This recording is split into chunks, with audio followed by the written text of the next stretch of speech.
of the company, and we need to, of the world, in fact, I would say, and more importantly for India, if we want to retain our space with the demographic dividend of having strong IT talent, we've got to be able to make this work for us.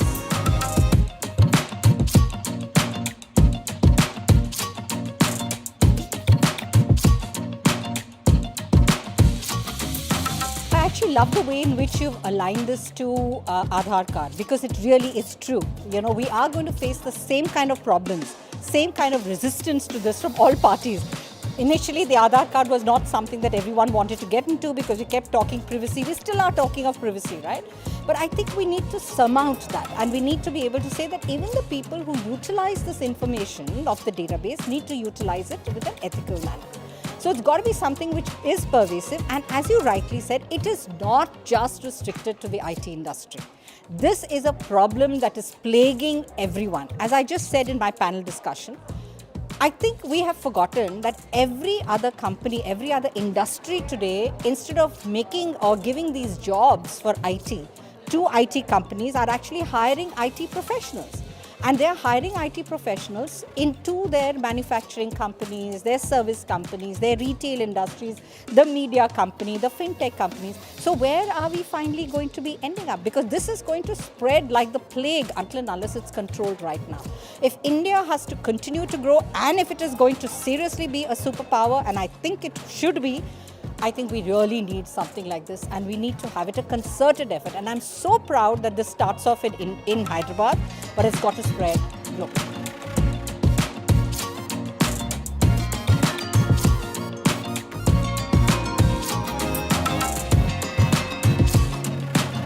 I think from the time that you become employable, even at the graduate level, not just engineers, graduate level, PG level, you've got to be able to get registered on the NERS, because any job that you look for or any internship also that you look for should be registered here.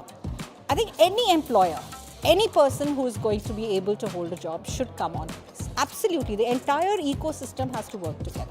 And values and ethics is not just started in the job, right? It starts from long before. How do we all as faculty members also, I also teach on weekends, and how do we as faculty members inculcate this? And as somebody very correctly stated, if the institution is going to, like in my own institute, I belong to the IIMs, there is that the feeling that, we want to be able to up the level, the bid for each of our students, right? And in the places that I work as well, placements become the biggest battle. So if I'm going to be increasing that salary and then saying, no, somebody has bid so much, I want somebody to bid higher, I'm finally starting the same mindset right from there. I think we really need to change that right from the word go.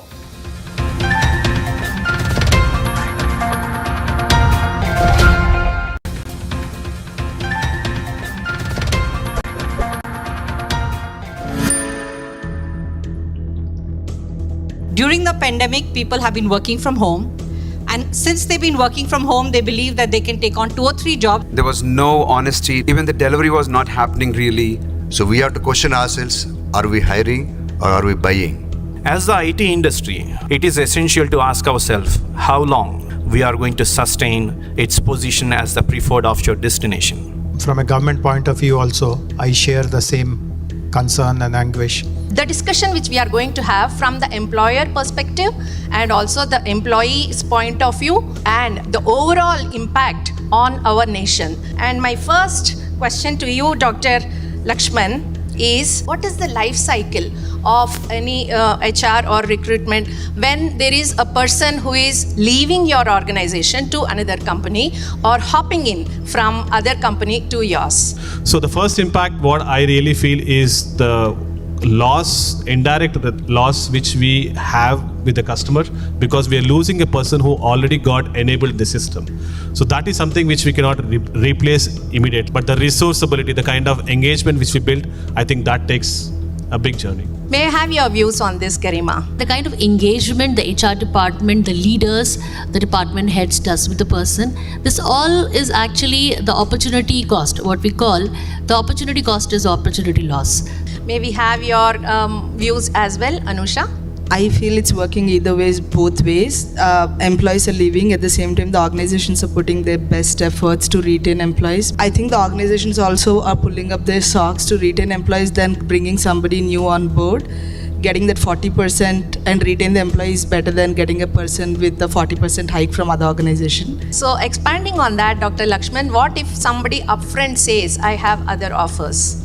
How would you want to respond? I think most of the recruiters these days are under the pressure to close the positions rather than understanding the sensitivity of the business, because we are just moving the problem from today to tomorrow. I saw a 3 years, 4 years guy going from 5 lakhs to 30 to 35 lakhs, and there was no assurance that he will join us. And after all the effort, he didn't join. So what is happening is, in that 32 lakhs, I would have hired 5 people if I look at only the resource cost. So what is happening is it will hit your bottom line, and most importantly is when you're getting that kind of person in the system, it will impact your existing workforce. Continuing on the same line, what if an employee doesn't turn up, doesn't join, or is absconding? How would you respond to that? These employees, when they don't show up, it really actually hurts. Actually, first the deliverables are not on time, then it hurts the enthusiasm and of the HR department, and of course the team, because team is also waiting for an assert to come and join. Maybe Garima, you were wanting to continue the same. Any example you would like to quote of employee demanding more within a few weeks of joining in? Continuation. In fact, on the day of joining also, they start demanding the joining bonus, and they say that we have an offer, but since I have given a word to you, so you give me joining bonus, I'll join you. So that kind of situations also I've faced. There is a competition in the talent acquisition team, okay, but then somewhere down the line, we think, okay, that person is rejecting, or let's say he is doing window shopping, he may do with my offer also. Right, so that kind of maturity has started developing in the talent acquisition team, in the HR, okay, that how to play smart. If somebody is playing smart, you have to actually change your strategies. You can't succumb to pressures and get disappointments. Maybe Anusha, you would like to add on to it? Your experiences with some examples? Somebody who's open about their offers is not always negative, I think. I think it's quite tells the honesty about the person. They tell what their perspective is, what they're looking for, sort of things. So sometimes it's okay to know what their offers are, where are they from, and people these days are very open about what organizations they have offers from. So that also gives us an aspect, should we really pursue this guy or no? See, every company invests in the incentives to retain. Despite that, do you see the loyalty from their part towards the company? When you're offering a job, this joining bonus, relocation, this is all a bouquet of benefits which will be a temporary breather for an individual. So if you want to really engage a candidate, you need to understand what is their motive. Until you understand the individual motive, you will not be able to attract. Yes, there needs to be a check system, a kind of a regulatory system for visibility, as you were mentioning. So how do you think we can make this cycle, the employer-employee transaction cycle, easy? So visibility can be when like we all are connected. Maybe it will take time, but at least I will have a person who will join me, at least, rather than having 2-3 offers and nobody is joining or no show. So, Dr. Lakshman, would you like to throw some light on the ease of the transaction cycle? The same thing, employer-employee transaction cycle. Candidates don't decline offer just because of money. That is a perception. Yes.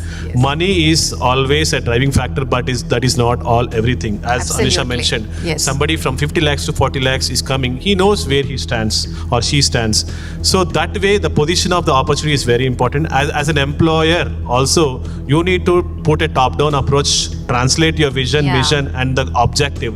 Unless you know what is the plan you have as an organization, and you cascade in the talent war saying that it is not possible, I'm not getting, you will always lose. Absolutely. So let's all work towards a win-win-win situation for all of them, and on top of it, impacting India globally such that we don't lose out the opportunities to the offshore competing countries. Yes. Thank you so much for participating in this discussion.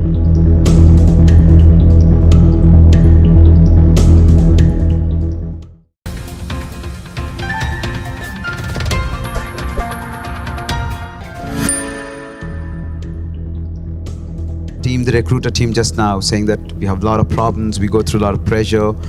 It's very tough to get a talent, the right talent onto the board. So having the impact that we are seeing right now, be it moonlighting, absconding, too many offers, there's no ethics. So what do you think the impact could be for the nation and for the IT sector? I would ask that question to Ashok first, then we'll go with Lekha ma'am. Like you said, we are a 23-year-old company, and when I started this, we wanted to be in India, we wanted to work out of India, right? When you said nation, now we have actually started our center in Vietnam, because we have trouble hiring people in India. So that's the big loss to the nation. So we really don't know how many countries we go. If the problem persists and continue. So what would you say, ma'am, Lekha ma'am?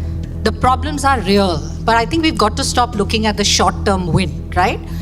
We've always had a demographic dividend as far as the strength of IT, the pool is concerned. However, we are definitely losing the economic strength. The sustainability of our organizations, of our country is going to be impacted. Please understand, every time they come in and they ask for a higher salary, every time they come in and negotiate, like somebody said, and I like that word, auctioning with offers in hand. So if this same habit is going to continue, forget about the global world.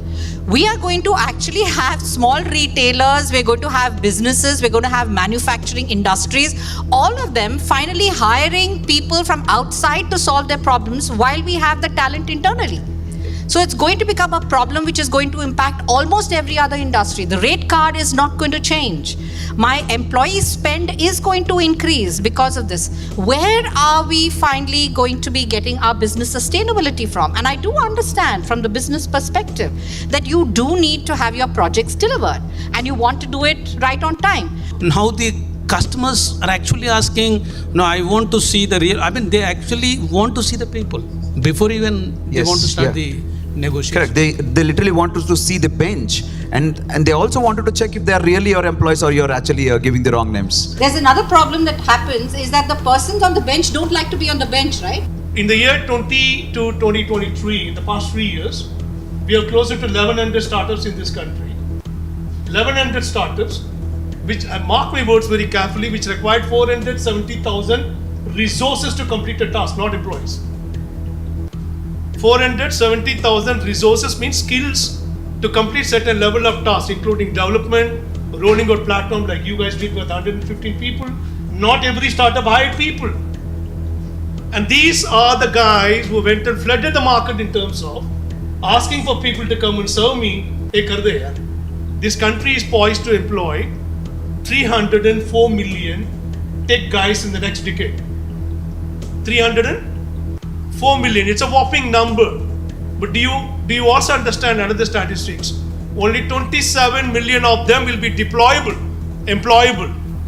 The country is going towards lack of skills, please understand. Yes. Those who are getting hired, those who are getting multiple offers, those who are working too many jobs are called SMEs, Yes. subject matter experts. Those who are not getting such opportunity are part of a team called Monday. India will become the biggest market for gig. By the year 2030, please hold your breath, $430 billion as a gig worker will emerge from this country. It will be 1.7 times bigger than US. Yep. Almost this 1.3 million IT workforce, they are all gig economy on the sides. One of the suggestions which I really want to put forward to you is making Yep. the enterprise as your subscriber, ensure those who are applying for the job, if they really want that integrity metrics to go to the top, Yep. they should be registered with you. Yes. So That's where the game begins. having that exponential growth opportunities in the IT sector. So what do you think is very important that we should take care at this point of a time? When you really look at hiring people, right? The trouble we face is only when we do a lateral hiring. And business wants to recruit, hey, I want somebody like yesterday. Until and unless enterprises don't start looking within of setting up a process of building skills, Correct. that's the only way forward for you not to fall prey for such. From your response, what I understand is skill people first, and this actually solves the minimum of the problem. Good old days, we used to have something called job rotation. We now talk about skill rotation. That means you are a Java guy for 3 years and I can't give you the next level to you because you are Java. You're killed. So we are not willing to do the skill rotation. That's where you need to open the door internally. My next question would be for Lekha Garu. Do you really see a system, a mechanism in India that actually can help us, any organization or any controlling system that we have, to nullify the problem that we are having at this point of time, that will help us to get to that level over a period of 10 or 15 years from now? So I'd like to respond first to 2 points that he had stated. One is about the gig workers, and I do understand that it is going to be, we are in that stage of gig economy. And I think the people who are conducting these gigs should understand that I, as a employer, when I hire you full-time and you're going ahead and doing 2-3 gigs, I am lifting the cost of the entire employee, whether it is insurance, PF, your, even the liability that I have, your desk cost, everything I'm lifting. I am giving you 8 hours off or 16 hours off to be able to go ahead and recuperate and come back. You go ahead and have a gig on the rest of the time. Why should I pay you, or why should I be the person who is going to be taking that cost toll? Please go ahead and become a gig worker for me too. And the other point, I think, which is a very valid point, is that HR looks generally at only the time at desk. Not correct. I think what we need to do, and what is happening in most places, is we need to look more at the deliverables of people, right? So those are the 2 points. Do you think, is there any regulatory system or any system that is prevalent in India for us to overcome the challenges that we are going through as an organization, as a nation? Absolutely not, okay? I don't think there's anybody who can answer this problem, and I'm hoping any RS is going to be the way forward, and it has to be definitely a top-down. It's got to be, while you said that yes, every individual employee needs to sign on, I do believe that unless the government makes sure that every employer first signs on, and every employer says, I'm not going to hire anybody but somebody who has shown the highest degree of integrity by registering on NERS, I don't think the problem is going to go away. That's exactly our approach. So we wanted to connect with the regulatory systems, be it NASSCOM, HIC, TITA. We wanted to. So my immediate next question would be, do you think these systems, or maybe the government or the organizations, should be really focusing on employee, just on employee, or it has to be both the ways? Okay. While we have bodies like NASSCOM, while we have bodies like CIA or many other representation for IT and non-IT industry in this country, do we have sufficient database which will fulfill or propel the requirement what we're talking about? Yes. To that, my question is, the answer is no. No. Probably not. Yeah. But do we realize that we need one? Yes. My answer to that, yes, we need one time now. Yes. We need to have, because the working database will get further classified to the domestic consumption and to the international consumption. So what you're saying, it should be both ways. It should be for both the employees, and it should be a common database with the privacy. Yeah, thank you. You have an answer. I think it's not just the employee and the employer. I think whoever is making this database needs to look at it, and the fact that the push has to come from the government. It has to be a future vision. Do you think the policy or maybe the regulatory system towards the employee or towards the employer? So how this system has to be built? It's both. I mean, okay, you are free to write about organization, right? I also need to know about the employee, how they say, whether should I hire or not, right? Do you think will a regulatory system or a system something like us is giving a visibility about the employer as well as the employee would be accepted by this IT ecosystem? Maybe I would like to hear from Ravi. Whether you want to say acceptability will be there between employer and employee, the fact remains is that this is the need of the hour. There are few things we can't do away with. The more and more systems like yours, which will bring a connect through transparency, that's the most important thing. Yes, it is. And the process of hiring for a non-Indian tech firm or non-tech firm who's outside of India will have all the more confident in terms of ease of hiring. Yep. He knows that he is getting the right amount of skill. Yes. He knows that he is getting a right amount of ethically trained skill, and he also knows that he is hiring a skill which is credibility is proven. Yep. Therefore, such kind of a platforms is very important. I mean, and the timing is perfect. The need of the hour, it's required. Therefore, acceptability is taken for granted. Thank you. Don't even think whether employees will accept or employees will accept. Listen, I'm not looking at your CV. If you're not part of the system, end of the story. If you have that system in your place, so I don't again need to hire a company to do the background check, Yes. right? If system can give me that and instantly, right? Because you are already building the history of the person, right?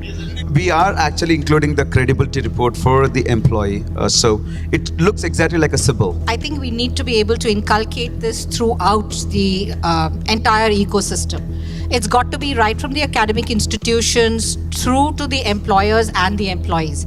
And at the beginning, it will need to be forced. Yes. So that is where I'm expecting and hoping that associations and the government should force employers and employees to be part of this. Yeah. Because until that is done, it's not going It's to be not good. successful. Thanks for that. So I would like to conclude. So there is a real problem today. There is a regulatory system which is required for us, and it has to come from the top-down approach. Connecting with government, connecting with the institutions, and to favor both the employees as well as the employer. So that I would like to conclude.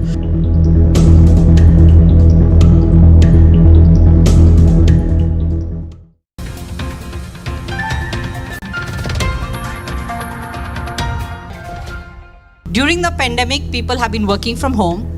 And since they've been working from home, they believe that they can take on 2 or 3 jobs. There was no honesty. Even the delivery was not happening really.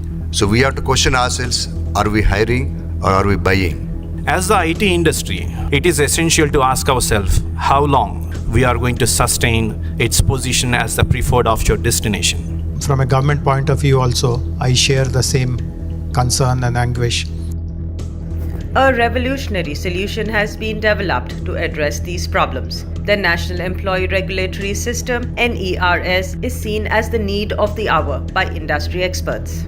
We welcome you all for the historic event of launch of product, National Employee Regulatory System. It's a centralized platform built on blockchain to enforce industry good practices for IT ecosystems, stakeholders such as employer, IT employees, end customers, and nation.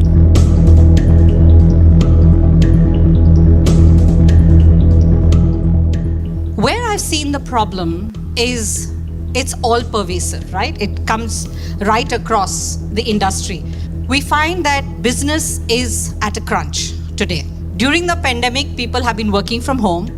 And since they've been working from home, they believe that they can take on 2 or 3 jobs. And that becomes a problem for us because when your employee costs are going up, where is the sustainability for our organizations?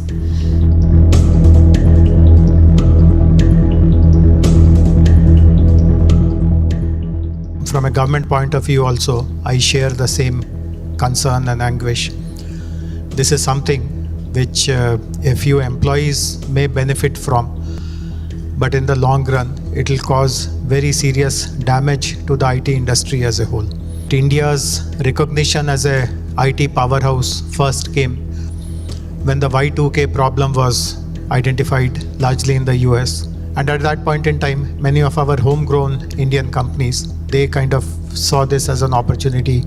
They created solutions, they deployed those solutions, and thereafter, the reputation of India as a powerhouse for technology where solutions can be created, deployed so easily at an affordable cost, that became true. Post-COVID, I have spoken about it on other forums also. We see a similar Y2K opportunity because the pace of digitalization is mounting like anything. And much of that digitalization opportunity can potentially come to India. But if our reputation is spoiled by these kind of practices, by behaving unethically, it will create a serious impact on getting new projects, getting new companies come to India, set up their capability centers here. It will have a very serious repercussion on everything. A lot of discussion in various forums within companies that why are we facing this kind of a problem? We need to set back and check ourselves at what cost we are addressing these challenges in the organization. We have not only compromised our ethics, but actually contributing exponential salary inflation and also to the unemployment rate. As the IT industry, it is essential to ask ourselves how long we are going to sustain its position as the preferred offshore destination. So we have to question ourselves, are we hiring or are we buying? So when companies started buying people, then employees stopped negotiating and now they're auctioning. NERS will simplify compliance both for employers and employees in India across sectors. Numerous talent recruiters and experts have backed the platform. Listen to the two-panel discussions held to mark the inauguration of the service. The discussion which we are going to have from the employer perspective and also the employee's point of view and the overall impact on our nation. And my first question to you, Dr. Lakshman, is what is the life cycle of any HR or recruitment when there is a person who is leaving your organization to another company or hopping in from other company to yours? So the first impact, what I really feel is the indirect loss which we have with the customer, because we are losing a person who already got enabled in the system. So that is something which we cannot replace immediately. But the resourceability, the kind of engagement which we build, I think that takes a big journey. May I have your views on this, Garima? The kind of engagement the HR department, the leaders, the department heads does with the person, this all is actually the opportunity cost. What we call the opportunity cost is opportunity loss. May we have your views as well, Anusha? I feel it's working either ways, both ways. Employees are leaving, at the same time the organizations are putting their best efforts to retain employees. I think the organizations also are pulling up their socks to retain employees than bringing somebody new on board. Getting that 40% and retain the employees better than getting a person with a 40% hike from other organization. So expanding on that, Dr. Lakshman, what if somebody upfront says, I have other offers? How would you want to respond? I think most of the recruiters these days are under the pressure to close the positions rather than understanding the sensitivity of the business, because we are just moving the problem from today to tomorrow. I saw a 3 years, 4 years guy going from 5 lakhs to 30 to 35 lakhs, and there was no assurance that he will join us. And after all the effort, he didn't join. So what is happening is, in that 32 lakhs, I would have hired 5 people if I look at only the resource cost. So what is happening is it will hit your bottom line, and most importantly is when you're getting that kind of person in the system, it will impact your existing workforce. Continuing on the same line, what if an employee doesn't turn up, doesn't join, or is absconding? How would you respond to that? These employees, when they don't show up, it really actually hurts. Actually, first the deliverables are not on time, then it hurts the enthusiasm and of the HR department, and of course the team, because team is also waiting for an assert to come and join. Maybe Garima, you were wanting to continue the same. Any example you would like to quote of employee demanding more within a few weeks of joining in? Yeah. Continuation. In fact, on the day of joining also, they start demanding the joining bonus. And they say that we have an offer, but since I have given a word to you, so you give me joining bonus, I'll join you. So that kind of situations also I've faced. There is a competition in the talent acquisition team, okay, but then somewhere down the line, we think, okay, that person is rejecting, or let's say he is doing window shopping, he may do with my offer also. Right? So that kind of maturity has started developing in the talent acquisition team, in the HR, okay, that how to play smart. If somebody is playing smart, you have to actually change your strategies. You can't succumb to pressures and get disappointments. Maybe Anusha, you would like to add on to it? Your experiences with some examples? Somebody who's open about their offers is not always negative, I think. I think it's quite tells the honesty about the person. They tell what their perspective is, what they're looking for, sort of things. So sometimes it's okay to know what their offers are, where are they from, and people these days are very open about what organizations they have offers from. So that also gives us an aspect, should we really pursue this guy or no? See, every company invests in the incentives to retain. Despite that, do you see the loyalty from their part towards the company? When you're offering a job, this joining bonus, relocation, this is all a bouquet of benefits which will be a temporary breather for an individual. So if you want to really engage a candidate, you need to understand what is their motive.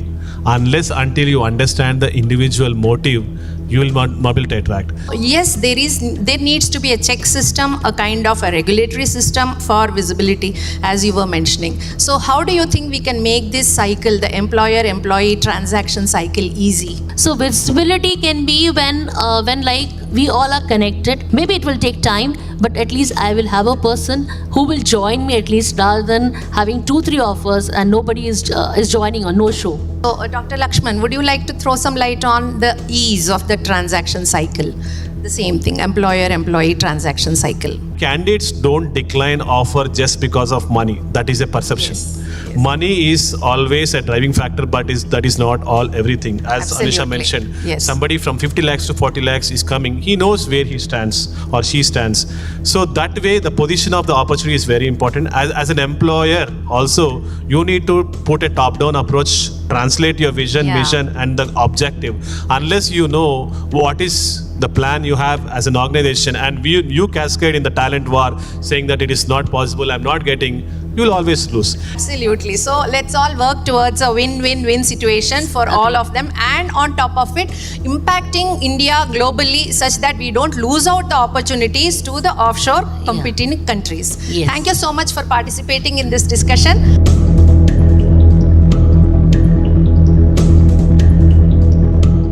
We heard the HR team, the recruiter team just now saying that we have a lot of problems, we go through a lot of pressure. It's very tough to get a talent, the right talent onto the board. So having the impact that we are seeing right now, be it moonlighting, absconding, too many offers, there's no ethics. So what do you think the impact could be for the nation and for the IT sector? I would ask that question to Ashok first, then we'll go with Lekha ma'am. Like you said, we are a 23-year-old company, and when I started this, we wanted to be in India, we wanted to work out of India, right? When you said nation, now we have actually started our center in Vietnam. Because we have trouble hiring people in India. So that's the big loss to the nation. So we really don't know how many countries we go, if the problem persists and continue. So what would you say, ma'am, Lekha ma'am? The problems are real, but I think we've got to stop looking at the short-term win, right? We've always had a demographic dividend as far as the strength of IT, the pool is concerned. However, we are definitely losing the economic strength. The sustainability of our organizations, of our country is going to be impacted. Please understand, every time they come in and they ask for a higher salary, every time they come in and negotiate, like somebody said, and I like that word, auctioning with offers in hand. So if this same habit is going to continue, forget about the global world. We are going to actually have small retailers, we're going to have businesses, we're going to have manufacturing industries, all of them finally hiring people from outside to solve their problems while we have the talent internally. So it's going to become a problem which is going to impact almost every other industry. The rate card is not going to change.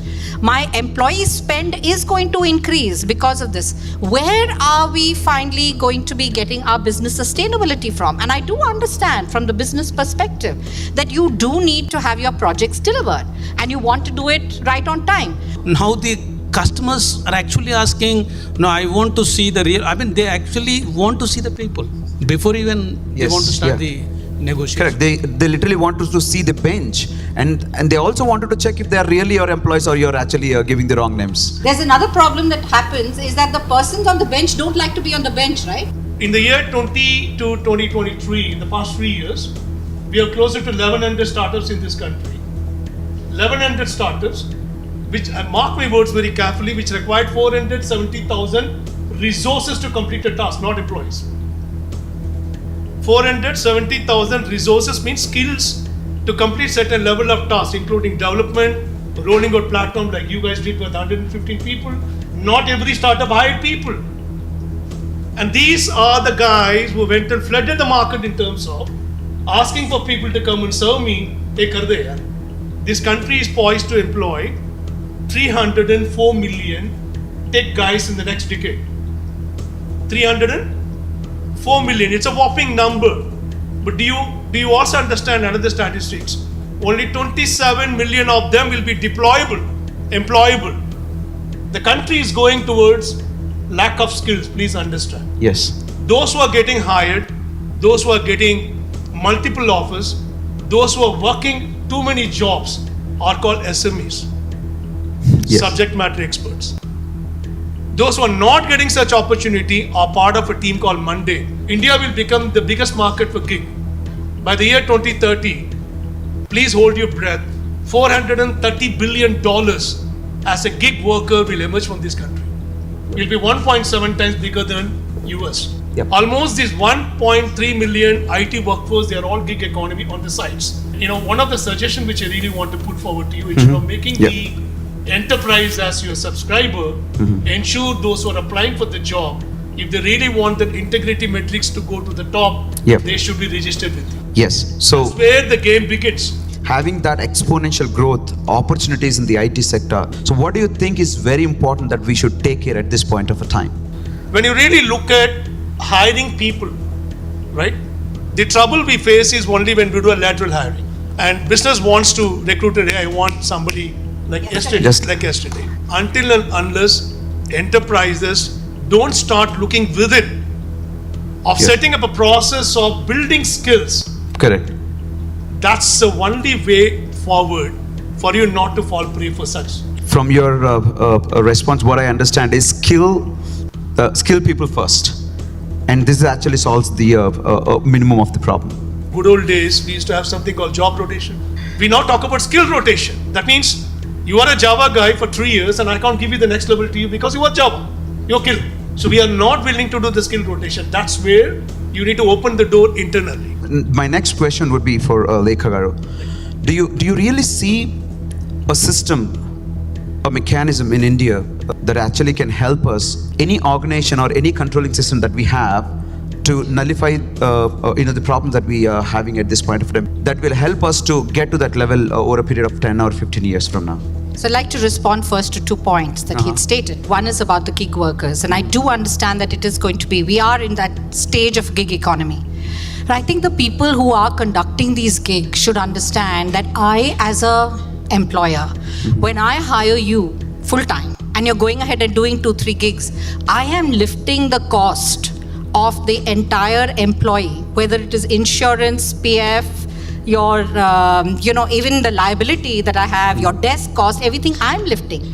I am giving you 8 hours off or 16 hours off to be able to go ahead and recuperate and come back. You go ahead and have a gig on the rest of the time.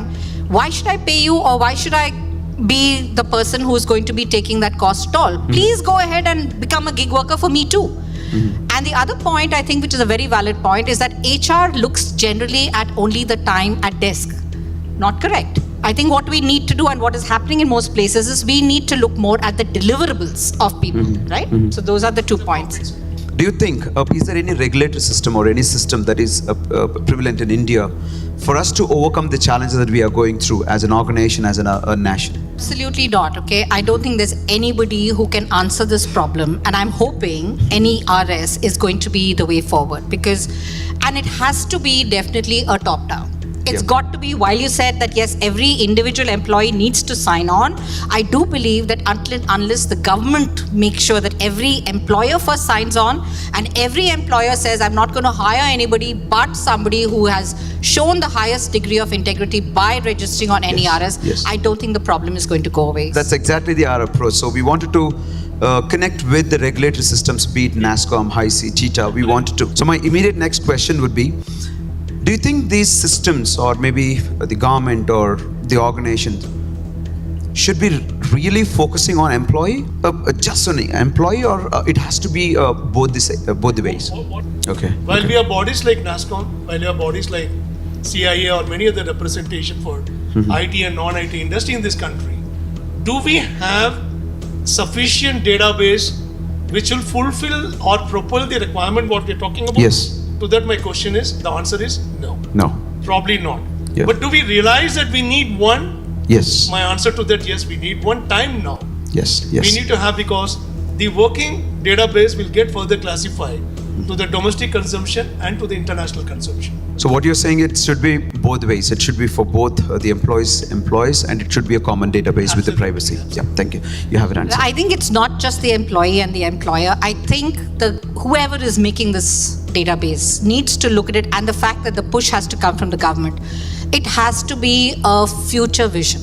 Do you think the policy or maybe the regulatory system towards the employee or towards the employer? So how this system has to be built? It's both. I mean, okay, you are free to write about organization, right? I also need to know about the employee, how they say whether should I hire or not, right? Do you think will a regulatory system or a system something like us is giving a visibility about the employer as well as the employee would be accepted by this IT ecosystem? Maybe I would like to hear from Ravi. Whether you want to say acceptability will be there between employer and employee, the fact remains is that this is the need of the hour. There are few things we can't do away with. The more and more systems like yours, which will bring a connect through transparency, that's the most important Yes, thing. it is.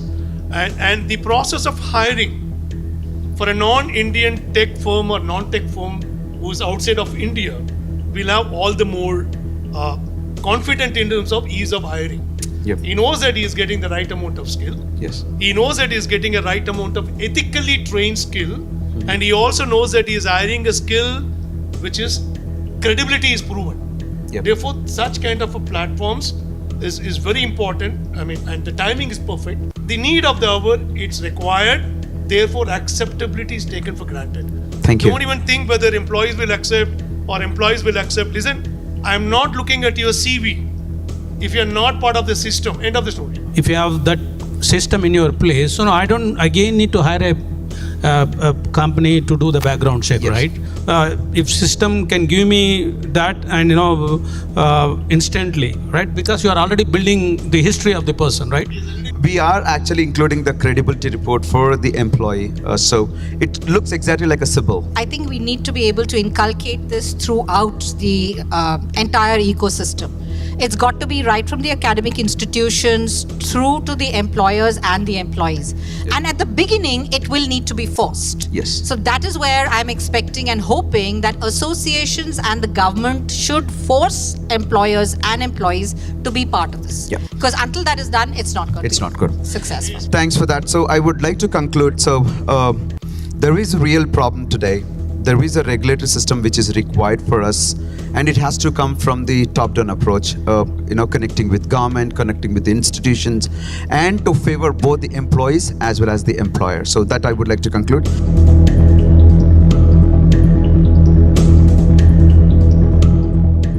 So it's time for all of us really to adapt to the change. We should do something that could actually avoid these instances. We started building a platform.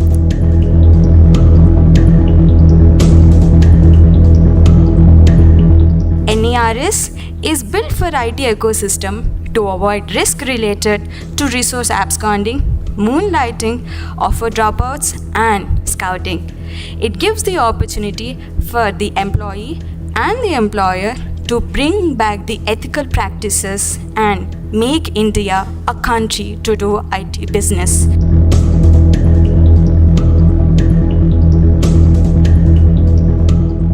We strongly believe that NERS should become an industry practice, not just another application, to retain our footprint in the global IT industries.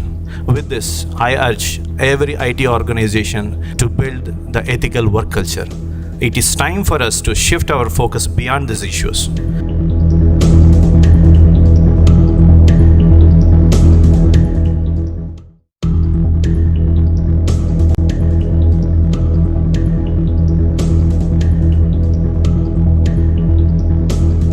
NERS has introduced an inventive product for labor compliance that is designed to simplify the process in India. This centralized platform, which is built on blockchain technology, is a game changer for the IT industry in India. mystartuptv spoke to several guests on the sidelines of the event.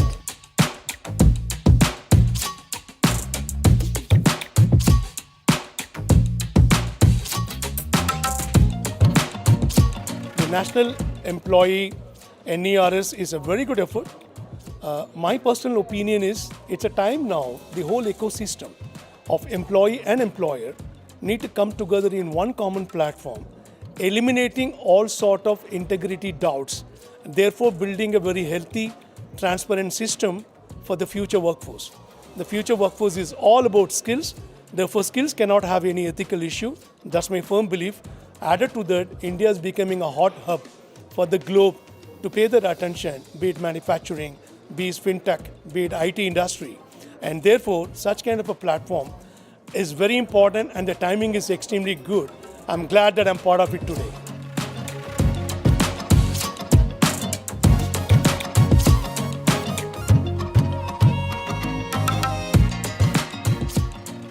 Typically, a rating system enabled through some sort of a measuring criteria is all the more important, both for employees and employees. If you look at an employee when he wants to join an organization, today his reach is very limited to Glassdoors and many kind of such applications where we will really not know whether the intent of publishing a particular report is right or wrong. I think through NERS, if we can enable a rating system, thereby giving certain criteria to measurement, which will definitely help both employees and employees. That's my personal opinion.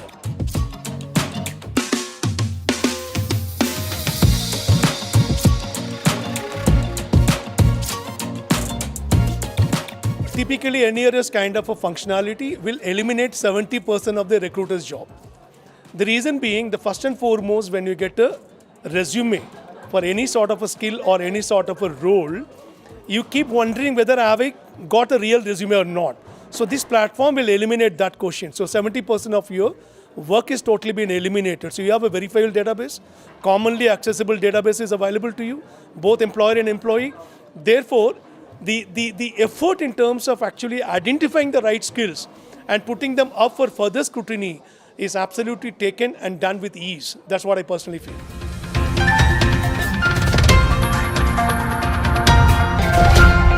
So we're basically a Singapore-based company. We are supposed to start this organization in 2018-19. We started, but we could not able to run for a longer time. Then we got COVID, and we struggled literally to survive ourselves, because we being an organization in Singapore and having an offshore center here in India during the COVID was a big failure for us. Like, we couldn't able to survive even, like, probably with not even with 10 employees. So there's a lot of absconding. There are people taking too many offers, work from home. There was no honesty, like even the delivery was not happening really, and a lot of escalations from the customer. And later we thought, okay, we will actually take a pause. Let's actually deliver the work from Singapore, and we again pushed all the projects to Singapore.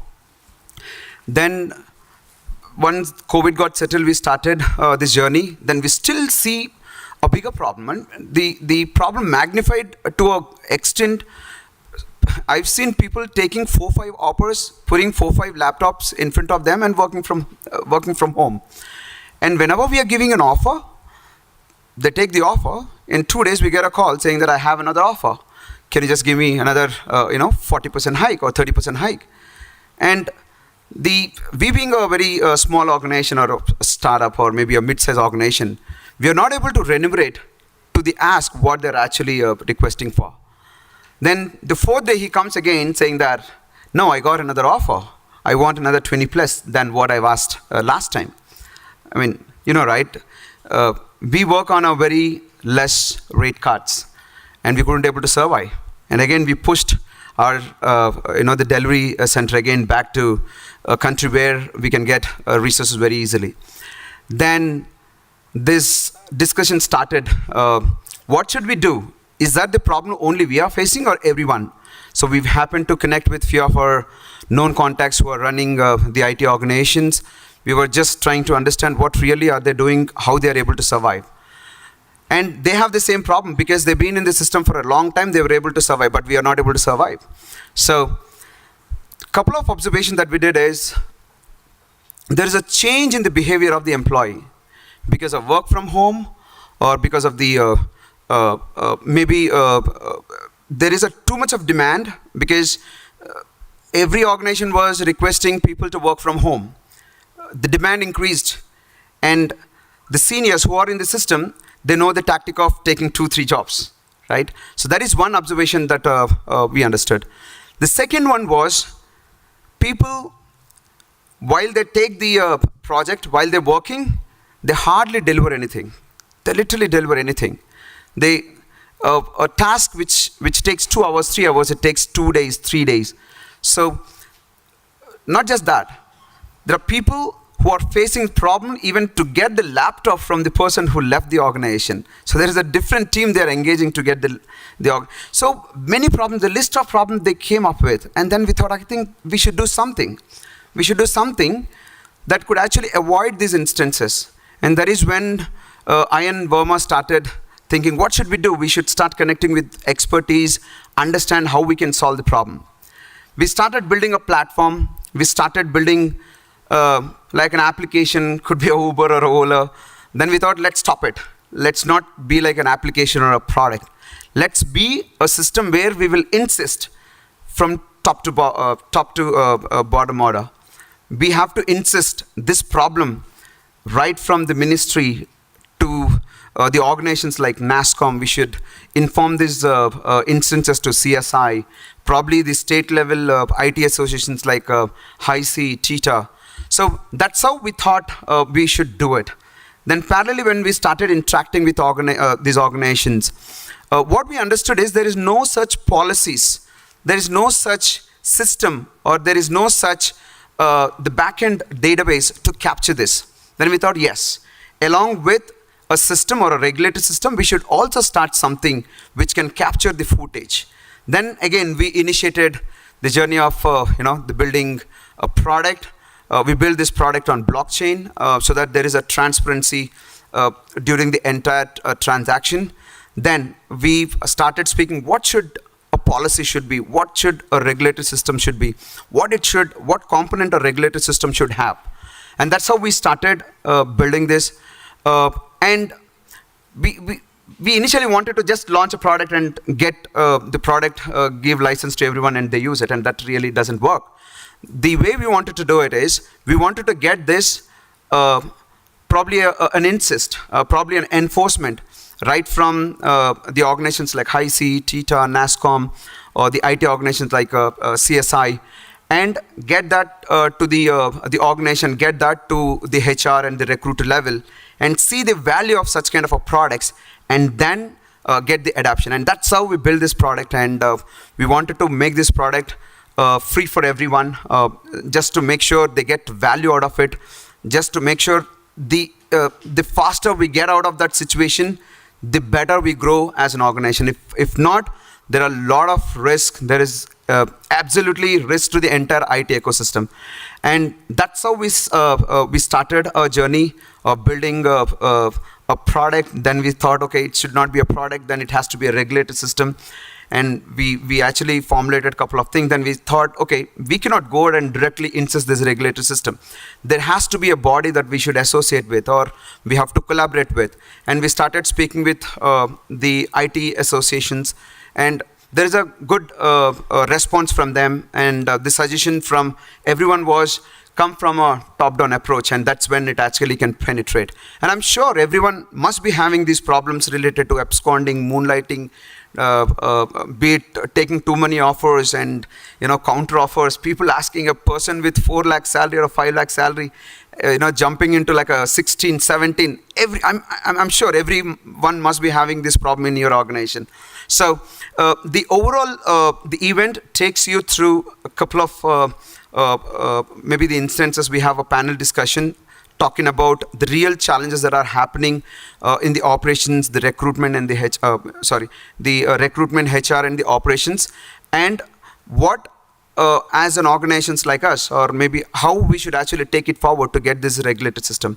So that's how we thought we would actually call all the IT organizations to this event, the people who are the decision makers, or the people who are who can actually take this to a level of securing themselves and also giving a word for the other organizations, other small startups or medium-sized organizations like us to adopt this product. So I would like to thank everyone. I know we have registrations going on. We told that it starts at 10:30, so there is still registration going on. I think we have half the crowd. We would start another like 4 or 5 minutes. Jayesh Ranjan Garu is in a small meeting. He's just going to complete it and he's going to be back here probably another 3-4 minutes. So thank you. So if someone wanted to talk about it before we start the main, I'm absolutely fine. You can actually come and talk. But if otherwise, just give us another like 4-5 minutes. I know the silence is actually makes everyone uncomfortable, but just be a comfort. Thank you. Thank you so much. I always believe that, ideal mind is the devil's workshop.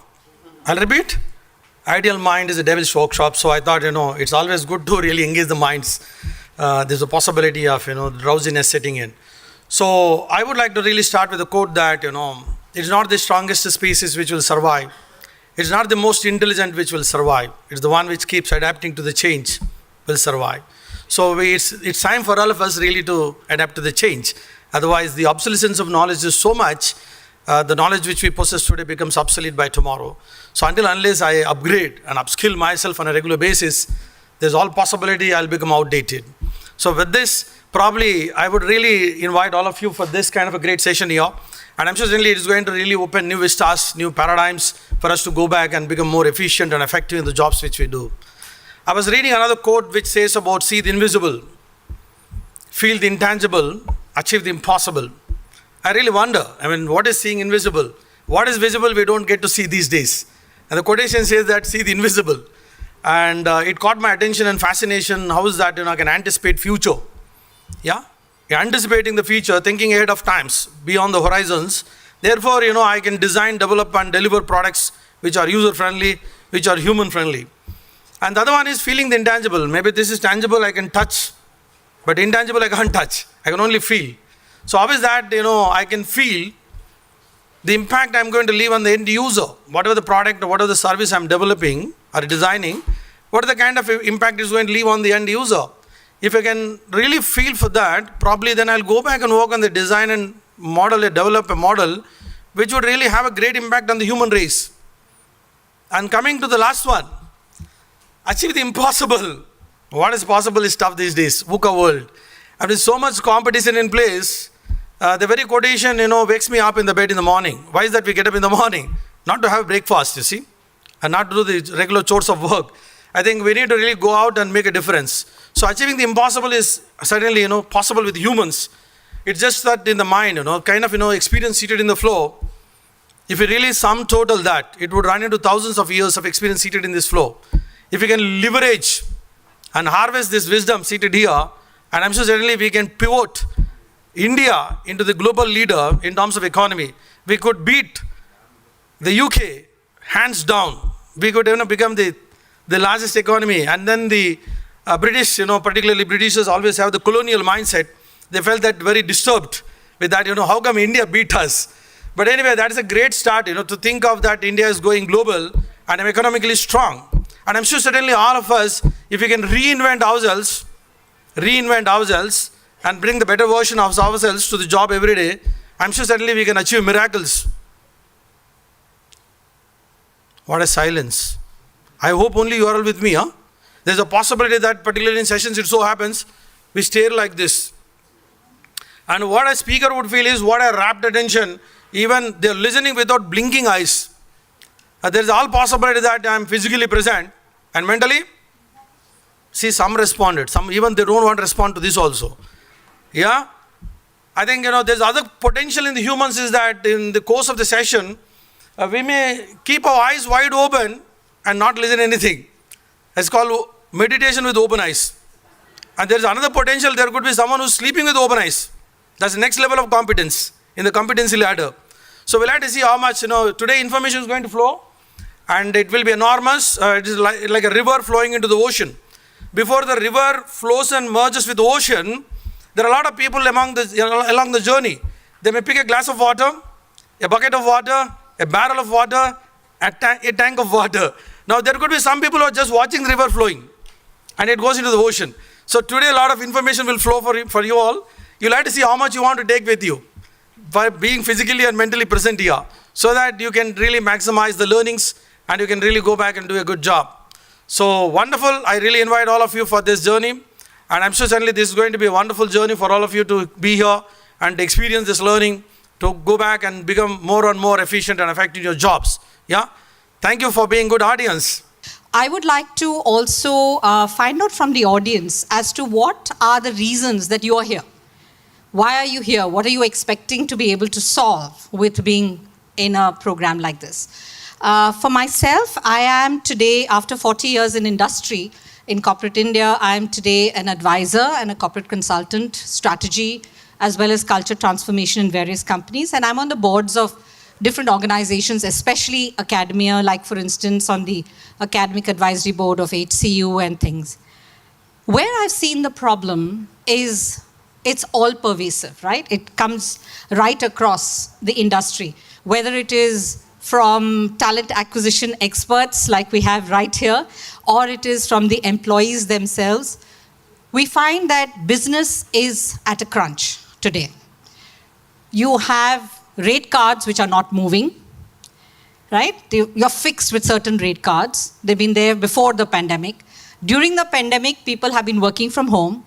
And since they've been working from home, they believe that they can take on 2 or 3 jobs because their 24 hours, you see, is not filled. So they might as well work with 2, 3 other companies. When they're doing that, they're also increasing the salaries that they're quoting. And that becomes a problem for us, because when your employee costs are going up, how are we going to be able to make ends meet? Where is the sustainability for our organizations? On the other hand, for businesses like us also, is it coming? Okay. So, for businesses also, if you look at it, the business heads always want people yesterday, right? I mean, it's always a problem. They want people yesterday. Where are you going to get people yesterday when companies are so careful about the people they're going to leave that they've increased the notice period into 3 months? So what do we do? When I say we, I'm talking about talent acquisition experts like we have right here in this room. You will obviously go for people who already are on their notice period. So you are the people making the double, triple, fourth offers to them. And those people have actually committed somewhere else. The people who they've committed their first hire, they've stopped their pipeline, right? They're not hiring for that position any longer because they believe that that person is going to join them. But what happens?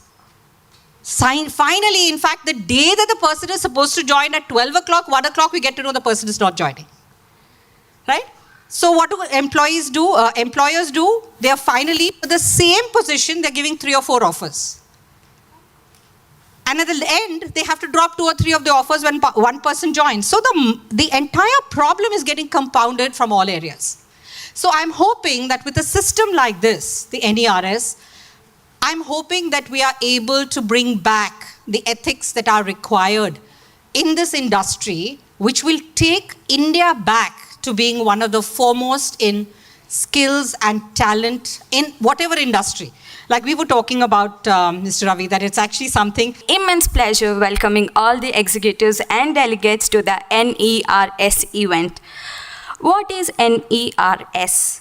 It's a National Employee Regulatory System, and it's a centralized platform built on blockchain to enforce industry good practices for IT ecosystems, stakeholders such as employer, IT employees, end customers, and nation. NERS is built for IT ecosystem to avoid risk related to resource absconding, moonlighting, offer dropouts, and scouting.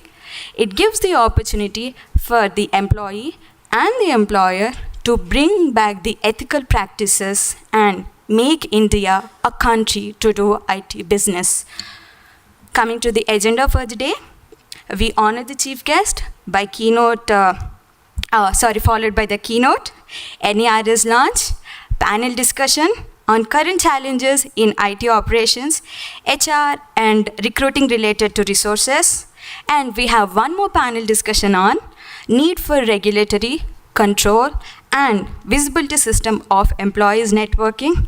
Not just moonlighting, There are many other issues which are impacting the IT sector and the IT ecosystem, and we need to find solutions of these problems through this event. Now I would like to call upon Mr. Varma Garu onto the dais.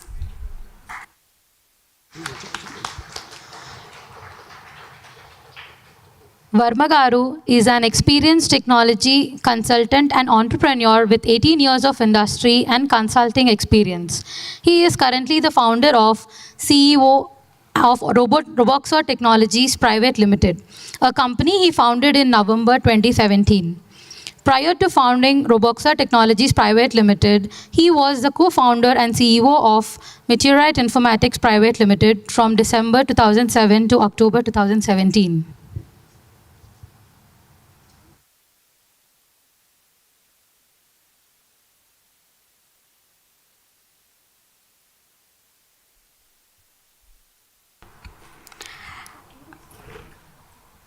I welcome our second guest of honor, Mr. Nani Rajagaru, on the dais.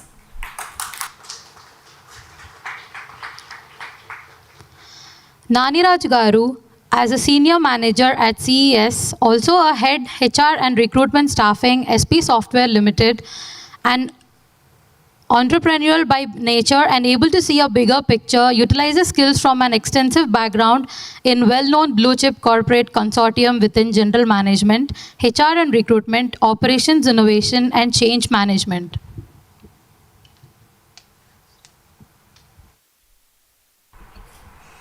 I'm very much delighted to invite our chief guest, Mr. Jayesh Ranjan Garu, the Principal Secretary of IT. Sir, I request you to kindly join the dais. Jayesh Ranjan Garu is a highly accomplished member of an Indian Administrative Service of the 1992 batch. Currently, he is serving in the state of Telangana, India. He has held several important positions in the state and has been instrumental in driving growth and development in various sectors.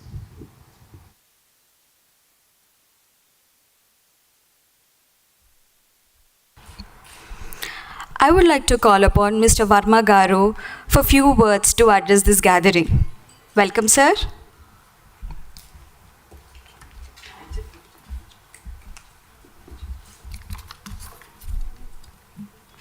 Good morning, everyone.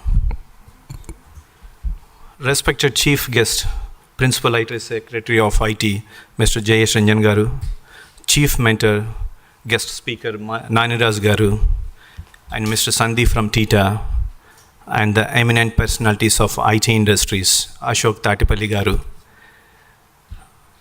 Ravi Venkateswar Garu, Venkatraman Garu, Lakshman Kumar Garu, Madam Lekha Sista Garu, Miss Garima Garu, Miss Anusha Garu, and the distinguished guests on the dais, my dear friends, we welcome you all for the historic event of launch of product, National Employee Regulatory System.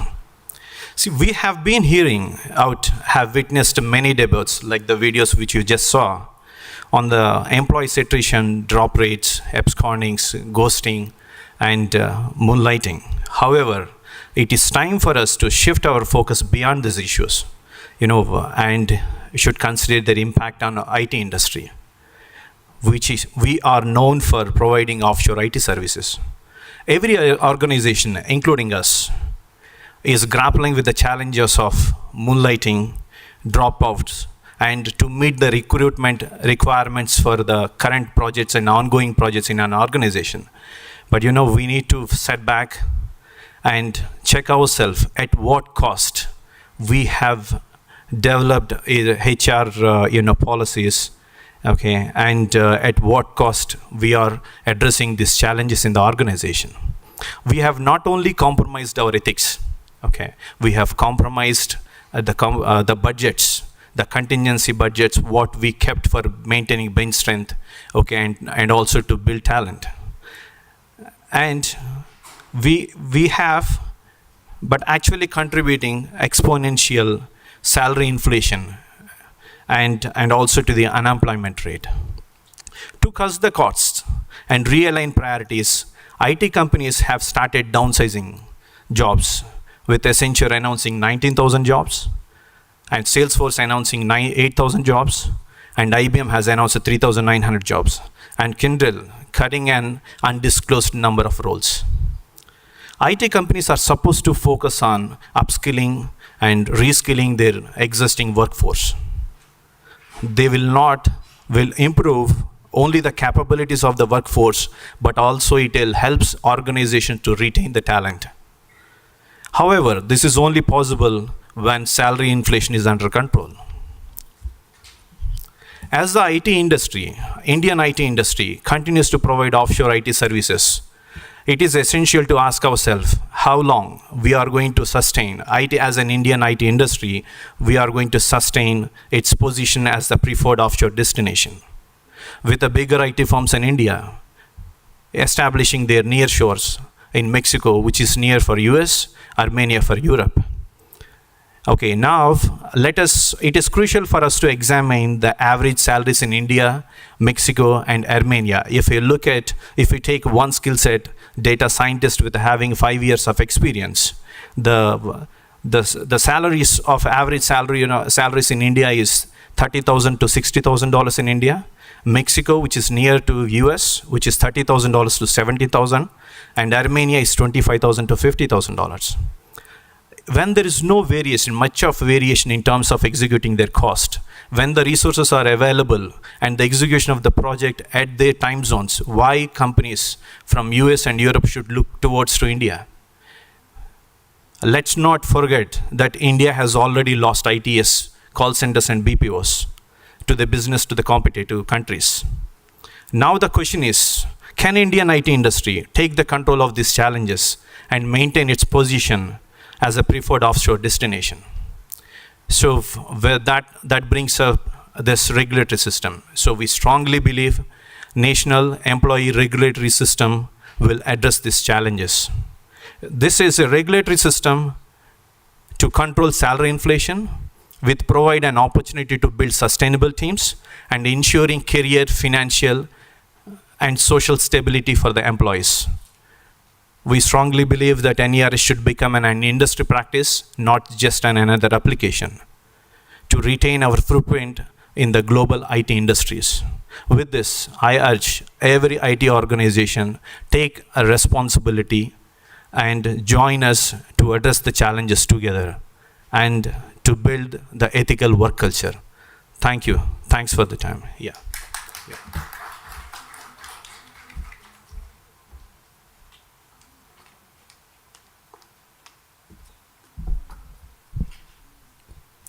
I would like to call upon Nani Rajagaru to address the gathering.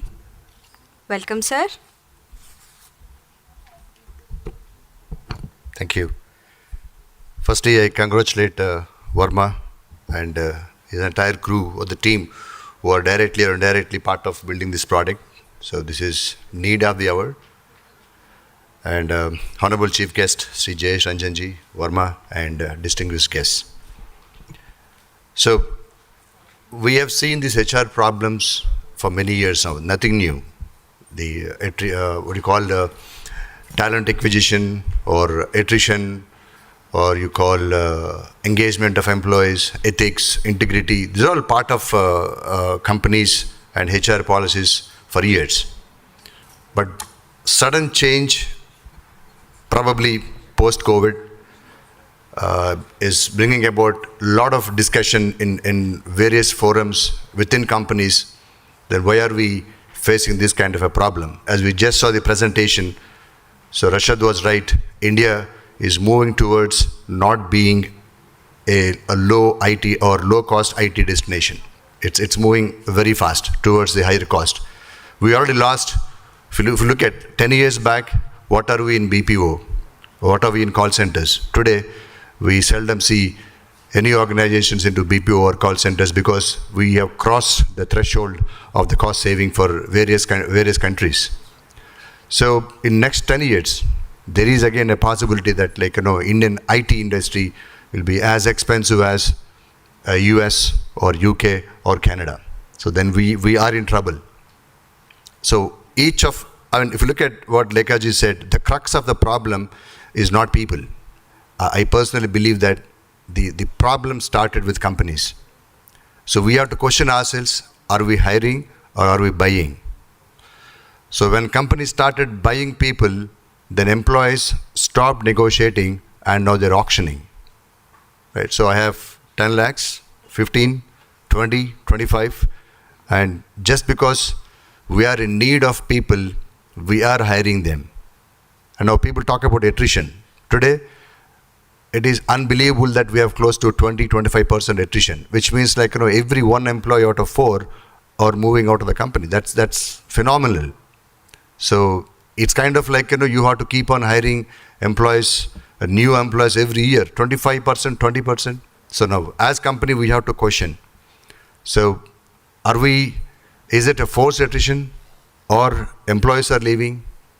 Why are they leaving? So probably you have a few panel discussions post the launch. I'm sure our good friends are going to cover those points. So this is where we feel I was fortunate to receive an award recently from our company side that one of the dream companies to work for by Tom's Ascent. I can proudly tell you that we had 0% attrition for last 3 years. And the only reason, Lekhaji, you asked me a question in one of the discussions, how can you maintain, how did you receive that award? So my first point to my recruitment team is not to speak or extend your discussion if a candidate says, I already hold an offer. Please don't talk to them. Even if he or she is the best, don't talk to them. Just leave the call there. So today, we made it a practice that we will not speak to anybody who is holding an offer. Forget about offering them. We don't even offer them. We say that if they have an offer, drop the call. That's fine. We still have more people. Now, the other point is buying a talent versus building a talent. So we prefer building a talent.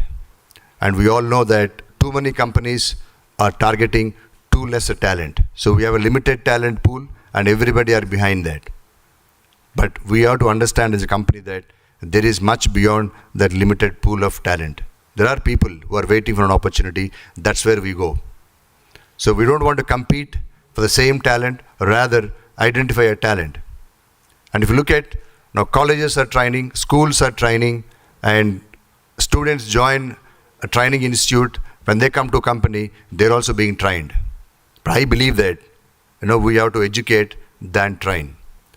Give them the knowledge, the importance of the work, the ethics, the integrity, right? So the system says that they want to bring in those ethics.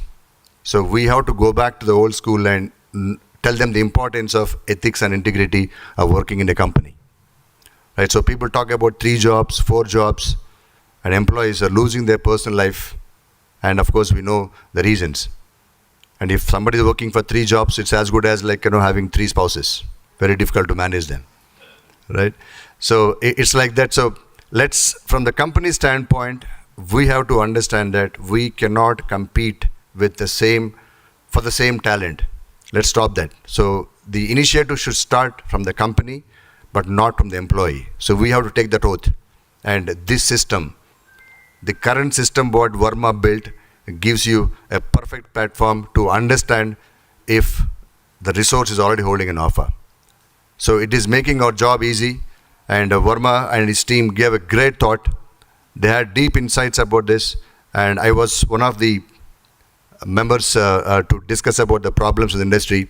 But I'm sure I was the one I was talking about from company standpoint, not from the employee standpoint.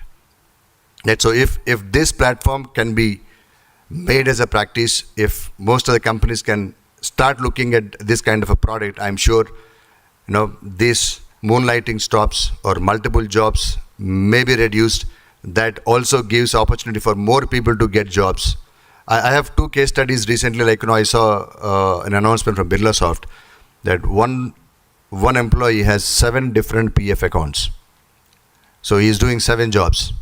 7 jobs and 7 PF accounts. That's even surprised, right? And one of my friend, when he complained from US, so they offered a candidate in US. That guy came to India, gave his laptop to his cousin who's sitting in India, and this guy is working on behalf of that employee, right? So now with cyber security, now we can identify the geographies where the employees are working.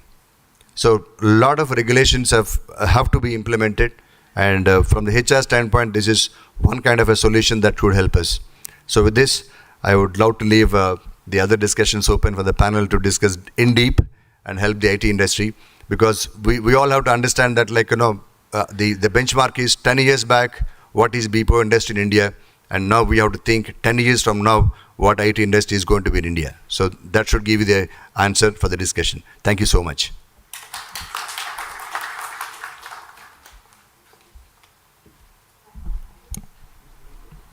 I would like to invite Jayesh Ranjan Garu to address the gathering. Welcome, sir.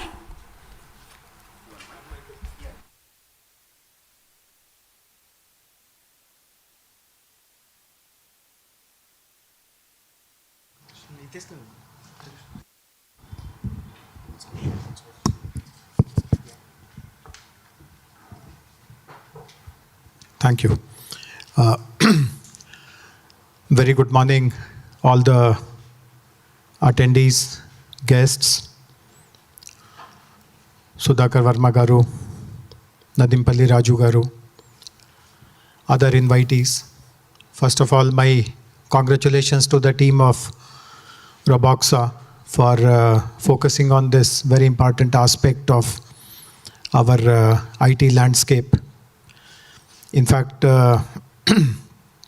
we have heard some of the IT leaders speak about the concern they have about this phenomena.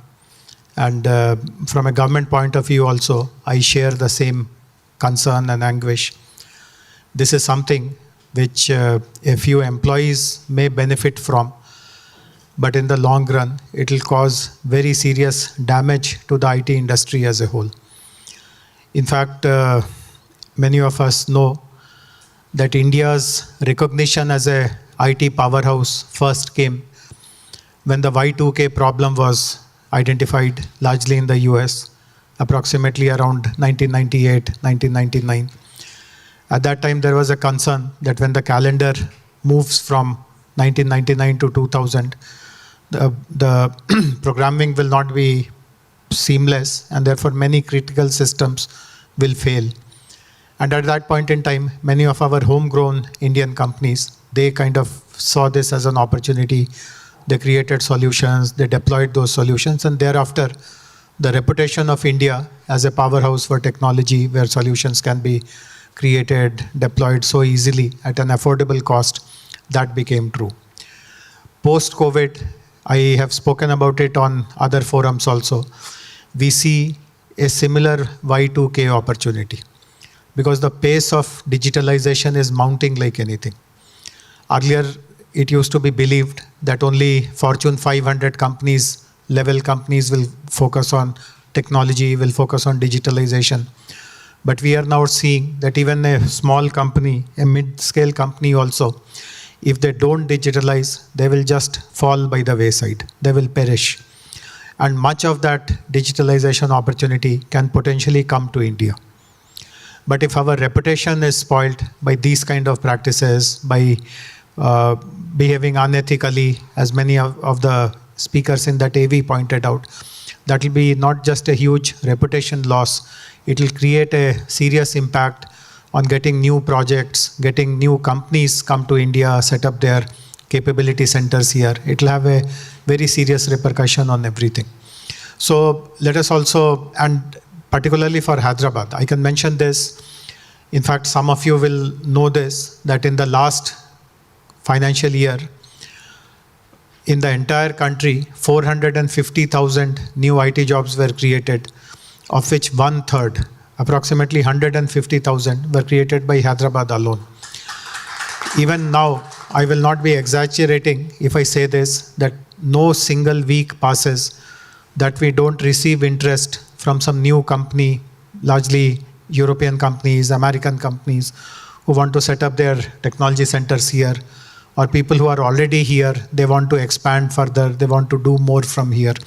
So these are great times for Hyderabad. And one of the reasons why so much of interest in Hyderabad has come is because of the stellar reputation of our IT sector employees. In fact, dozens and dozens and dozens of global CEOs have told me that they appreciate the employees of Hyderabad. Many of them have centers elsewhere also, elsewhere in the country, elsewhere in the world. And they compare the contribution that the Hyderabad team is making as compared to other locations. And they always tell that they have noticed that the Hyderabad team is more hardworking, they're more disciplined. There is a very strong commitment to deliverables. They are sensitive about timelines. In fact, as you know, many times it has happened in the past that whenever there is some challenge or problem elsewhere, that work has been handed over to Hyderabad. And global CEOs have appreciated it, that when additional work has been given to Hyderabad, the team has actually taken it as a challenge, as a responsibility. They have worked extra hard to deliver everything which is expected of them. Normally the tendency is that if some additional work is given, there's a feeling that why has it come to me? There is a pushback. But what the global CEOs appreciate is that there is no such thing. People actually like to do work, challenging work, they get recognized.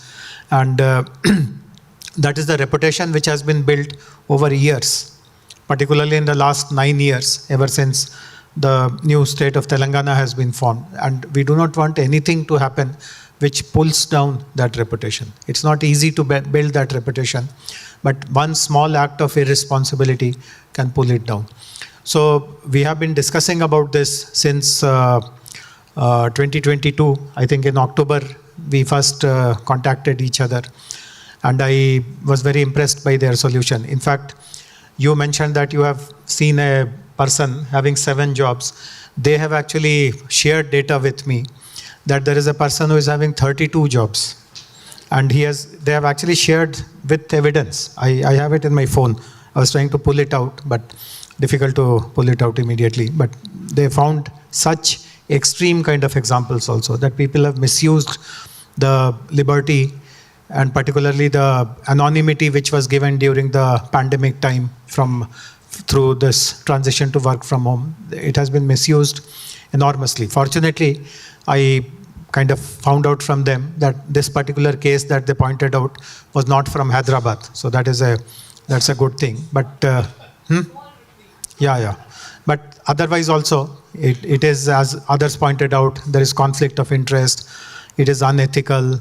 And obviously, sometimes it also can lead to criminality because you are working with a particular software, a particular application, you have mastered it, and then if you offer it to someone else, then it could be a breach of IP and proprietary software, etc. also. So let us not encourage it.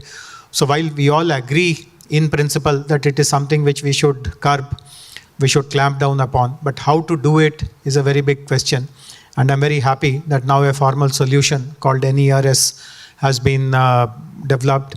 And again, I'm very happy that a large part of the Roboxers team, which has developed that solution, is located in Hyderabad. I just learned from Sudhakar Garu that 115 people are working on this product from their Hyderabad office. This is a company originally in Singapore.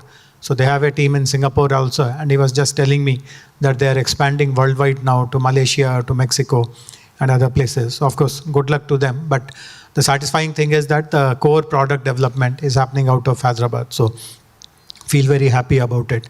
I'll also pick one more point, which Raju Garu mentioned, which also is a very important point. So we also need to do a deep dive on why this phenomena happens. So of course, at a very basic level, you are right when you are saying that what kind of values are inculcated during your child rearing days and as a part of being in a family. But we also need to explore how are the employees getting treatment in their companies. And I don't know whether there are HR people in the audience or not, but whenever I go to an IT company and informally talk to employees, what I find is that one person or one wing in the company which they dread the most is the HR wing. if they see some HR manager or HR GM or someone around, the kind of fear you see on their faces is to be seen to be believed. So how has that happened? I mean, why is it that HR should be feared rather than you feel friendly and you feel amicable towards them? So we also need to look at organizational culture. In fact, I remember in one IT association meeting when I said the same thing, a very senior IT leader actually took the mic after me and told that we don't run our offices to entertain our employees. We run our offices because there is a job to do, there are some deliverables. So I'm not saying that you convert your office into a cinema theater and run 3 shows and all that. But no, you can do that. Many companies have offices where lots of recreation is allowed and so on and so forth, which is a great thing. But at the same time, some basic concern about what they are doing. And we have seen this. In fact, during the pandemic years and during this lockdown and other challenges, we have seen how hundreds and thousands of IT sector employees have volunteered to help the needy people. No one asked them to do so. Their CEO could have easily signed some check and handed it over, and their responsibility to contribute to COVID relief would have just got over. But hundreds of employees, thousands of employees. In fact, many of you will remember that there was a stage when the migrant workers were literally walking back to their homes because there was no other alternative. And I have seen through my own eyes that whenever they are walking through, they are passing by, large number of employees have stood there, they have given them food, they have given them footwear, they have given them clothing, they have given them money, and no one asked them to do. I don't think these things even are recorded in the official CSR contribution which was made. But they have done it. So, which means also that a majority of the employees have that innate goodness in them. And how do you build upon them? How do you respect them? How do you value them? That is also very important. So let us ensure that while we use technologies, we use products like NERS to be strong on these kind of misuses which are happening. But let us also create a new culture in which employees are respected, they're treated as human beings, and we then establish a great IT landscape, which Hyderabad has been having. It's not to say that this is something which we have to do afresh. Hyderabad has been having that is the reputation, and I hear this, as I said, again and again from hundreds of global CEOs and even India leaders, etc. So let us work towards it. The government will be very supportive of any such initiative which any of the IT company or IT associations take. And I do hope that while we have introduced a product which is as of now extremely required, but gradually we are able to reach a stage where the project becomes obsolete and it dies its natural death. But nevertheless, congratulations to the entire team of Roboxa, to Sudhakar Varma Garu and all his colleagues for this initiative. Thank you very much. I'll now invite Dr. Sriveni to moderate the panel discussion on the topic IT organization challenges related to resources. I welcome you, ma'am, onto the dais. Thank you so much. A very good afternoon. We are past 12 to the eminent dignitaries, the distinguished guests, ladies and gentlemen. The topic today for our panel discussion is IT organizations and its challenges with respect to the resources. So may I invite Garima Pandey. Please, welcome to the dais. Has an extensive career in human resources spanning over 19 years. She is currently the founder and CEO of Unique, a company based in Hyderabad, Telangana, India that provides customized leadership development solutions. Welcome once again, Garima. Yeah. So may I invite the next guest, Anusha G. Welcome to the dais. Anusha, ma'am, worked as assistant manager at technical recruiter at ServiceNow, assistant manager talent acquisition at Phenomenon. Ma'am believes it's all about connecting with people, knowing their dreams, and empowering them to live those by landing them a desired opportunity. Yes. We have the third member, panel member. May I invite Dr. Lakshman Kumar Kodupaka. Welcome to the dais. Dr. Lakshman Kumar is an experienced executive in the field of human resources, currently serving as Executive Human Resources at PointSoft Private Limited. He also holds the position of Director Talent Acquisition at Innova Solutions. Welcome all of you to this panel discussion. So it is an observation that we spend 20 to 22 hours on a resource for a commitment, and yet the deliverables are not we are not able to deliver the project timelines. And the discussion which we are going to have from the employer perspective and also the employee's point of view, and finally the reason why we are not able to deliver the project timelines in time to the end customer, and the overall impact on our nation, why we are losing out onto the competent countries, our offshore countries. So let's go ahead with this. And my first question to you, Dr. Lakshman, is, now you must have seen that what is the life cycle of any HR or recruitment when there is a person who is leaving your organization to another company or hopping in from other company to yours. May you please add on? I think firstly, a person leaving the organization or joining the organization is just not onboarding a person. It is a kind of bonding we lose with the person, first thing, the human touch. And second thing is there is a indirect productivity that will impact, because we already have built a credibility with the customer and there is an impact on the project. So my cost is not just the resource salary cost, but the total hiring cost. So most of the time I feel time is money. So if you're giving a time to someone, even for the interview, now I carry close to 20 years of industry experience. Whatever the 18 years experience aside until 2021 versus last 2 years, it has been a great stress. Sometimes we really can't tell that, but at some point of time, you really used to think, are we really in recruitment? Why do we need to be in recruitment? That kind of stressful days we were in. So the first impact, what I really feel is the indirect loss which we have with the customer, because we are losing a person who already got enabled in the system. So that is something which we cannot replace immediately. We always feel that we can replace a body to body just by knowing the skills, but that skills is something we can always impart, the technical skills. But the resource ability, the kind of engagement which we build, I think that takes a big journey. Thank you so much, Dr. Lakshman. May I have your views on this, Garima? Yeah, I agree with Lakshman. Actually, it's not only about a person coming. It's kind of skill, knowledge, the attitude, not only recruiter, once we onboard the person, right? The time and amount we spent on onboarding the person and making him accustomed to the company, him or her, and the kind of engagement the HR department, the leaders, the department heads does with the person. This all is actually the opportunity cost, what we call the opportunity cost is opportunity loss. So all this is actually mounting to losses, and the emotional pressure which actually builds up on the recruitment team, on the HR team, is tremendous. Because after having all these employee-friendly policies like employee engagement, we have good holiday list, or let's say leave policies, still people are leaving. So what is the reason behind it? And after having an open conversation also.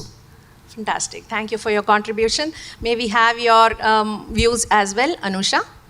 Sure. So I feel it's working either ways, both ways. Employees are leaving. At the same time, the organizations are putting their best efforts to retain employees, because like Lakshman mentioned, we know the bonding matters, the ethics of the employee over a period matters. So I think the organizations also are pulling up their socks to retain employees than bringing somebody new on board. Getting that 40% and retain the employee is better than getting a person with a 40% hike from other organization. So, yeah. Maybe you can continue. It's positive both ways.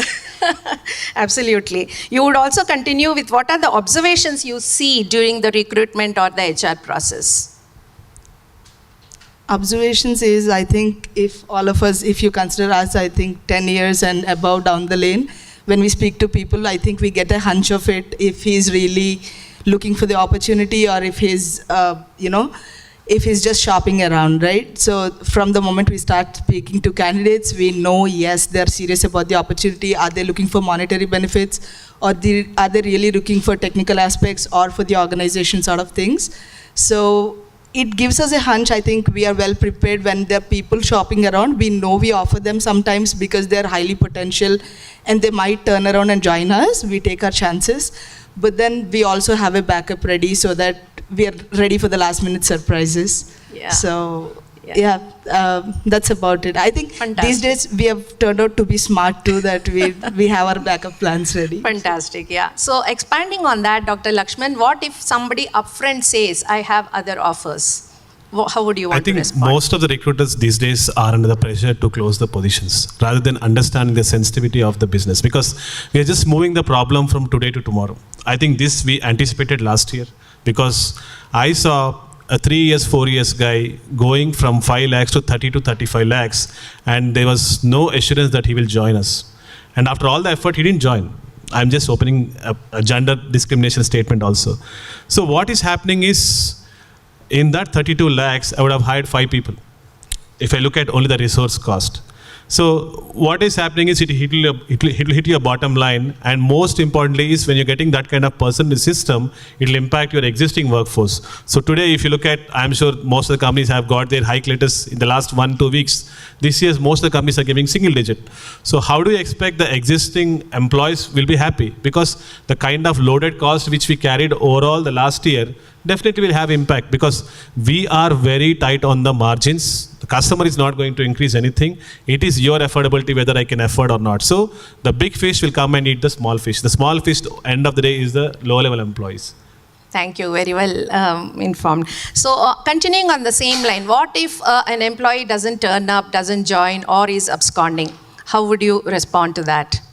Yeah, actually that is very challenging, I would say, that because I have faced situations when employee is answering to us on 19th of the evening that he's joining tomorrow, and 20th no show, right? And we all are sitting to welcome to employees, HR department, and leaders are waiting. And it's very depressing situation, because that employee, whatever he demanded, because as per the market, we had 2-3 offers, and since we are also HR talent acquisition team is also pressurized that we have to fulfill that position because we have a project standing up there. So these employees, when they don't show up, it really actually hurts. Actually, first the deliverables are not on time, then it hurts the enthusiasm and of the HR department, and of course the team, because team is also waiting for an assert to come and join.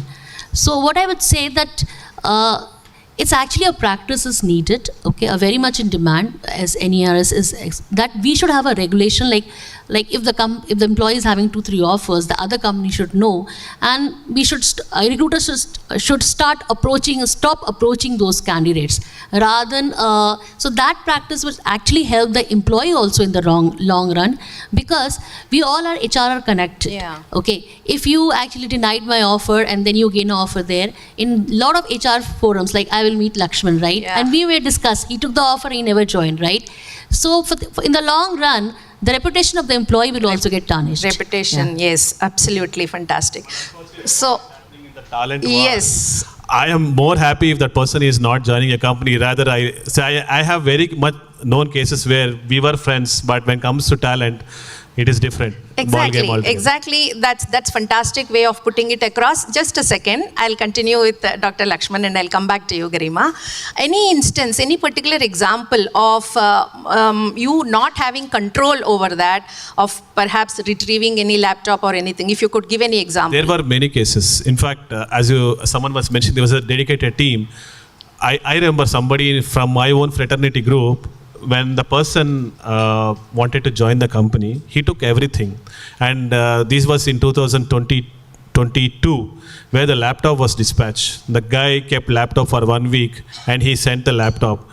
But he didn't send the laptop back. He was telling that my wife liked the laptop back, so sorry, please, I'll keep it with me. So that kind of worst experience, like the kind of credibility we build as an IT industry, we have seen the worst of it. And again, I want to add one more point. It is also the challenges we have with the business as well. They expect everything.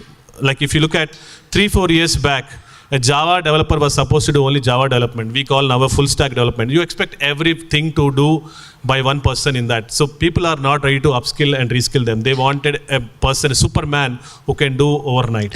So what happens is, I was an example for that. I was trying to hire a React.js person. It's the latest technology, 2 years back.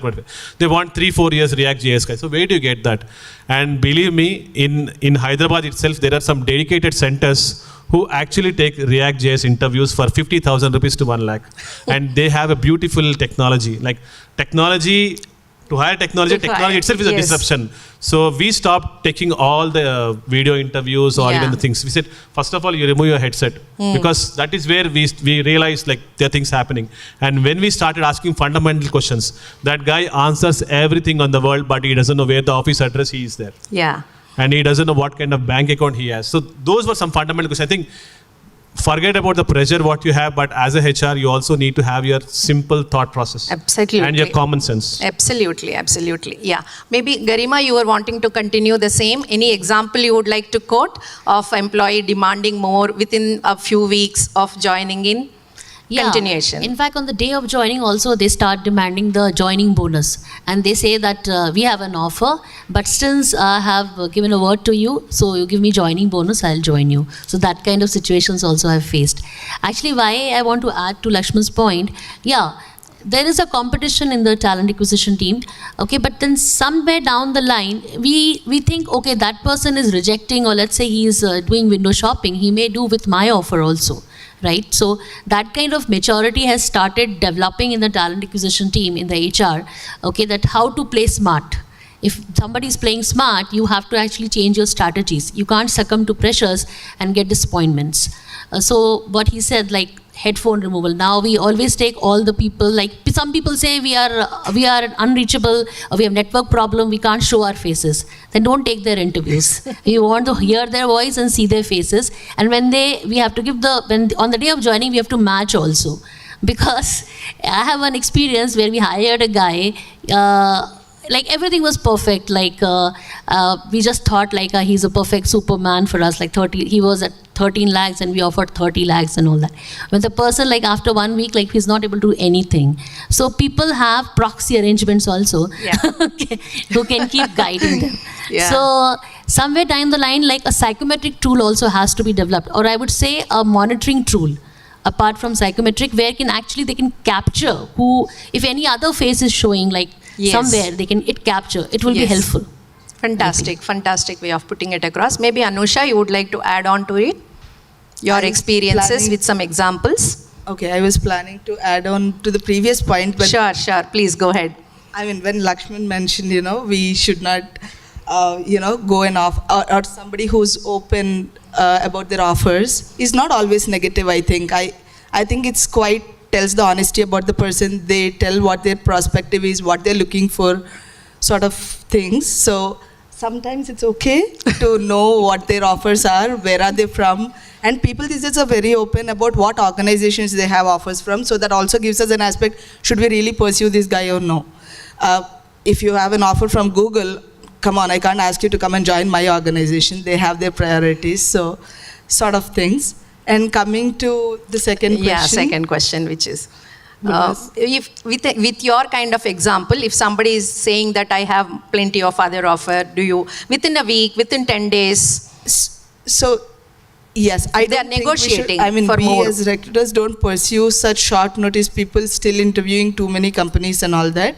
But I think we should know when we can buy our, we can sell our organization, when we can sell our role to the candidate, and we know they have a better offer. I've recently, he'll join next week, but I've recently hired a program manager who had 50 lakhs offer. I hired him for 40, and he's joining me next Thursday. So it's like, I know I'm bringing him down at 10 lakhs, but then that's our skill. I think we do, we go above board, we sometimes go below board and negotiate. I think we are negotiators with the business and the candidates all the time. So.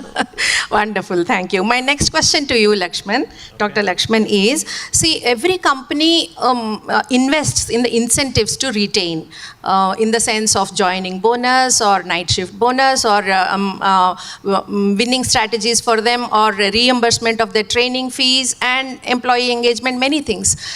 Despite that, do you see the royalty of what is the impact on them, on the employees, number one, and despite that, do you see the loyalty from their part towards the company?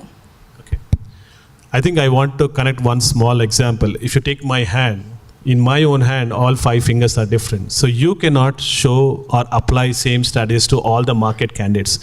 Each individual has a different career driver. If you look at me, I look at a meaningful job. Somebody might look at power. Somebody wants an expertise in their job. Somebody wants a job security. So each individual has different traits. So when you're offering a job, this joining bonus, relocation, this is all a bouquet of benefits which will be a temporary breather for an individual. So if you want to really engage a candidate, you need to understand what is their motive. Until you understand the individual motive, you will not be able to attract. See, even candidates are super smart. They know like all these components are one-time components. So that will not increase your salary.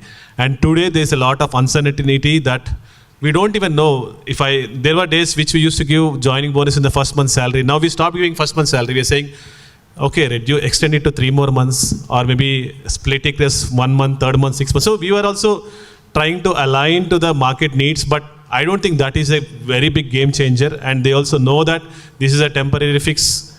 So candidates are super smart. Unless we leave the rat race saying that I want to have this. So in fact, I keep talking to my own business saying that why don't you reskill? Why don't you upskill? I'll hire the people. Now we are partnering with a lot of colleges. We are setting the incubation centers right from 2 or even 3-1 itself. So we have our talent pool ready. So wherever we are working with the business, especially the RMG team, is very critical for us because they are the people who are going to tell where is your potential supply coming from. Absolutely. And also the biggest challenge which I see in big service companies is they work in silos. I want to have the control of the resource. I will not let go. And when you go and probe, that person would have been contributing only 30-40%. I think that is where you have this moonlighting coming because the moment you have the additional capacity, the ideal mind, right? Somebody was telling is a devil workshop. The moment I have that free out time, I start thinking on that. Thank you so much for contribution. Maybe, yes, you would like, please, Anusha. You can speak on the mic. It is not about Mike. I am in line with him. I think benefits are a very tiny part, and these days candidates have their sheets ready. The moment you start speaking CTC, they calculate minus their taxes and they say, Anusha, I'm only getting this much in hand. So, people are smart. So, how about you, Garima? Hello. Please go ahead. See, the benefits part, what Lakshman said, I agree. Because, and what Anusha mentioned, that it's like, in hand, how much will I get, right? And sometimes when you say that tax we cannot calculate, then they want us, you calculate tax also. It's very simple, ma'am. And tell me how much will I get in hand. So all these benefits are good. But basically what I felt that there is a need of regulation. There is a need of visibility to the HR team as a whole. That is my employee occupied or not? Is the kind of work which we have to do, is he occupied for 8 hours or not? Because as rightly said, if the employee is not occupied or we do not have the work for him, he will definitely find the work. And see, sometimes what happens that people take up 2-3 jobs, right? Like moonlighting, but then you can trace it from the productivity level. Like if he was performing better, now his performance has gone down. Maybe something is happening. You cannot just say moonlighting something in his personal space also, or he is doing moonlighting. Wherein you need to check and you have to be proactive as an HR to have one-to-one conversation, a straight conversation. What is really happening, and you have to make certain things very clear. And as a HR fraternity, I feel that we all need to come together and see as a common problem, a big problem, rather than just I getting my target completed. Okay, I got the talent crunch, now my target is completed. Because you got your target completed, and as just now the attrition rate is 25%, right? So I don't know at what time, maybe 3 months, after 3 months, the employee will ask the hike or he will leave. You will be again in the same situation of advertising, jogging through the job boards, calling people, again making the person come. So it's a combined responsibility of the HR fraternity, I feel. And overall, I feel that employees should not feel it as a regulatory system that it's for the employee or the HR. It is for their benefit. Because if we don't get business from other countries, if we lose that cost advantage, then ultimately the unemployment rate will go high. Already a lot of layoffs are happening. And with ChatGPT coming, where is this AI automation? There is like, it will not replace jobs, but it will definitely be, well, like if 3 people or 10 people were doing some job, now 2 people can do it because the mundane jobs is taken by ChatGPT. So now it's more and all required to have a ecosystem where we have visibility and we have some kind of control and ethics. Yeah. So in continuation, I would ask you the next question. So yes, there needs to be a check system, a kind of a regulatory system for visibility, as you were mentioning. So how do you think we can make this cycle, the employer-employee transaction cycle, easy? You would like to throw some insights on that? How do you think, out of your experience? Yeah, see, the visibility, what you said, employer-employee. So right now what is happening, since we don't know, is like candidate says, I have an offer, right? We give an offer or we do counter offer. Now sometimes candidates lie also. They may not be having an offer. But sometimes we are into such much desperate that we offer without even seeing the offer letter. Because they will say, I cannot send you my offer letter, it is confidential, right? So visibility can be when like we all are connected. That is a system when Suresh told me and Verma told me that we have a system that you can track that how much offers the person is really holding, because there would be ID generated when I will give the offer from my company, and if you have the same software which they are giving it for free for the benefit of the HR community and the corporates, then you can see, okay, that person is already having an offer, or that then again he's scouting offer for me. That means like he will scout from 2-3 people, and let's what one of the chief guests said, Mr. Raju, that at that time, like we should say that we will not offer you if you have offer. We will stop this. Maybe it will take time, but at least I will have a person who will join me at least, rather than having 2-3 offers and nobody is joining or no show. Yeah, thank you. So Dr. Lakshman, would you like to throw some light on the ease of the transaction cycle? The same thing, employer-employee transaction cycle. Okay. So first thing is, again, when you say the candidates has an offer, we need to also understand what is that offer. I think you need to spend time instead of straight away discarding that I don't want to talk to a person who has an offer. Understand. And most importantly, what I feel as a HR or as a company is you need to position what is your strength as an organization. Suppose if I want to position my company, I'm one of the largest solution service provider of digital engineering. So I can guarantee technology. But if you ask me a salary of a product company or a salary of a top tech company, I'm not able to match. But where I can take you from the journey of the interview for next 5 years, I can urge that. I think that is where the positioning of the candidate, it really matters. And candidates don't decline offer just because of money. That is a perception. Money is always a driving factor, but that is not everything. As Anisha mentioned, somebody from 50 lakhs to 40 lakhs is coming. He knows where he stands or she stands. So that way, the position of the opportunity is very important. As an employer, also, you need to put a top-down approach, translate your vision, mission, and the objective. Unless you know what is the plan you have as an organization, and you cascade in the talent war, saying that it is not possible, I'm not getting, you will always lose. And again, it is always, I keep telling my team, you need to look for a passive talent. You need to look for a passive talent. You're going and searching in a Naukri. And I was surprised, Naukri team came up with a feature which tells like, who is serving notice period, who can join in 15 days, who can join 30 days. So I think they are very adaptable. They are trying to evolve and change as per the dynamic needs. Thank you so much. I'm sure you have a time crunch for sure, but we can catch up. Got it. Yeah, thank you so much. Would you like to add, Anusha? I'd like to add another perspective, maybe not from candidate employer, but if it's employee employer, then transparency would play a key role. About the organization also. So every organization these days do town halls, all hands, every monthly, so that they can project their data. They can project their sales, how many customers have they got, how is their business doing, and sort of things. So when the hike cycles have come, just like Lakshman, this year it was all 1%, single digits and people were so unhappy. They used to good hikes. So people do stay back with the organizations. They understand the organization is going through a tough phase. Yeah. They've been with them through the years.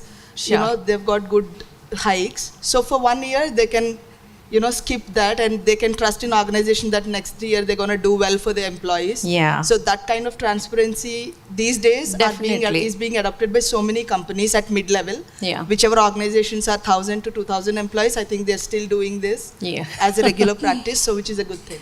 Definitely. So based on this discussion, it's a win-win-win kind of situation. It has to be for employer, mainly for employee-centric, for the financial, the social, and the career growth for the employee as well. Mainly, it is about a regulatory system which we are looking at. And if I can just add a point, when it comes to benefits, right?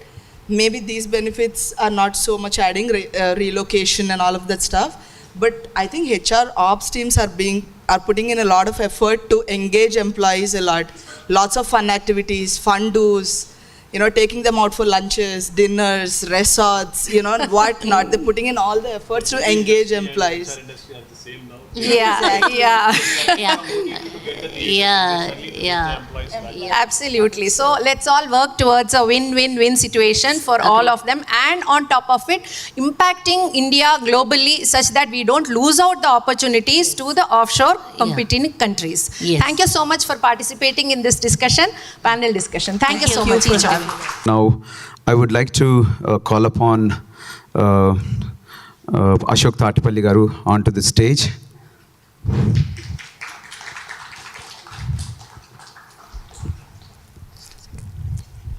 Mr. Ashok Tatipalli is the CEO of Vision Infotech, a full-time position he has held since February 2000, with over 23 years of experience. The company is based in Hyderabad area, India. Before joining Vision Infotech, Ashok Tatipalli garu worked as a consultant for GE Healthcare for 2 years from 1998 to 2000 in Greater Malikwar area. Thank you. Now I would like to call upon Ravi Venkatraman garu onto the stage, please.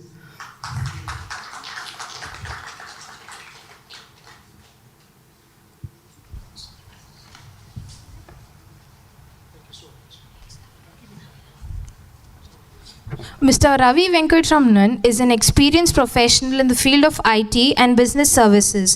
He is currently the CEO and whole-time director of Kavi Innotech Limited, previously known as HCL Services Limited, a position he has held since February 2016. He has been with the company for over 7 years and 3 months, during which time he has played a very vital role in the company's growth and success. Thank you. Now I would like to call upon Lekha ma'am onto the stage, please.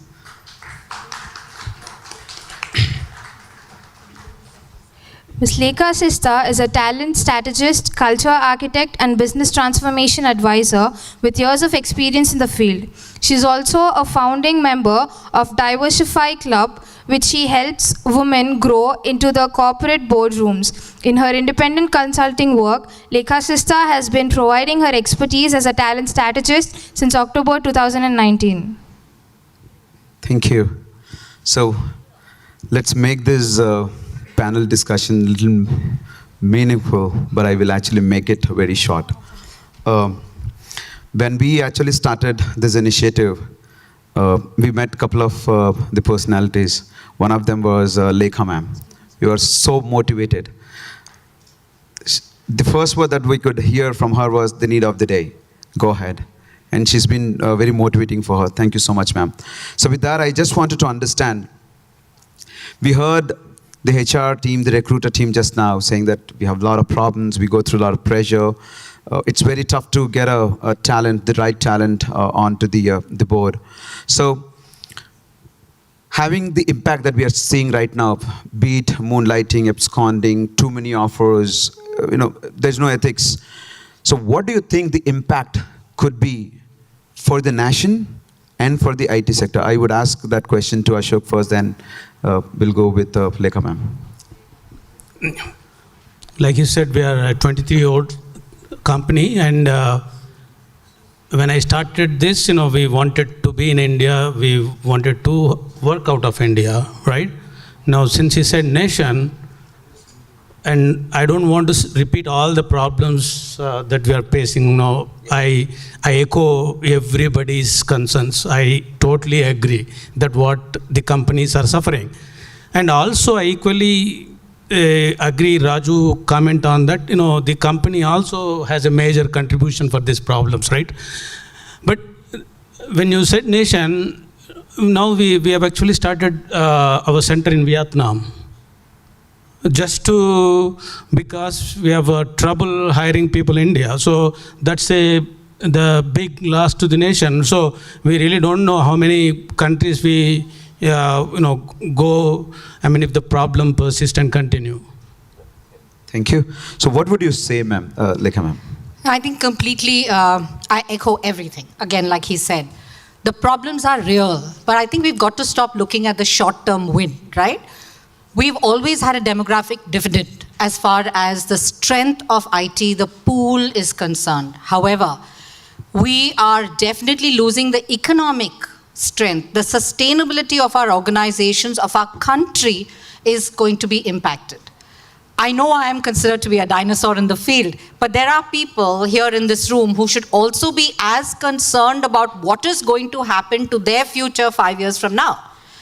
Are they going to be able to have the same kind of jobs? Please understand, every time they come in and they ask for a higher salary, every time they come in and negotiate, like somebody said, and I like that word, auctioning with offers in hand. I think it's a very real problem that we have, which is going to, and I think Ravi will hold on to that, I think we forget that it's not just the IT industry.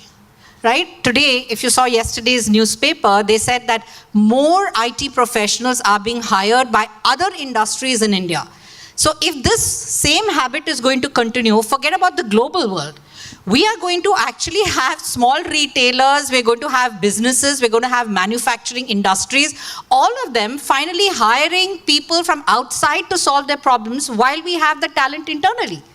So it's going to become a problem which is going to impact almost every other industry. The rate card is not going to change. My employee spend is going to increase because of this. Where are we finally going to be getting our business sustainability from? And I do understand from the business perspective that you do need to have your projects delivered and you want to do it right on time. But as somebody else had stated earlier, I think it's very important to also look at how is that bonding happening inside the company. Because the bonding doesn't happen, the person is leaving. The time between the person has switched off in his mind to actually put down his resignation is about 2-3 months. Yes. After that, it is about 2-3 months before the organization accepts that. But they have not even started the process of hiring. When they finally go, this person has about 15 days to 1 month to actually leave the organization. Yeah. What is that business going to do? Remember, he's already switched off. So there's no productivity for the last 4-5 months anyway, right? Yep. And then the process of hiring is going to take another 90 days. You hire the person for 90 days, that person has a notice period of another 90 days to onboard the person and get him to the same level of delivery. It's going to be another 3 months minimum. So which means you've lost 1 year from the time the person has switched off. And you're not sure that this person to whom you're paying 2x and 3x is actually going to deliver that same x. So it's a huge problem. No, yesterday I was talking to a potential customer. No, I showcased what the services that we offer and what all we did, and But he said, "Can you send me your bench strength?" He says, "No, I agree that you can all do that, right? But when I actually give you the contract, you say I need 3 months, I need to onboard the guy. We spend all the time to interview the person, and you say, no, this guy." So now the customers are actually asking, "No, I want to see the real." They actually want to see the people before even they want to start the negotiation. Correct. They literally want to see the bench, and they also wanted to check if they are really your employees or you're actually giving the wrong names. And my bench is very small. How can I afford big benches? Talk about bench. There's another problem that happens is that the persons on the bench don't like to be on the bench, right? Yes. Because they have to have their resumes Correct. continuously updated. Correct. Yeah. So we are in a conundrum. Yeah. So, good afternoon, ladies and gentlemen. We do understand that we are the three who are standing between you and the lunch. So, I'm sure that you can bear with us for a few more minutes. I think Yes. probably I will have a different setup for conundrum to Yep. what you have. The amount of flux. You can use the mic, guys. I think my voice is good. Yeah. Yeah. The amount of flux which people talking about moonlighting, people talking about multiple jobs, multiple avenues of earning is happening where? We need to understand that a little critically. In one end, we generate about 4.6 million engineers every year in this country. 3% of those engineers are hired by whom? Google, Amazon, Dell, Lenovo, name the top 5 multinational companies. 33 to 34% of rest of the engineers are hired by top tier companies in the country. Where the balance goes? An average of 21% of people in this country, they do not get an employment. Engineers are working as Swiggy delivery boys. I've seen it with my own eyes. So there is a parity which is not emerging very clearly. The quality of engineer from Delhi or from Hyderabad or from Chennai, for that matter, from Jumritalaya, they're all IT engineers, computer science. Put them under one room, you will understand the variance of technological skill, which is Correct. a real challenge. It does. Let's understand that. Second thing which I really wanted to point out to this forum is, COVID has taught us something which we never thought we will learn in our life. How many of you in Hyderabad are staying in high-rise buildings?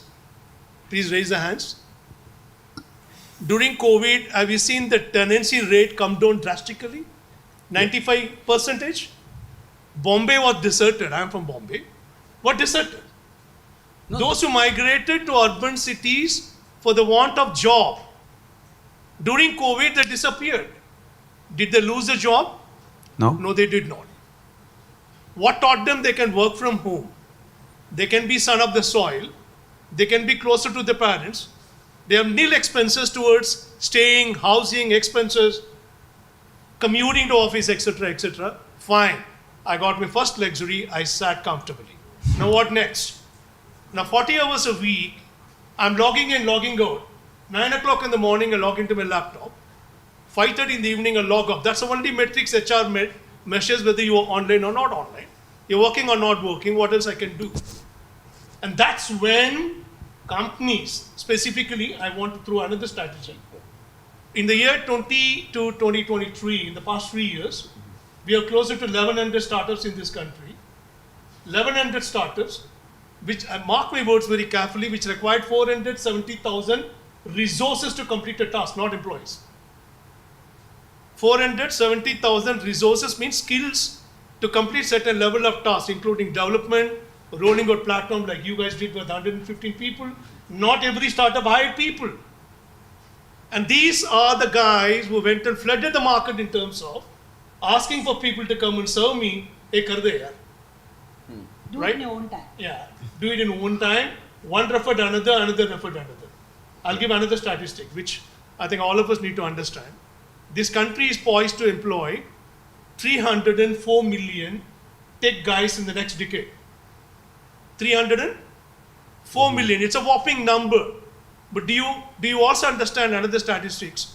Only 27 million of them will be deployable, employable.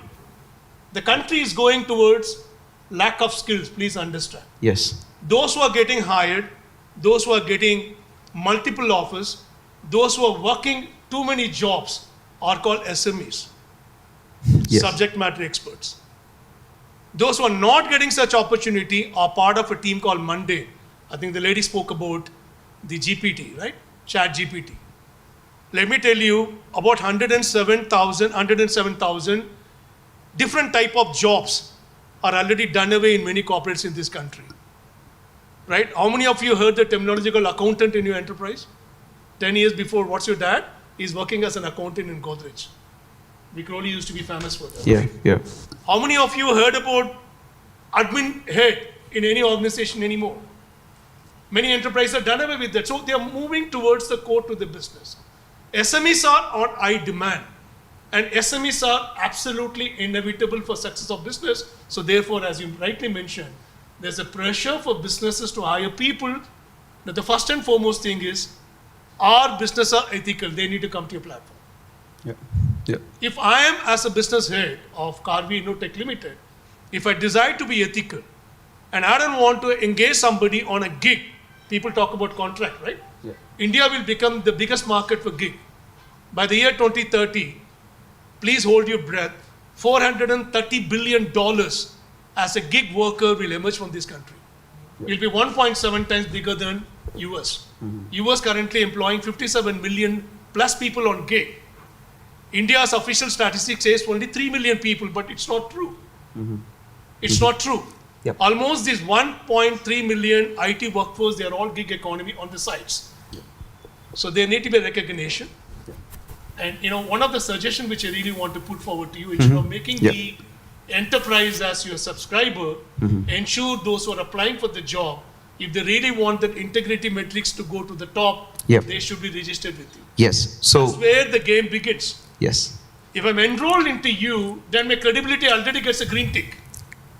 Right? I'm coming to you for the job. I don't have any other offer. And you are the first employer. And if I have a disagreement, I can always exit. Yeah. The point is, the doubling, tripling, gig worker, and I was really surprised when somebody quoted 32 PF accounts in an individual name Yes. and 7 in an individual name. And I wonder, what does our UAN does in the back end? Which is connected to your PAN, connected to your Aadhaar. 32 and how jobs, can I have 7 PF accounts. How is it possible? I mean, humanly, it's eye-opener for me. Yeah. He's got 32 people, 32, it's like jobs he's unimaginable. having. Doesn't matter about the PF accounts. He's also subletting his job. Yeah. So to Ravi, the same question. So having that exponential growth opportunities in the IT sector, now we've seen a very bad phase at this point of a time. Small companies like us or the medium companies like the ours, we are literally troubling. So what do you think is very important that we should take care at this point of a time? Again, I'm sorry, I'm stopping you guys from having lunch. I'm going to take a little longer than 2 minutes. Yes, go like ahead. this. Yes. When you really look at hiring people, right? The trouble we face is only when we do a lateral hiring. I mean, all of you will agree. Yeah. Lateral hiring is because you're putting the business under pressure. And business wants to recruit, hey, I want somebody like yesterday. Right?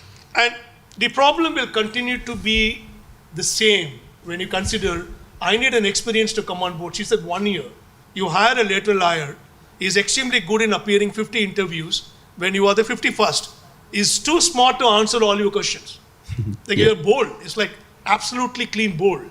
He comes on board, you take 3 months time to understand what he committed during the interview process, what he said he can deliver, whether he can deliver or not. I run about 3,000 plus people, I have the problem. You understand where I'm coming from? Yep. Until and unless enterprises don't start looking within of setting up a process of building skills. Correct. That's the only way forward for you not to fall prey for such instances. So from your response, what I understand is skill people first. And this actually solves the minimum of the problem. I think my friend over there will agree. In good old days, we used to have something called job rotation. Yeah. I'm asking you, sir. Krishna. Raju, we used to have a job rotation. Yeah. Why job rotation in the large enterprises? That I am willing to move from one role to another role to grow, keep on growing. Yeah. And we stopped doing it all of a sudden. We now talk about skill rotation. That means you are a Java guy for 3 years and I can't give you the next level to you because you are Java. You're killed. Yeah.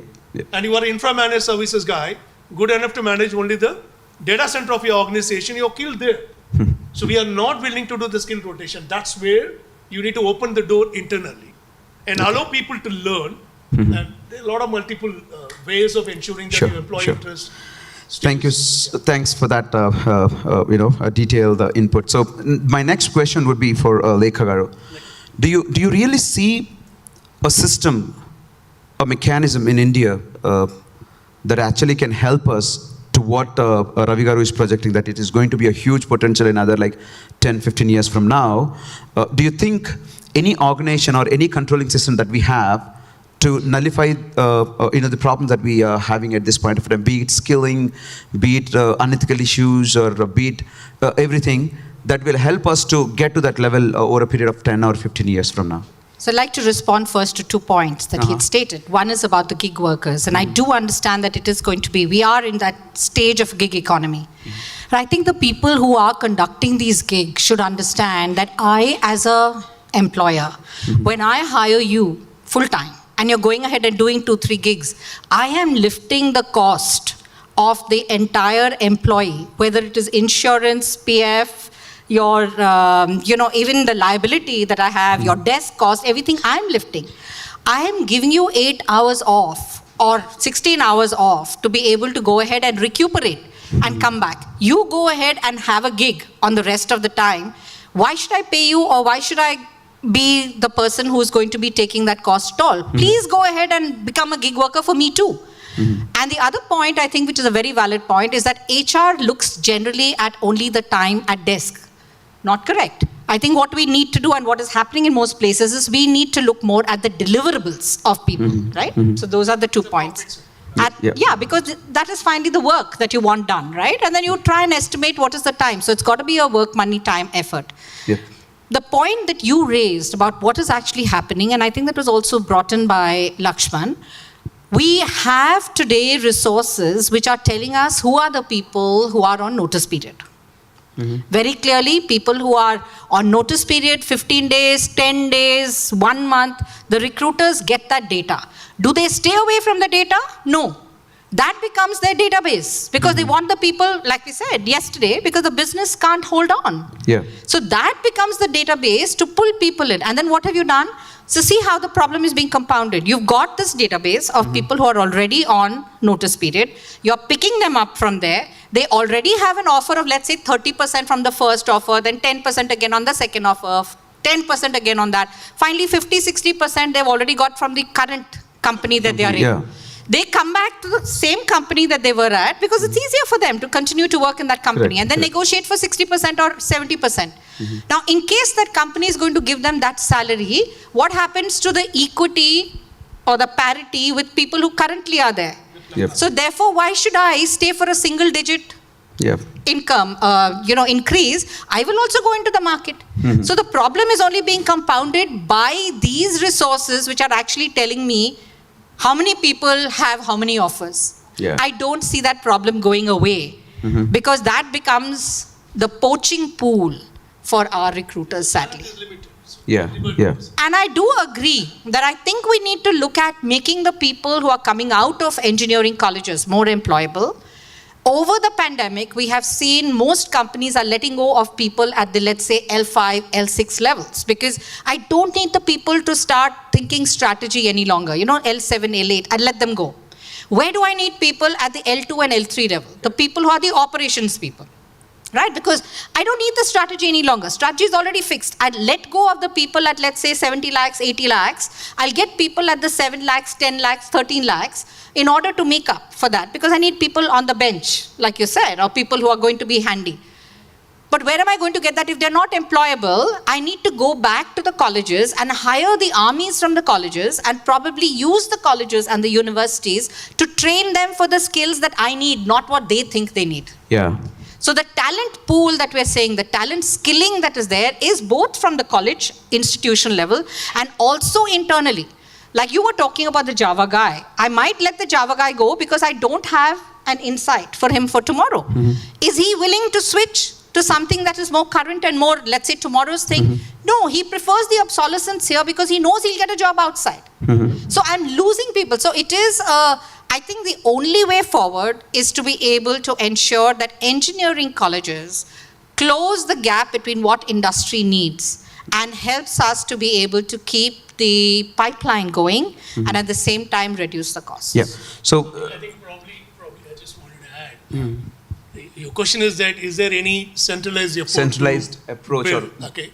I'm really not sure that how many of you are passed out from government colleges and schools. Anybody here? Nobody. I'm a municipal school student. I passed out from a municipal school, right? The concentrated effort Government of India spends per annum is about 17,000 crores. Average JSG is here. You can certify Telangana government last year alone spent close to about 1,100 crores in upskilling the rural population of this country. There is a concentrated effort, but anything comes from government, we tend to believe that, that's going to be substandard, which is not true. As you mentioned earlier, India is not only about IT, right? Our services revenue contributes 37% of to your GDP, the services aspect. The manufacturing base, which was there in 2014, I'm not propaganding for any political party, please don't misunderstand me, which was in 2014 and 2023, the manufacturing base from a percentage of 2 is come up to 17%. Now, which institute, which university, which college in this country trained them? No. It's a concentrated effort by the government. The problem is, she rightly pointed out, it's a sector-specific, be it a government or private sector. They need to come together, be it educational institution or otherwise, in terms of building the nation for the future ready. Yep. In one of my earlier panel discussions, which I, of course, published that in my channel, is that there are some 3 top emerging jobs in this country which is going to come out.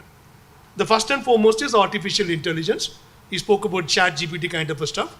ChatGPT will replace your email attending, your invoice processing, account payable, account receivable, everything will be moved to ChatGPT kind of a Google Bard or ChatGPT, you name them, right? But subject matter experts will still be in demand. The first and foremost, artificial intelligence is a big ticket item in this country. Yep, it is. And second, with the onset of 5G and data affordability and the speed which is multiplying and the number of access devices which gone from office to home, the next job in demand is going to be cybersecurity. Yep, yep. So I wanted to grab One more line. The third is, with the amount of UPI transaction which you keep on doing, right? There are dime a dozen products in the fintech industry. So actuarial science is going to be in demand. Tell me one institute in this country which teaches you AI, cybersecurity, or actuarial science. We have an institute called Actuarial Science of India and Bombay. Right? These are the 3 most sought after jobs for the future. We have built our AI center in our own company, right? We are not finding talent. So these challenges need to be mitigated systematically by jointly working. Yes. That's what the point which I really wanted to table. Thank you. So I'm just grabbing the discussion to the point. So do you think, is there any regulatory system or any system that is prevalent in India for us to overcome the challenges that we are going through as an organization, as a nation? I would ask Ashok this question.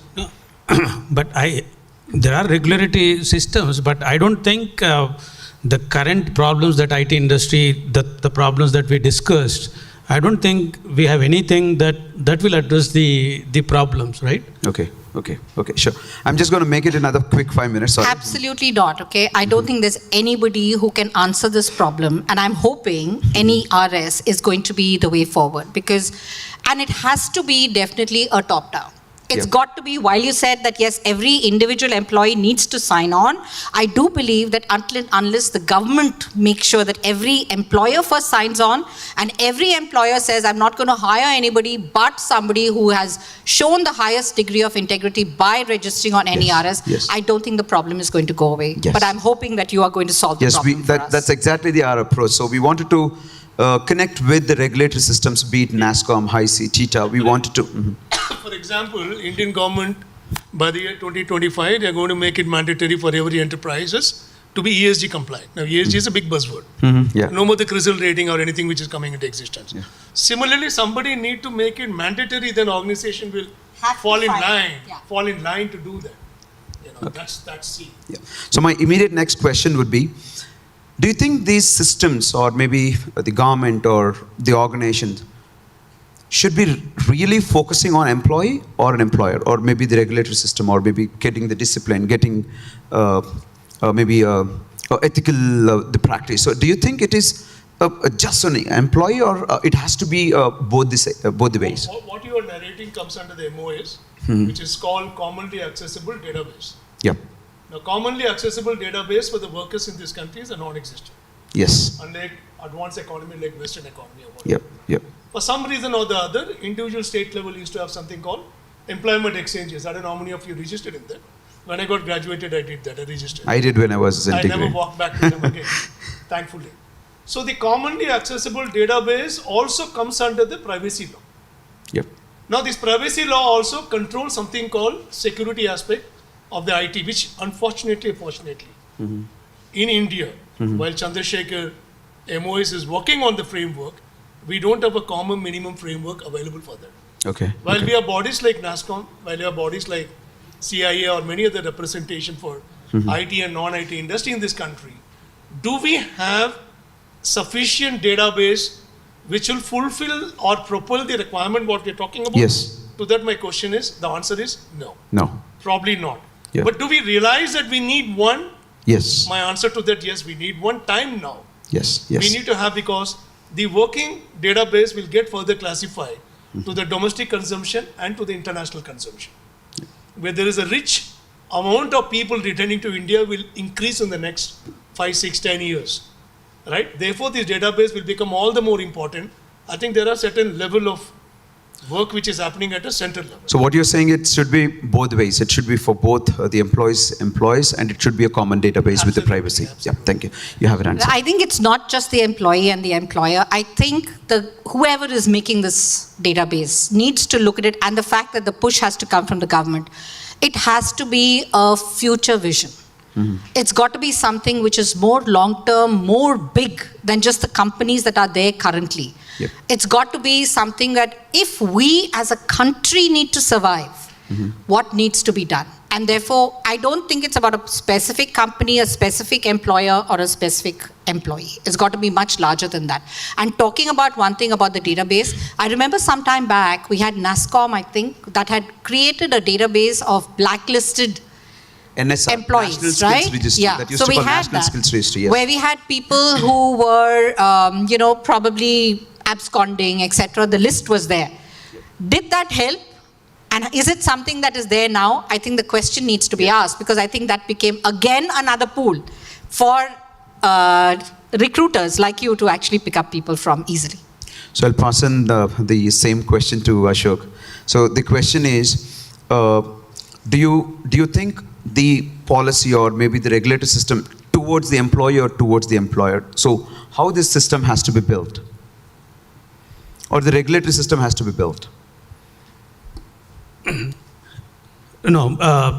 Discipline for both the parties, right? Let's say, if I don't hire an employee, if the employee, prospective employee doesn't have a minimum relieving letter, right? Or, this guy is a job hopper, like, he changed 4 jobs in a year, right? So the companies have to follow certain discipline, right? This employee just accept an offer and somehow only work for a week or 2 and then coming back to me. Should I really hire that person or not, right? So we have to have some self-discipline, and that will solve most of the problems. But at the same time, it's like you are finding a groom, right? You do all verification, right? So same here, right? I'm getting married to my company, right? This guy is, so I definitely need to verify this simple background of like whether this guy went on a university or did work.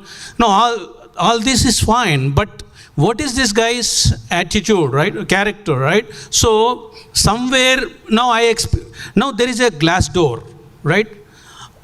And now I have 1,000 employees happy, and the general human tendency is, if you are happy, most of the times you will not say it out. But there is one person really not happy, goes to the glass door, writes everything about the company, right? And then people look at that feedback and decide whether to join this company or not, right? But where is I write about that employee because this guy, joined the company and took all the assets of the organization. I had lot of trouble getting back them, and and no show, all that problems I've gone through with this employee. Where do I document so that other company will look at and will not consider to hire that person, right? Yeah. So it's both. I mean, okay, you are free to write about organization, right? I also need to know about the employee, how they say whether should I hire or not, right? Yeah. So you're saying it should be the both side, both from the employee and the employer. So my final question, looking at the time, so do you think will a regulatory system or a system something like us is giving a visibility about the employer as well as the employee would be accepted by this IT ecosystem? Maybe I would like to hear from Ravi. I think, You want to take this?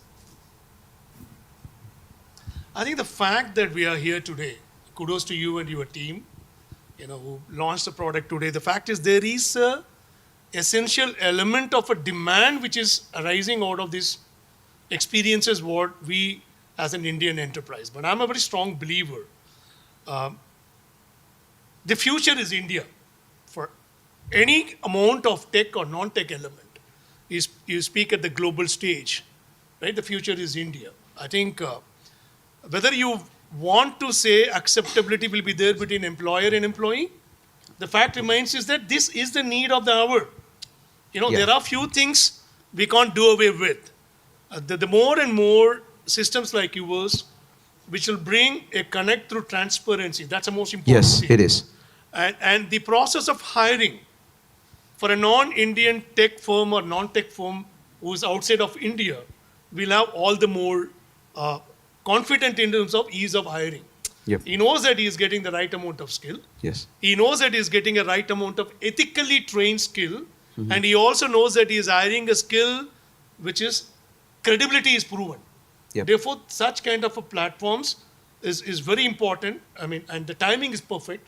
Yes. I know you guys really need to struggle a bit to bring it up to We speed. are ready for it. Bring it up to speed, but I'll give myself a couple of years. Yes. But I'm sure by 2025, you will have 1/3 or 2/3 of the enterprises in the country would have been part of your Thank you so much subscription for the base. confidence. And I will ensure that every forum when I get, Yep. I will definitely Thank you so speak a much. couple of lines about this. Thanks so much. Because it really excites me as a tech firm entrepreneur and come CEO. It excites me. So the need of the hour, it's required. Therefore, acceptability is taken for granted. Thank you. Don't even think whether employees will accept or employees will accept. Listen, I'm not looking at your CV. If you're not part of the system, end of the story. Yep. Yep. Right? And I'm not looking at college campus recruitment, which you must have had loads of examples or training. I said, if you are going to make the same student sit across 6 different enterprises and you're going to sit on a pile of 6 different offers, come back and negotiate, hey, my minimum this year is 7.5 lakhs per annum. I'm so sorry, the same guy whom you given 4.5, I will blacklist the enterprise. Sorry, the institute, I won't go back to them. Yep. So you need to bring the ecosystem. That's important for you to Correct. understand. Probably I'm giving away some business ideas. It's not the employer, it's not the employee, it's a complete ecosystem which need to prevail upon such practices to bring a straight line credibility factor. Yep. Therefore, your ethics are taken for granted, whether it's for Indian enterprise or enterprise which is non-Indian. And Yep. that's what my firm belief is. Thank you. I'll give it to Lekha. We also spending a lot of money on the BGCs, right? If you have if you have that system in your place, I don't again need to hire a company to do the background check, Yes. right? And also every company does, right? Every company. And every company does from the school, verifies all his credentials, right? So it's actually sometimes they take about 2 to 4 weeks to Yes. get the report, and so that sometimes it's not really acceptable, right? No, if you can, if system can give me that and instantly, right? Because you are already building the history of the person, right? He's already given you a full stack development work.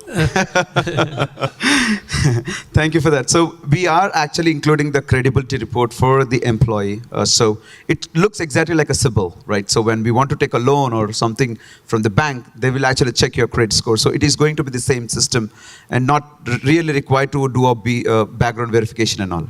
Yeah, I accept an offer. I didn't take an offer. -10. Yes, Okay, that's so kind of keep a credit on- report. Yes, Huh? exactly. That's kind of credit report. I think you have to say something. Yeah, I was saying that, like you said, I think we need to be able to inculcate this throughout the entire ecosystem.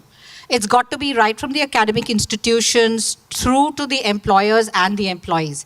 Yes. And at the beginning, it will need to be forced. Yes. So that is where I'm expecting and hoping that associations and the government should force employers and employees to be part of this. Yeah. Because until that is done, it's not going It's to be not good. successful. A small data point I wanted to change. Yeah, sure. Share with you. Yeah. Many of you might have read in the newspaper and electronic media. Two of the leading IT enterprises in this country Uh-huh. took close to about 407,000 offer letters. Uh-huh. Till date, they are not on board. Yeah, yeah, yeah. So I went around doing I connect all these companies. I wanted to check why they didn't do it. It came as a surprise. Many of the institutions where the average recruitment cost is about 370,000 INR per year. Oh. They made the student go through multiple efforts of sitting for multiple different companies. When the HR of these top three tech companies, they start to discuss with each other, they found the same offer letter was actually gone to the same guy. And the institute came back and said, no, sorry, we can't accept this. Mhm, We need to mhm. increase that by 40%. Yeah. 50%. There was a tremendous amount of negotiation happened exactly in the year 2020. Yeah. As a result of that, those poor students who spend millions of rupees Mhm. educating themselves to qualify themselves as an engineer, Mhm. Yeah, yeah. Thanks for that. So I would like to conclude. So there is a real problem today. There is a regulatory system which is required for us, and it has to come from the top-down approach. Connecting with government, connecting with institutions, and to favor both the employees as well as the employer. So that I would like to conclude. So thank you so much for giving your valuable time here for this panel discussion, Ashok. Thank you so much, Lekha Garu. Thank you so much, and Ravi Garu. Thank you so much. Yeah.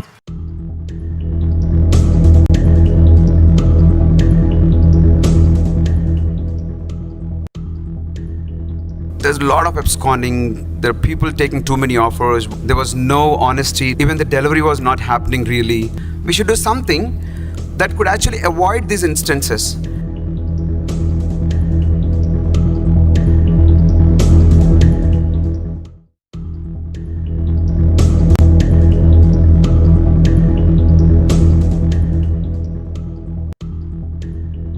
We find that business is at a crunch today. During the pandemic, people have been working from home. And since they've been working from home, they believe that they can take on 2 or 3 jobs. And that becomes a problem for us because when your employee costs are going up, where is the sustainability for our organizations?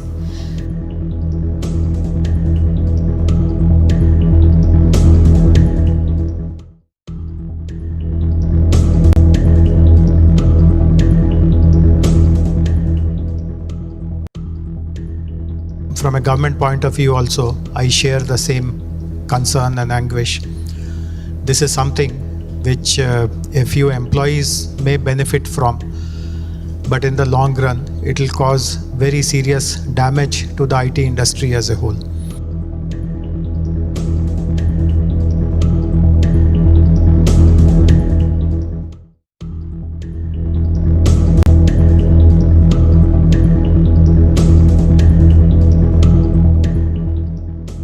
So it's time for all of us really to adapt to the change.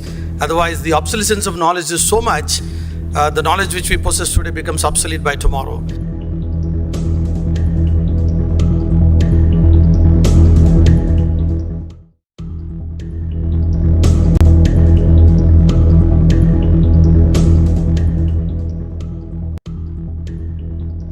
We have not only compromised our ethics, but actually contributing exponential salary inflation and also to the unemployment rate. As the IT industry, it is essential to ask ourselves how long we are going to sustain its position as the preferred offshore destination.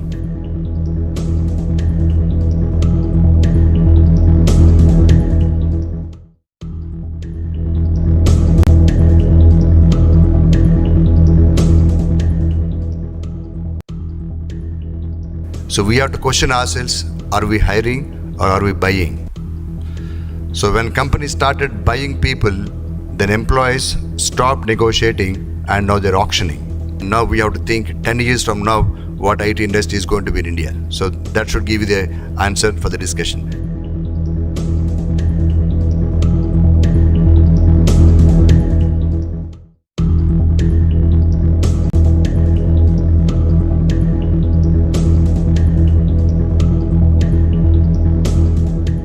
NERS has introduced an inventive product for labor compliance that is designed to simplify the process in India. This centralized platform, which is built on blockchain technology, is a game changer for the IT industry in India. mystartuptv spoke to several guests on the sidelines of the event.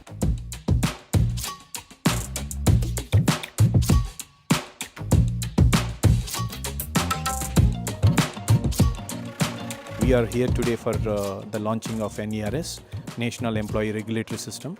This we actually built for the benefit of nation.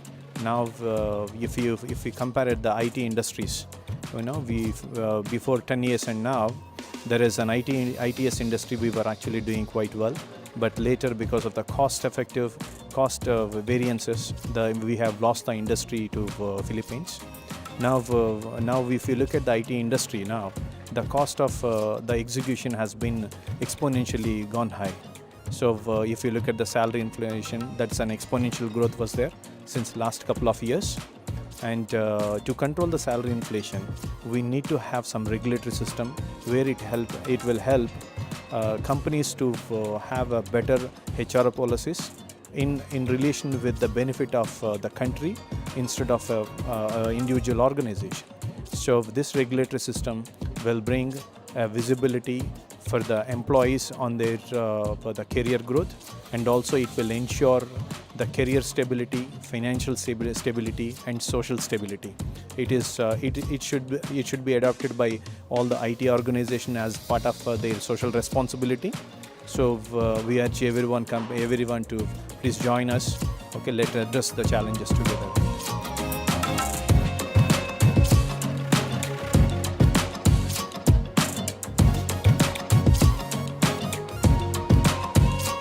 If you ask me, right, rather than credibility, I say sustainability.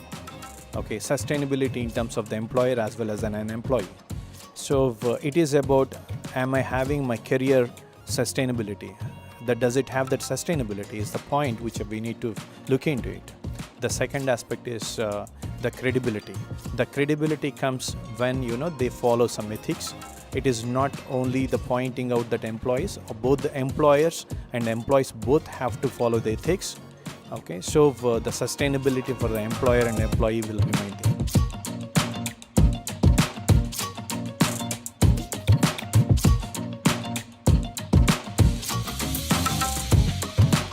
So this is technically, this will initially as a phase 1, the employees will be adopting it because the major challenge is from the practices what an individual organization is contributing it.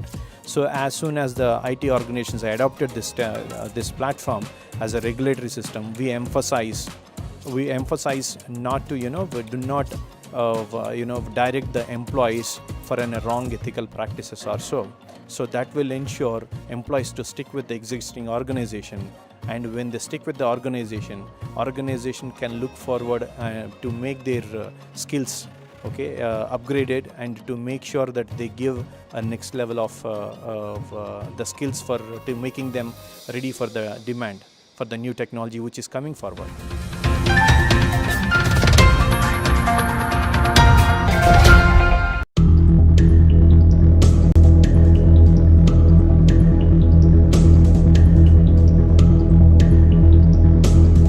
NERS has introduced an inventive product for labor compliance that is designed to simplify the process in India. This centralized platform, which is built on blockchain technology, is a game changer for the IT industry in India. mystartuptv spoke to several guests on the sidelines of the event. My name is Suresh Taniru. I am the mentor and the principal, the mentor for NERS. Today, we've launched NERS website, the logo, and the product to the nation. And this is going to be focused on employee as well as employer. And this helps an employee maintain the credibility and an employer to get the right talent. And to talk that, we have a guest from Infotech called Ravi Garu. We have Ashok Tatipalli from Vision. We do have Lekha Garu. We also have few other eminent personalities who spoke about the product, who spoke about the need for NERS. And we are sure National Employee Regulatory System is going to be a platform for all the IT organization to bring back the ethical culture. And this is the need of the day.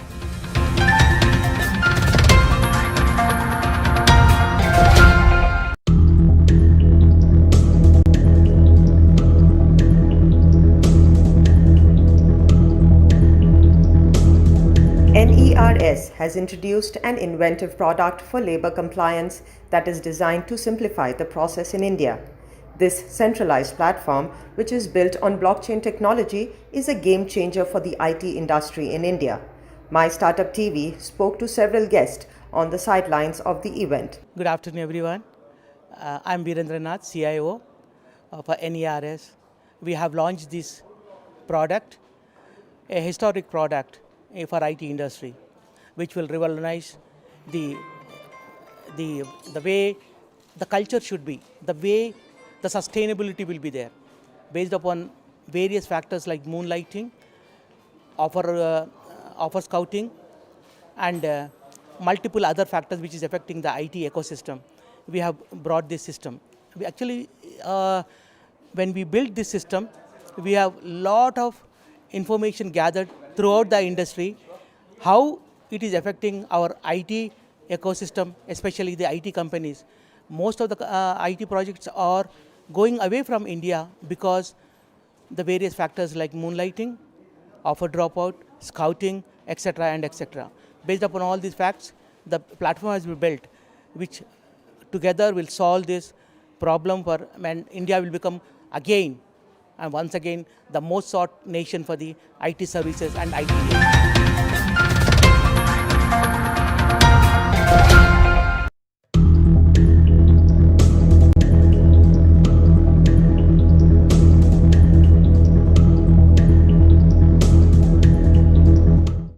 This started around 5 years ago. The vision or mission of this activity was to help startups in life sciences. We wanted to create infrastructure for these people and also create a lot of mentorships. It's been almost now 5 years since we started. We had some successes. For a startup incubator like ours, I think we have done a good job. We have to change the risk aversion among the investors for life science startups. We wanted to bring in more and more younger entrepreneurs like MSCs and things like that. We should become a very, very good interface between the service, other side stakeholders like investors, accelerators or other incubators, government and our startups. So we should be an extremely good interface. How do I package my startups to present to the external guys? How do I bring in the external guys and say we have good startups here? This kind of facilitation we need to do very aggressively. That's what I think we do.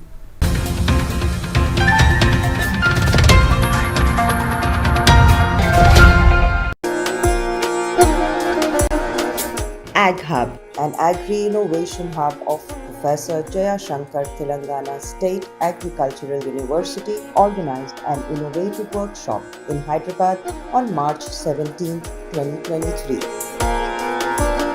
The workshop was titled Gen Y, the Game Changers and Challengers.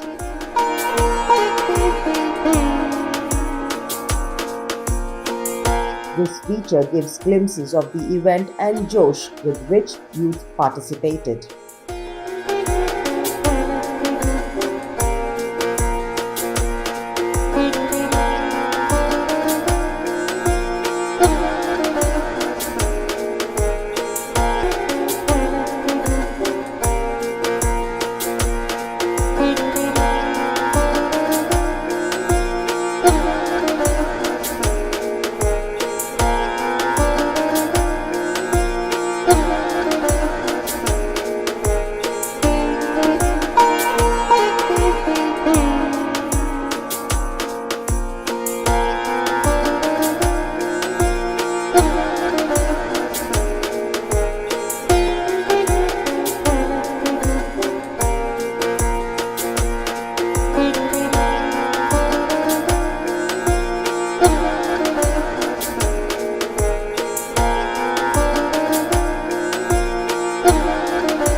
India assumed the presidency of G20 for the year 2023. Group of 20 is a forum comprising 19 countries and the European Union. Agriculture is one of the 16 sectors that is part of the summit's theme Vasudhaiva Kutumbakam, meaning one earth, one family, one future. India is organizing multiple events nationwide as a lead-up to the G20 summit in September this year. AgHub is an agri-innovation hub under Agriculture University, Hyderabad, formerly known as Professor Jayashankar Telangana State Agricultural University.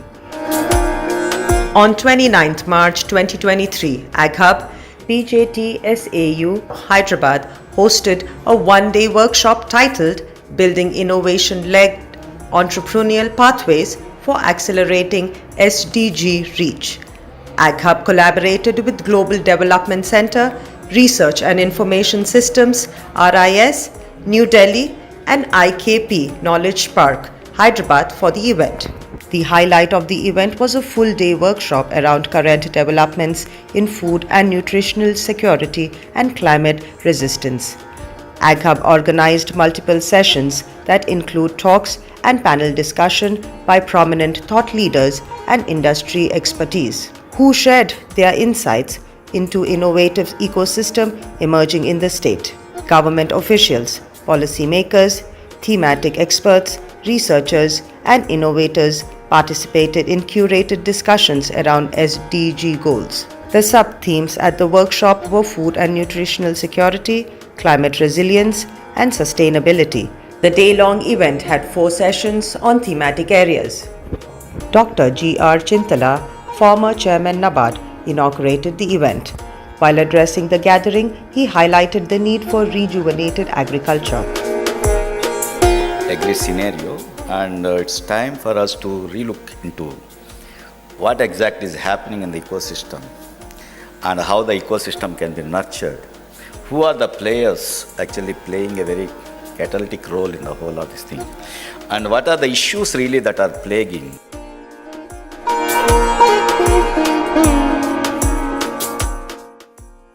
This workshop forms part of the series of activities the Task Force 6 under the Think 20 for the G20 is undertaking all over the country, and this is one event slated for this part of the country and particularly for the state of Telangana.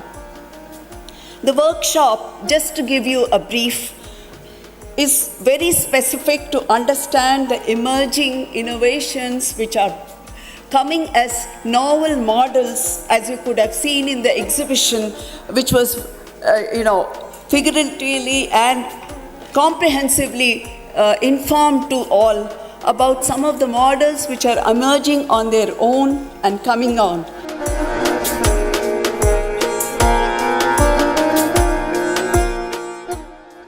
The shareholders present here today would bring meaning to this event by sharing their rich experience and knowledge about different types of agricultural innovations with examples, case studies, criteria for success, the enabling environment, and associated factors.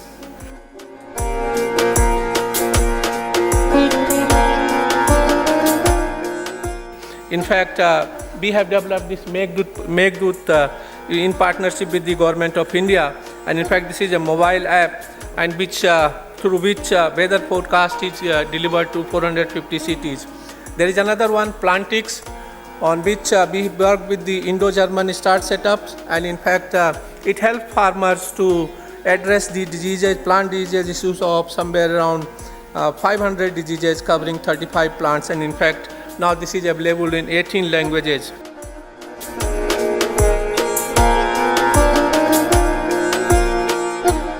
दो 2018 से सेवा से जुड़ी। पहले मुझे नहीं पता था हमारे लद्दाख में बहन लोगों को सेवा क्या काम करते हैं। फिर मैं सेवा से जुड़ के ये सब पता चला कि हमारे गांव में, हमारे लद्दाख में ये खुबानी, बादाम, ये सब वेस्ट होता है, गाय को खिलाता है। फिर इधर आके ट्रेनिंग दिया अहमदाबाद में 45 डेज़। फिर इधर से हम लद्दाख में जाके हमारे बहनों को मैंने ट्रेनिंग दिया। अभी 600-700 बहनों को मैंने ट्रेनिंग दिया। अभी हम लोग, हमारे बहन लोग ये एप्रिकॉट ऑयल, सिबकथुन जूस, जाम, एप्रिकॉट जूस बनाता है। बिहार भागलपुर से हूँ और मैं 2018 में सेवा में जुड़ी हूँ। उसके बाद 2016 में सेवा से जुड़ी हूँ और 2018 में मेरे कर्णभूमि कंपनी का गठन हुआ है। उसमें हम लोग अपना बिजनेस शुरू किए हैं, जैसे कि सब्जी, गेहूँ, धान, मक्का। इसमें मतलब बीज भी बेचते हैं। उसके बाद जो खरीद होता है उसे धान, गेहूँ, मक्का खरीद कर अपना सेल करते हैं। तो उसमें अगले यानी कि 21 और 22 में हम लोग लगभग 1,32,000 का सेल किए। और हम हवेली खड़गपुर के बिहार से आए हैं। वहाँ पे हम सेवा से पिछले 7 साल से जुड़े हैं और 2 साल से हम CLM का काम करते हैं, कम्युनिटी लाइव स्टॉक मैनेजर हैं। और उसमें GRC गोट रिसोर्स सेंटर पे हम काम कर रहे हैं।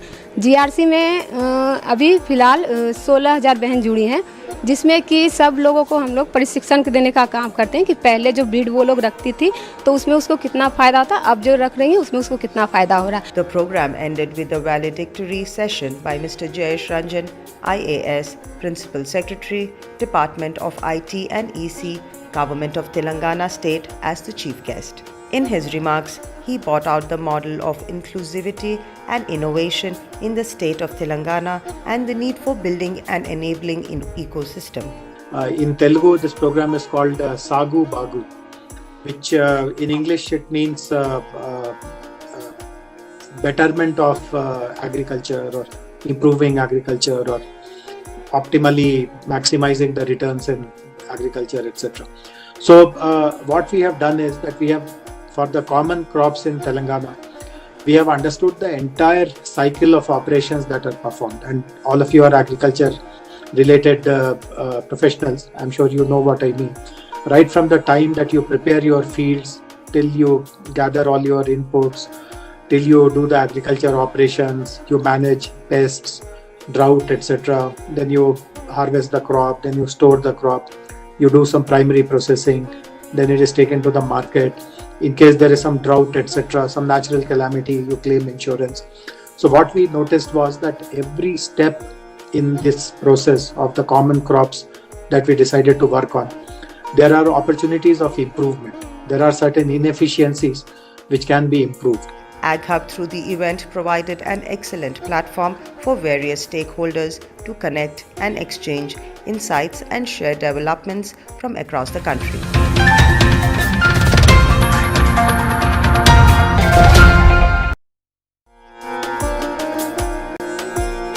India assumed the presidency of G20 for the year 2023. Group of 20 is a forum comprising 19 countries and the European Union. Agriculture is one of the 16 sectors that is part of the summit's theme Vasudhaiva Kutumbakam, meaning one earth, one family, one future. India is organizing multiple events nationwide as a lead-up to the G20 summit in September this year. AgHub is an agri-innovation hub under Agriculture University, Hyderabad, Professor Jayashankar, Telangana State Agricultural University. On 29th March 2023, AgHub, PJTSAU, Hyderabad hosted a one-day workshop titled Building Innovation-Led Entrepreneurial Pathways for Accelerating SDG Reach. AgHub collaborated with Global Development Center, Research and Information Systems, RIS, New Delhi and IKP Knowledge Park, Hyderabad for the event. The highlight of the event was a full-day workshop around current developments in food and nutritional security and climate resistance. AgHub organized multiple sessions that include talks and panel discussion by prominent thought leaders and industry expertise, who shared their insights into innovative ecosystem emerging in the state. Government officials, policymakers, thematic experts, researchers, and innovators participated in curated discussions around SDG goals. The sub-themes at the workshop were food and nutritional security, climate resilience, and sustainability. The day-long event had 4 sessions on thematic areas. Dr. G.R. Chintala, former Chairman NABARD, inaugurated the event. While addressing the gathering, he highlighted the need for rejuvenated agriculture. Agri scenario, and it's time for us to relook into what exactly is happening in the ecosystem and how the ecosystem can be nurtured. Who are the players actually playing a very catalytic role in the whole of this thing, and what are the issues really that are plaguing.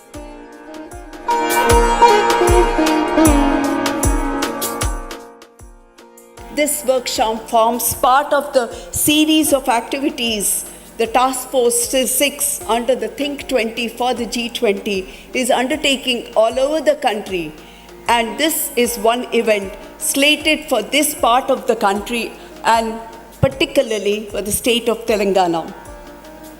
The workshop, just to give you a brief, is very specific to understand the emerging innovations which are coming as novel models, as you could have seen in the exhibition, which was, figuratively and comprehensively informed to all about some of the models which are emerging on their own and coming on.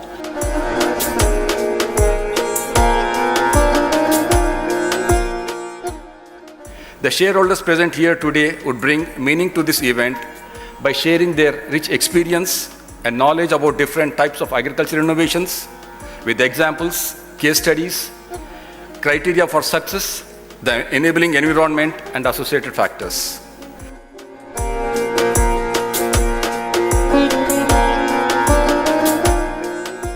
In fact, we have developed this Meghdut in partnership with the Government of India, and in fact this is a mobile app and through which weather forecast is delivered to 450 cities.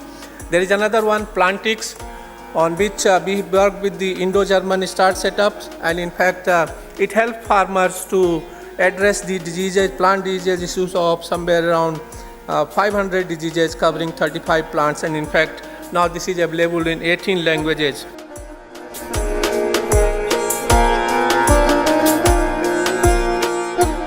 Coming to sustainable development goals, NABARD is not new to this. Maybe yes, these goals have been outlined and how one has to achieve by 2030, whether it is no poverty, hunger, gender equality, so on and so forth. I think in 90% of the sustainable development goals, NABARD has always been a part of it, and it has been spearheading the entire program across the country. 2018 से सेवा से जुड़ी। पहले मुझे नहीं पता था हमारे लद्दाख में बहन लोगों को सेवा क्या काम करते हैं। फिर मैं सेवा से जुड़ के ये सब पता चला कि हमारे गांव में, हमारे लद्दाख में ये खुबानी, बादाम, ये सब वेस्ट होता है, गाय को खिलाता है। फिर इधर आके ट्रेनिंग दिया अहमदाबाद में 45 डेज। फिर इधर से हम लद्दाख में जाके हमारे बहनों को मैंने ट्रेनिंग दिया। अभी 600-700 बहनों को मैंने ट्रेनिंग दिया। अभी हम लोग, हमारे बहन लोग ये एब्रिकॉट ऑयल, సిబాక్థోన్ జ్యూస్, జామ్, అబ్రికోట్ జ్యూస్ बनाता है। నా పేరు శ్రీజ, నేను గద్వాల్ జిల్లాలోని చింతలకుంట గ్రామానికి చెందుతాను। ఇప్పుడు నేను ప్రస్తుతం ఇంటర్ ఫస్ట్ ఇయర్ చదువుతున్నాను। నేను వచ్చేసి శ్రీజ గ్రీన్ గెలాక్సీ ఒక స్టార్టప్ను స్టార్ట్ చేశాను। దాంట్లో భాగంగా నేను ఈ బయో పార్ట్స్ ग्राउंडनट शेल तोटी तैयार చేశాను। और हम हवेली खड़गपुर के बिहार से आए हैं। वहाँ पे हम सेवा से पिछले 7 साल से जुड़े हैं और 2 साल से हम CLM का काम करते हैं, कम्युनिटी लाइव स्टॉक मैनेजर हैं, और उसमें GRC गोट रिसोर्स सेंटर पे हम काम कर रहे हैं। GRC में अभी फ़िलहाल 16,000 बहन जुड़ी हैं, जिसमें कि सब लोगों को हम लोग प्रशिक्षण देने का काम करते हैं कि पहले जो ब्रीड वो लोग रखती थी तो उसमें उसको कितना फ़ायदा था, अब जो रख रही हैं उसमें उसको कितना फ़ायदा हो रहा है। The program ended with a valedictory session by Mr. Jayesh Ranjan, IAS, Principal Secretary, Department of IT and EC, Government of Telangana State, as the chief guest. In his remarks, he brought out the model of inclusivity and innovation in the state of Telangana and the need for building and enabling an ecosystem. In Telugu, this program is called Sagu Bagu, which in English it means betterment of agriculture, or improving agriculture, or optimally maximizing the returns in agriculture, etc. So what we have done is that we have, for the common crops in Telangana, we have understood the entire cycle of operations that are performed, and all of you are agriculture related professionals. I'm sure you know what I mean. Right from the time that you prepare your fields till you gather all your inputs, till you do the agriculture operations, you manage pests, drought, etc. Then you harvest the crop, then you store the crop, you do some primary processing, then it is taken to the market. In case there is some drought, etc., some natural calamity, you claim insurance. So what we noticed was that every step in this process of the common crops that we decided to work on, there are opportunities of improvement. There are certain inefficiencies which can be improved. AgHub through the event provided an excellent platform for various stakeholders to connect and exchange insights and share developments from across the country.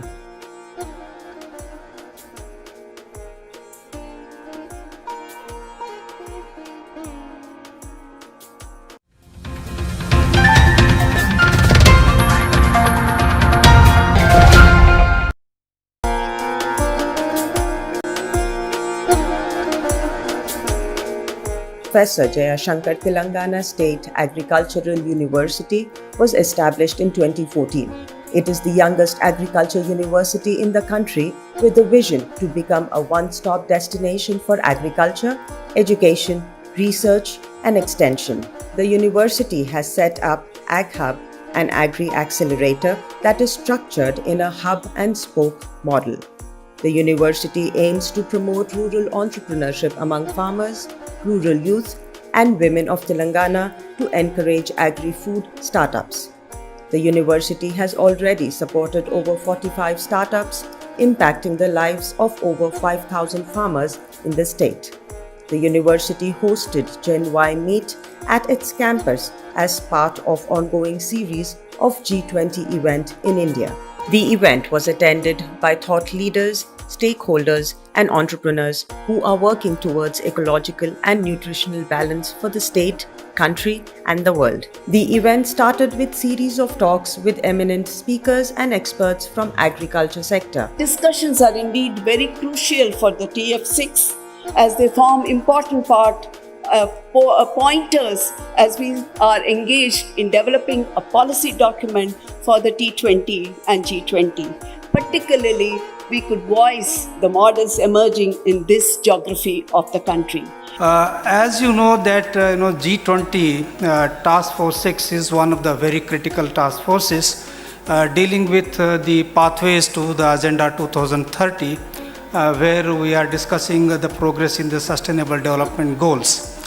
Under that, there are very important sub-themes which are defined, and one of the sub-themes is on the sustainable agriculture, climate smart agriculture.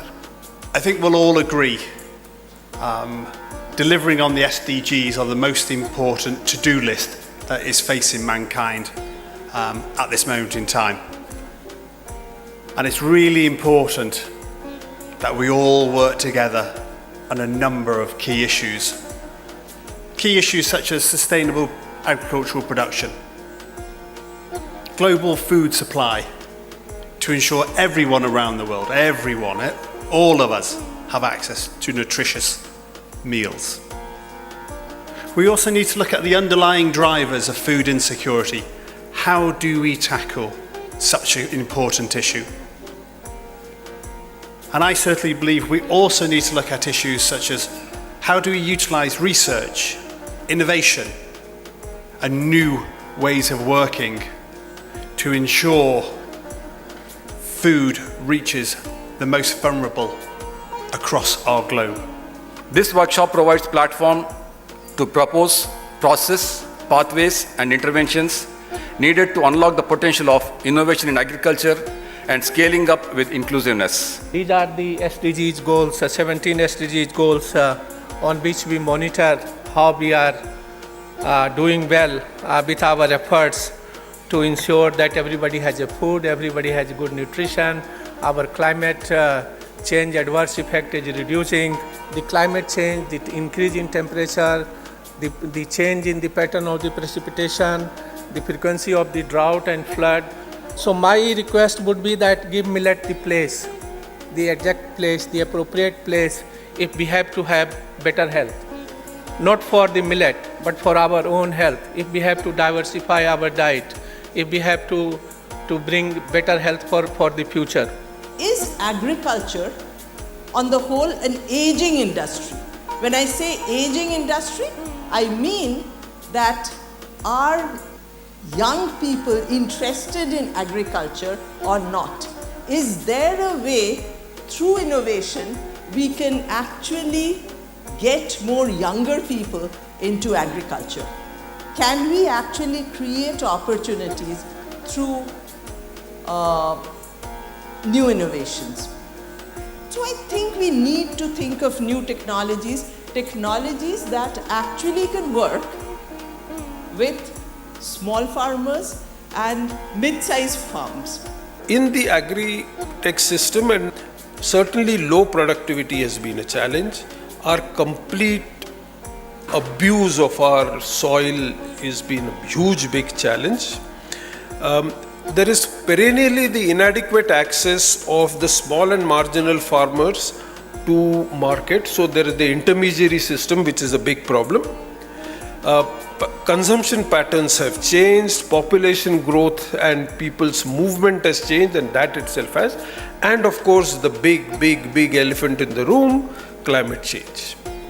Right? So it's in that background that we have to now look at what is going to go. So the next wave of innovation that we have will have to come out with completely alternative approaches and innovations to rethink of what we need to do to contribute to 2030. So now startups have to look at a different set of challenges of developing technology and tools that can enhance productivity in declining resource settings.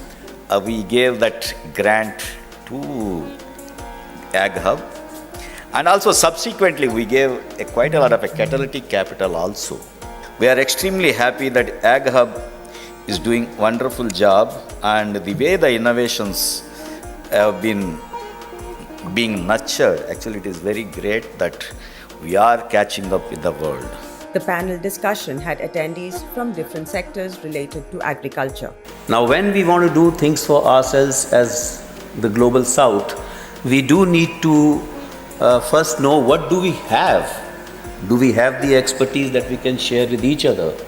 And that is where the question of localization of our expertise comes.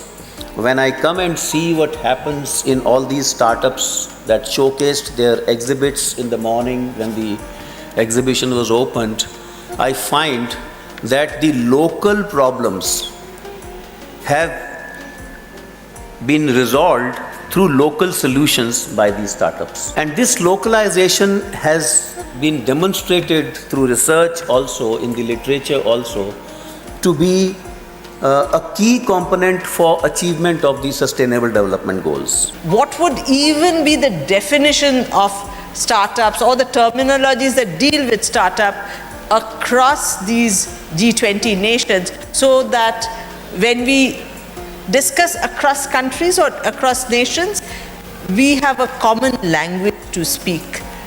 During the gathering, Jayesh Ranjan, the IT Secretary for the Government of Telangana, talked about how the state is working towards sustainability. In Telugu, this program is called Sagu Bagu, which in English it means optimally maximizing the returns in agriculture, etc.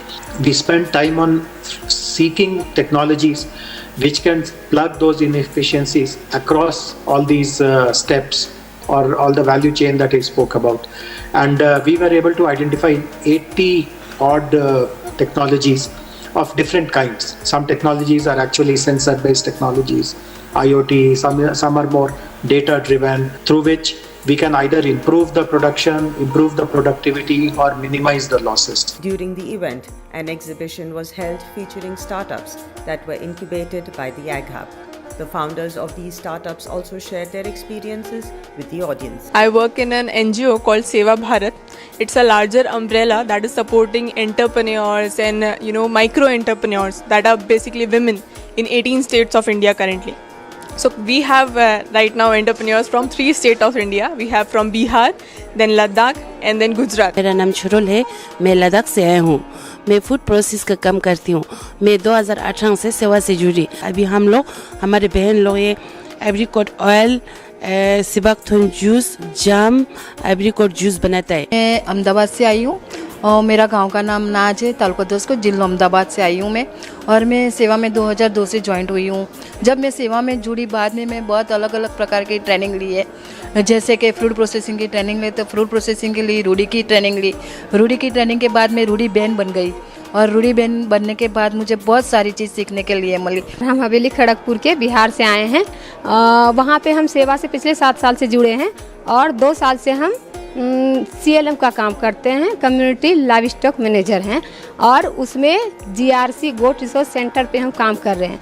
GRC में अभी फ़िलहाल 16,000 बहन जुड़ी हैं, जिसमें कि सब लोगों को हम लोग प्रशिक्षण देने का काम करते हैं कि पहले जो ब्रीड वो लोग रखती थी तो उसमें उसको कितना फ़ायदा था, अब जो रख रही है उसमें उसको कितना फ़ायदा हो रहा है। तो अब जो बहन रख रही है ब्रीड, उसमें उसको झुंड बढ़ रहा है, उसका ब्रीड बढ़ रहा है, उससे वो सेल कर रही है तो उससे उसको फ़ायदा हो रहा है। और उसके बाद उसके पास जो गोट मिल्क आ रहा है तो उससे हम लोग अभी हाल ही में मतलब 6 महीने पहले से साबुन बनाना स्टार्ट किए हैं। We are doing ready to eat and ready to cook millet chapatis using a very unique fermentation technology. With this technology, we've been able to make millets much softer and more palatable compared to the regular millets.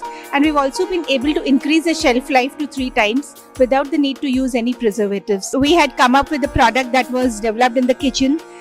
When we came to Aghab, we were introduced to the food scientists here in the Agricultural University, and with the help of the food scientists, we standardized and validated the product. It's a greenfield enterprise. We're making FMCG products out of agri-produce. That's the DNA of Mosh and Daughters. Here we are displaying skincare products which are made solely out of agri-produce with zero chemicals, zero preservatives, no fragrances, and they're so safe that you can actually eat them and there won't be any harm to the body. I mean, when I came to Aghab, I was a bit lost. I didn't know where to start from, but then we have an excellent team here. They have been really supportive and helpful to enhance the experience of an entrepreneur and also create the sustainable ecosystem all around. We are isolating plant protein, especially from pulses, millets and oil seeds. Especially for a startup like this, you need certain platform, in terms of your innovation, in terms of your product development, in terms of networking, with different scientists and food scientists. So the whole idea of we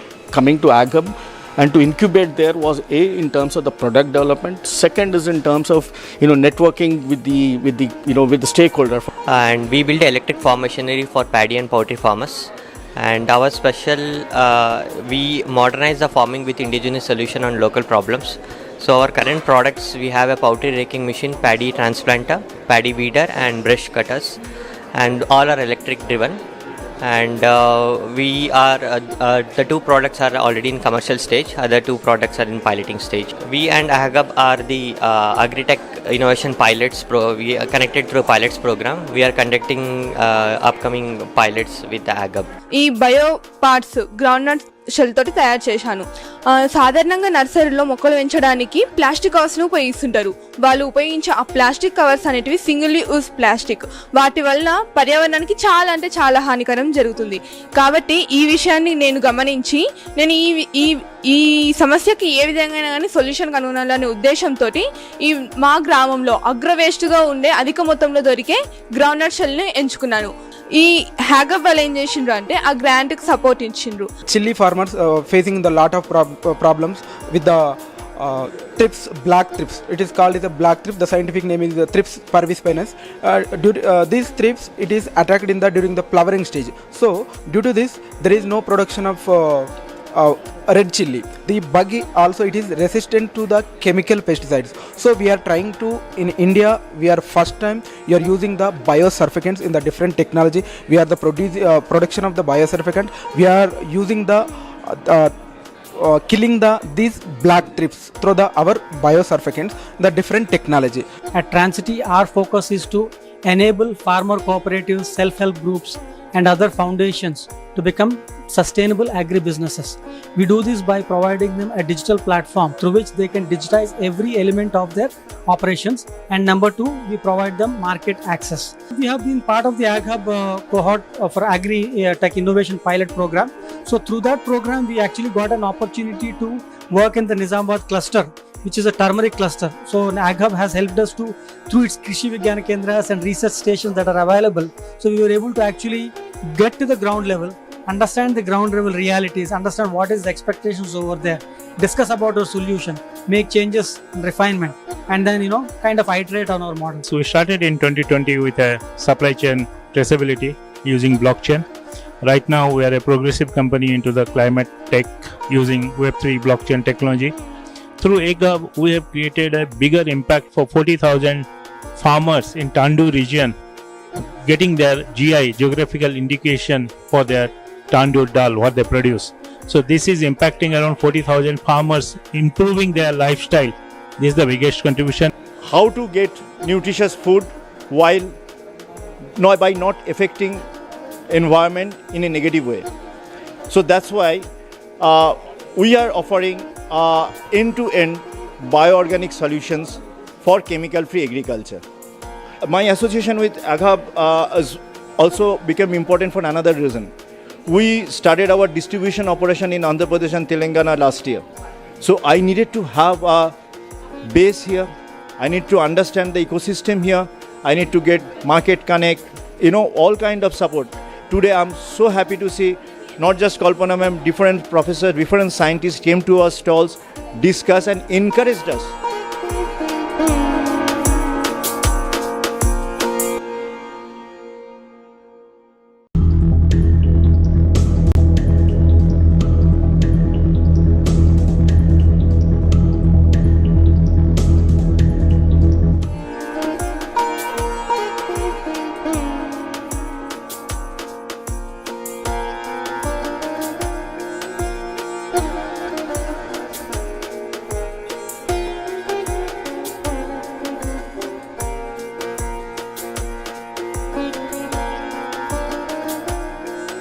He's managed the initial startup years and helped the institute grow through increasing years of visibility. He's ensured financial sustainability, and after obtaining the first ever global AACSB accreditation. He led ISB's global recognition and ranking to the top 20 in the world. Thank you so much for doing that. Very proud that it's in Hyderabad and you've been instrumental in this. And he's also helped in the formation of ISB's second campus at Mohel. Over to you, sir, to take over. Thank you. I always feel embarrassed by introductions, because the introductions never talk about the hundreds of things that I did wrong and the millions of things on which I failed. So we handpick some of those things. What I will not do is handpick data in this talk. And I'll to I think what I think is the overarching, quick survey of where we are today in terms of the innovation ecosystem. But because Mukta talked about ISB, let me just go back, if you'll allow me, for 1 minute down memory lane.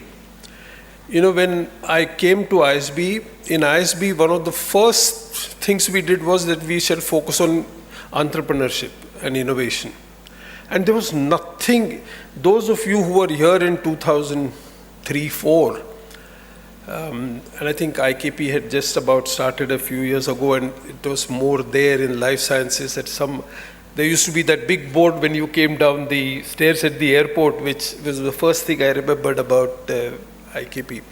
But there was very, very little entrepreneurship and innovation here. In the new sector, Hyderabad has always been entrepreneurial about infrastructure, real estate and pharma and seeds and all those things. But in the new sectors, we had very little innovation. And Jay Chaudhary, Satish Andhra and I, we started the TIE ISB Connect to really fast track entrepreneurship in the state. And now when I see the entrepreneurship sector here, I'm amazed at how much this state has really developed and gone. So in some ways, we all focus on the challenges, the problems, the difficulties, but we rarely step back and see how much has actually been achieved. And I think we should all congratulate ourselves as citizens of the city and state for what we have collectively done. So let me now go back to the innovation ecosystem and quick look at the Indian landscape and then bring it down to agri landscape. So we are now, and I think Mr. Chintala has mentioned that we are already the third largest after US and China as an innovation ecosystem. We are somewhere already around 1 lakh startups. Last number I saw was 96,000, but given how many of us don't even register, the real number of startups in this ecosystem must be well over 1 lakh of systems. So that's why. Now, this is also backed up in India. It's not just startups getting along, right? It's backed up by academic institutions, research institutions primarily focused for doing innovation, government support. So there is a fairly large ecosystem behind this whole thing, right? What is now fascinating is that earlier this was only in the 5, 6, 7 big cities. Now what we see is a rapid movement of this into not just smaller cities, but actually into second tier and even third tier towns. So in Telangana, for example, TSIC works on social innovations, and we now see in cluster of villages some really good innovation happening and entrepreneurship happening. So why has this happened? And I think again, we are very good at complaining about our governments and about our, but a lot of what happened in India has happened thanks to the government. DST, DBT, Niti Aayog, all the, leading heavy industries, agriculture, all ministries have really poured in a lot of money, which has really fast-tracked it. At the same time, academic institutions especially have made the fullest use of this and in turn started their own innovation ecosystems. So at the same way, states also have played a very important. So my own state, Telangana, for example, has been a pioneer in developing novel state startup policies, infrastructure support, human capital. I remember, when the minister KTR Garu came actually to my office on the second day of taking over and says, okay, you people have been talking about innovation and entrepreneurship, let's make it happen. I have to admit, it was the first time in my life that I had government pushing me to do faster things than I had ever done. And he talked about, when we planned the whole policy, we said we'll do 3 things. We'll focus on innovation. The USP of Telangana was going to be innovation. Second thing is that innovation must be inclusive. So it must affect all sectors, from farmers to women to school children to rural to everyone. And third, the state will only provide the infrastructure and will rely on the capabilities of the human talent pool that we have to carry it forward. And that has been yet another very powerful reason why this state again has come up to the top tier in innovation. India itself, I think, has come to about 40 from 81 in terms of ranking. So as a country, we have done well, right? Now, agriculture. Coming to agriculture, agriculture obviously plays a vital role, right, in sustainable development. That's at the core of it, food, everything. However, in the agri-tech system, and again, Mr. Chintala covered it beautifully, so I don't want to keep going back into many of the things he said about some of the challenges we have, but certainly low productivity has been a challenge.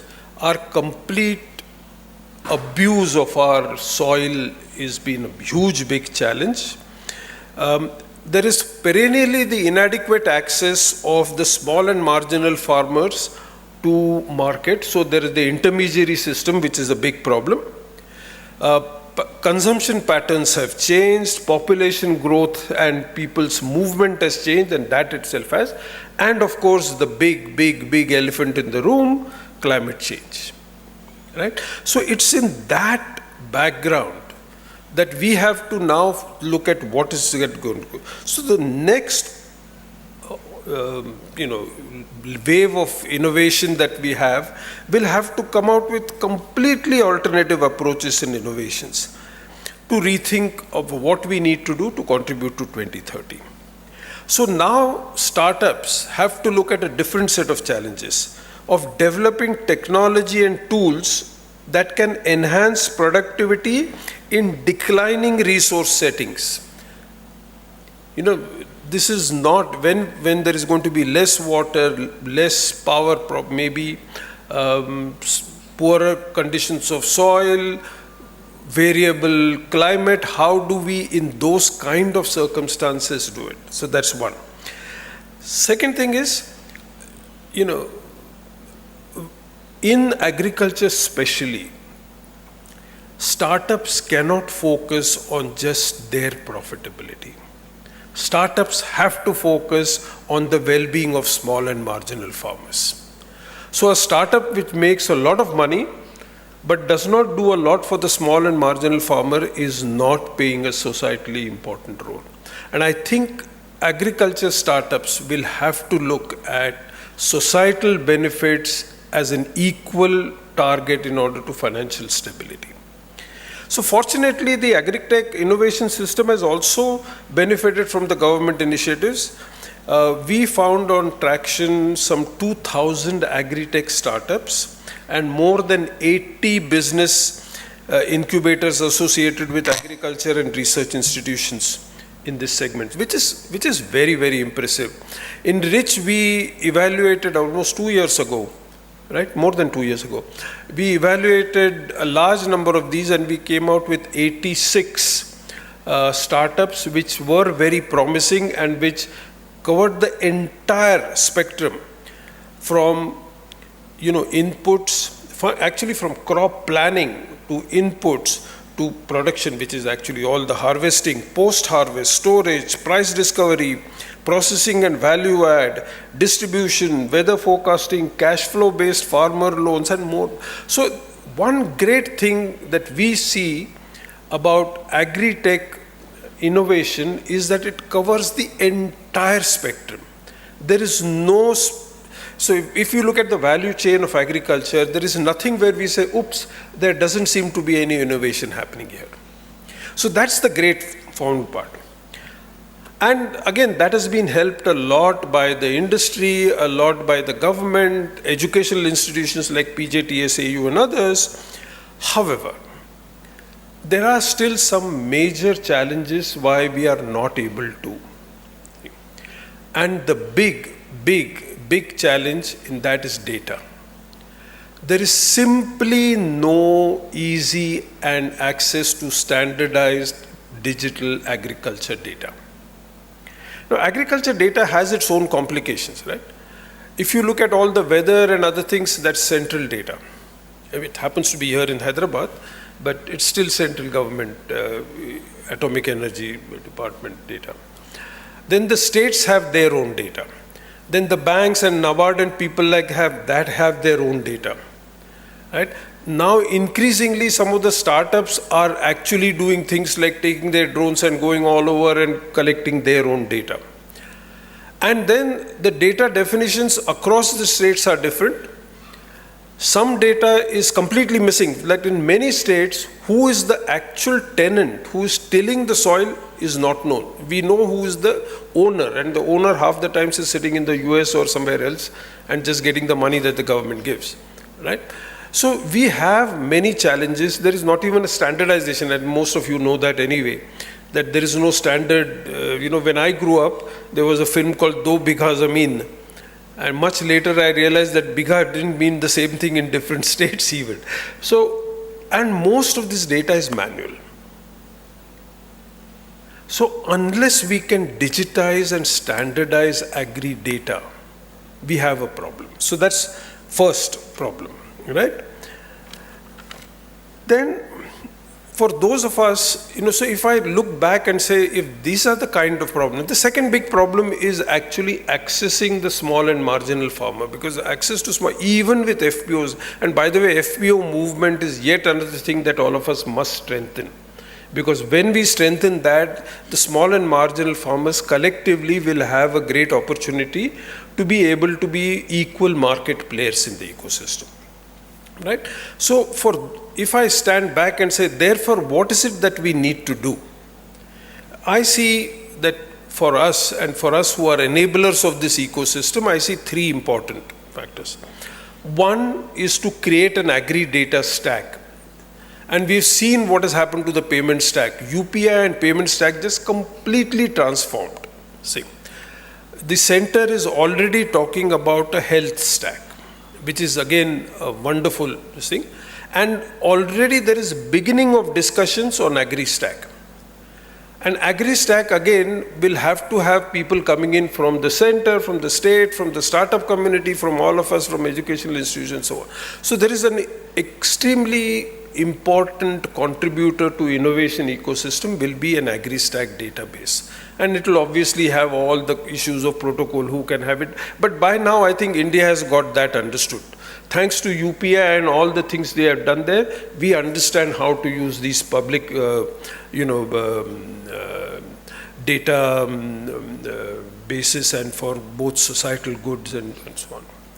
The second thing we have to do is to ensure that our government policies actually encourage the adoption of innovation. Many of our agriculture policies, and so if you are going to provide anything to farmers, in each circle you need to go and take approval in many states. That's just ridiculous, right? Given the digital world today, if I do something and get an approval in Bihar, can I use that same thing in Telangana? Or if I get in Telangana, can I use it in UP or Gujarat or wherever it is? How much can we do in terms of, by the way, we do it in medicine. There is no state-wise approval of medicine, but we somehow want it in terms of agri inputs. So how can we do, how can we look and simplify agriculture policies to him? And third, of course, as I said, is to facilitate the outreach of proven agri-techs to small and marginal farmers for their benefits. And I underline the word proven, and I'll come to it. Okay. So, therefore, we at Rich, anyway, our principal job is to co-develop these ecosystems with others. So, for example, in agriculture, we work with AgHub here, ICRISAT, IIMR, NIN, and so many other research institutions. In life sciences, we work with IKP, CCMB, IICT, etc. In sustainability, we work with IIT Hyderabad, IICT again, and many others. So, what we have seen is that when we all start working together, miracles happen. Okay? So some of the things that are already happening and which I hope we will take even further and do more. I'll just give you 4 or 5 examples just to give you what happens when you do it. So, startups, and startups make claims. Genuine claims, but they make claim. And especially in agriculture, what we find is if a startup comes from the technology side, half the times it doesn't really understand agriculture, right? So how do we validate those claims? So here again in AgHub, WEF and AgHub together have started the sandbox, the agriculture validation sandbox, where we ensure that under controlled circumstances, we actually validate the claims that the startup is making. Because after all, we don't want, as a country and even as morally responsible citizens, we definitely do not want us to be supporting startups which are not delivering or not doing the right things. So that's one big thing that's happening. The second, as I already mentioned, regulations and policy. So once again, we are, and we will include many of the partners here, working with the state government to create policy sandboxes. So if a new policy needs to be introduced, it will be introduced in that limited area in a district or a part of district. We will see how it works. If it works well, then you expand it to a larger area and then across the state and so on. The third, and again I've mentioned, is co-creating the agri-stack. And again, we are working with a number of national research institutions, national data institutions. So, National Remote Sensing Center here, the Mahalanobis Center for Agri-Crop Forecasting and so on and so forth, and the Agri-Collaboratory, in order to commonly create a digital public good. That means data which can be used by everyone, just like the UPI is doing. The fourth thing, and again, Ms. Chintala mentioned this, we somehow arrogantly think that we are the keepers of knowledge. Our traditional practices in many cases are brilliantly climate resistant. So together with UNDP, we documented 25 climate resilient practices, and Atira sitting there was the lead person who did it, which we have now documented properly and which are now available for scientists to check. So this is actually from the ground practice which, hey guys, do you know that we do it this way? And that sometimes goes counter to what we thought were rational policies. So there are a lot of things that need to be, we need to have this fertilization of knowledge from the field to the science and from science to the field. And finally, of course, making market connect. So between all of us, we are able to obviously ensure that using government offices, we go to the farmers and FPOs, but we also go to other suppliers of the goods. So there are many opportunities like this which we have, which will be the new pathways, and that's what our talk was, right? How do we create new pathways to creating innovations? So these are just some of the examples of what there could be new pathways, but given that the market will change, climate will change, new ideas will come, new technologies will emerge, there will continuously be a need for finding those new pathways. And the only thing we can do now is to create strong collaborative networks of all of us, so that together, whenever a problem comes, we can. And we saw that happen in COVID to some extent. When COVID happened, an immediate, instantaneous collaboration of industry, governments, etc. started. How can we perpetuate those? How can we ensure that we don't have to wait for a COVID? How can we make sure that much before it comes, we are ready to do it? So that is going to be a real challenge and opportunity for us as a sector. Thank you. Have a great day.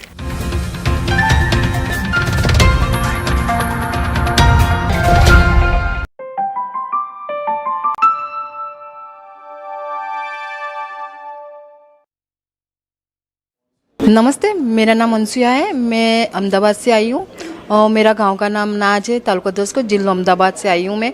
और मैं सेवा में 2002 से joint हुई हूँ। 2002 से joint नहीं थी तब मेरी परिस्थिति बहुत गंभीर थी। जैसे कि मैं पशुपालन काम कर रही थी और एक कैद मजदूर बहन थी।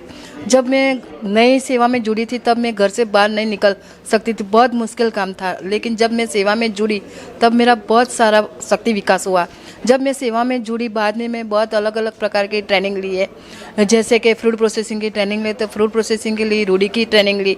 रूढ़ी की ट्रेनिंग के बाद मैं रूढ़ी बहन बन गई और रूढ़ी बहन बनने के बाद मुझे बहुत सारी चीज़ सीखने के लिए मिली कि जो हमारा जो किसान भाई था वो बाज़ार में जाते थे तो वो बचौटिया थे, वो सब चीज़ पूरे कम दाम में ले लेते थे। लेकिन जब सेवा से जुड़ी ट्रेनिंग ली तब हमें पता चला कि हम पूरे बाज़ार से जुड़े, बचौटिया को निकाल के पूरे बाज़ार के जाएंगे तो हम पूरे दाम में हमें पूरे के पूरे दाम मिलेंगे।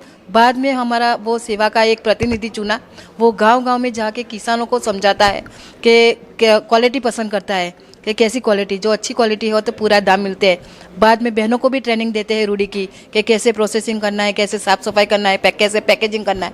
तो हमारी जो सेवा में जुड़ी हुई बहन है वो उन लोगों को भी उन्हीं का गुजरान चलाने के लिए आमदनी मिलती है। बाद में मैंने फूड प्रोसेसिंग में बेकरी की ट्रेनिंग ली। मैं अभी बेकरी शेफ़ हूँ तो बेकरी में भी अलग अलग प्रकार के कुकीज़ बनाती हूँ। पर जब बाहर बेकरी में मैदा की चीज़ मिलती है, जो मैदा हम खाते हैं तो हमारे स्वास्थ्य के लिए बहुत हानिकारक है, तो मैं मैदे से हटाकर मैं गेहूं के आटे में से सब चीज़ बनाती हूँ।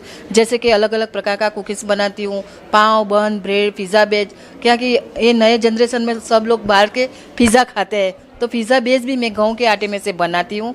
और अलग अलग चॉकलेट्स भी बनाती हूँ, क्रीम रोल भी बनाती हूँ, खारी अलग अलग प्रकार से बनाती हूँ। वो सब मैं गेहूं के आटे में से बेकरी की प्रोडक्ट भी बना। पहला मेरी आमदनी बहुत कम थी। जब मैं घर में काम कर रही थी मेरे को 1000 और 1500 मिलते थे। जब मैं बेकरी सेफ हो गई तो तब मेरी आमदनी 15,000 से 18,000 मेरी हो गई है। इसीलिए सेवा इज़ ग्रेट, सेवा is my mother.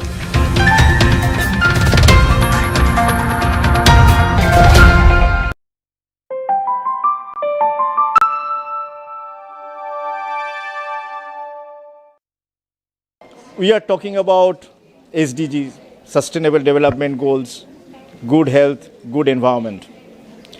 Now, your health depends on nutritious food and also environment.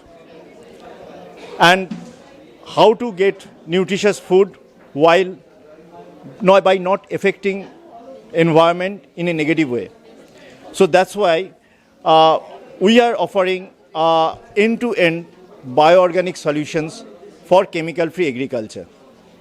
So now farmers don't have to worry about yield loss by migrating from conventional to organic.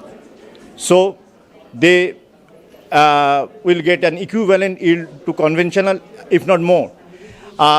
So what we have is this is an IP protected biofertilizer. This can be a complete replacement of urea, DAP, MOP, like all chemical fertilizers. Then we have biostimulants, tonic plus. This takes care of all the micronutrients requirement of the plant system. And then we have fungal control agent, pest control agent, practically end-to-end solution for the farmers to switch to, I should say, bioorganic farming from conventional and get better health, better yield, and of course better return. First of all, it's a wrong concept. The small farmers has got cost issues. In my experience, a small farmer for his 1 acre of land spends more money than a large farmer because he needs to get result. His survival is only for that. So a small farmer actually usually spends more per acre than a big farmer. This is a fact, first of all. Secondly, but the problem is, big farmer has say 10 acres of land.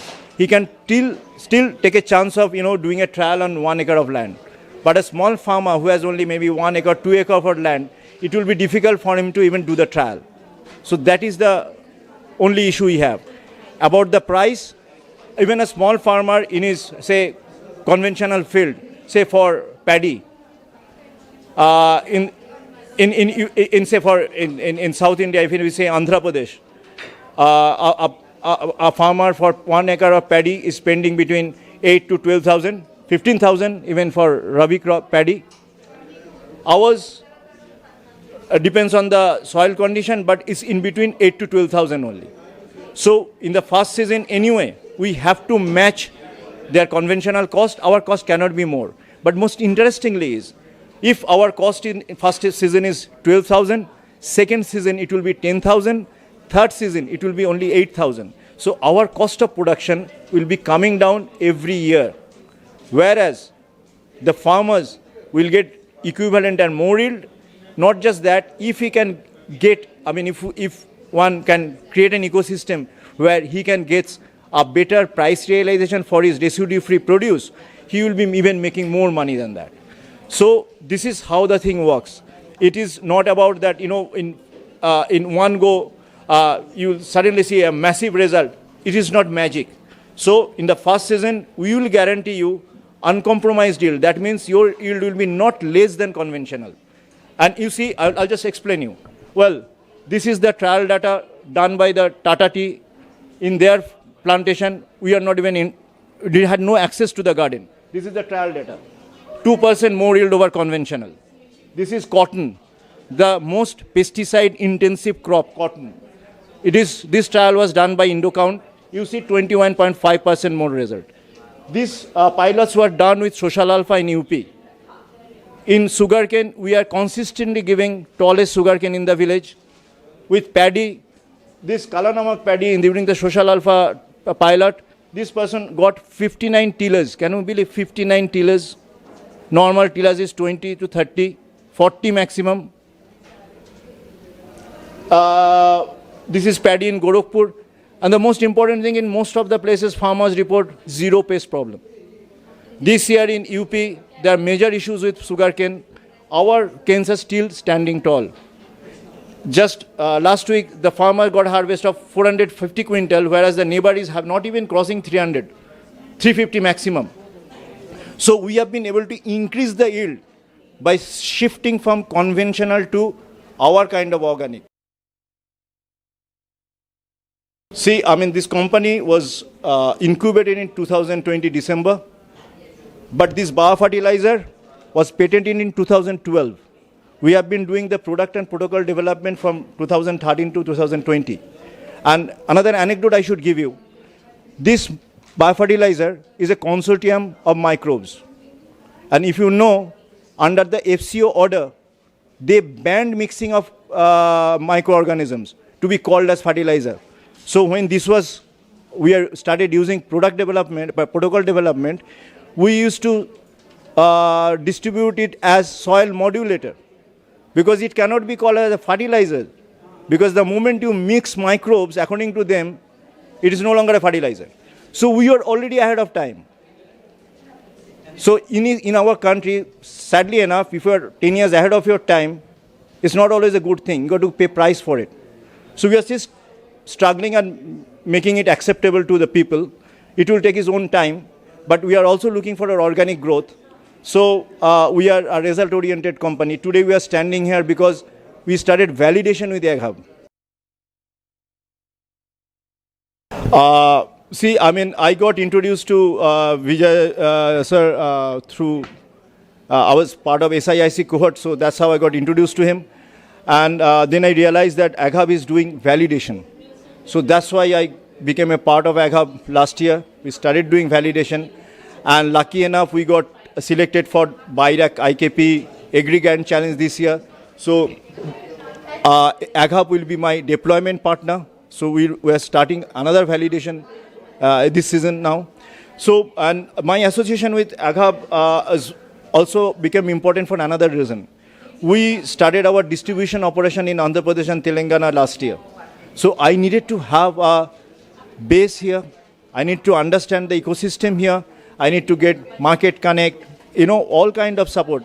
Today I'm so happy to see not just Kalpana ma'am, different professors, different scientists came to our stalls, discussed and encouraged us. Actually, the dean came and encouraged us, saying that, okay, you are doing a great thing because you're promoting chemical-free agriculture. So one thing is good about AgHub and this PGTSU is in other incubations I'm part of, they are not agriculture specific. Like SIIC has everything. So I'm a small factor over there.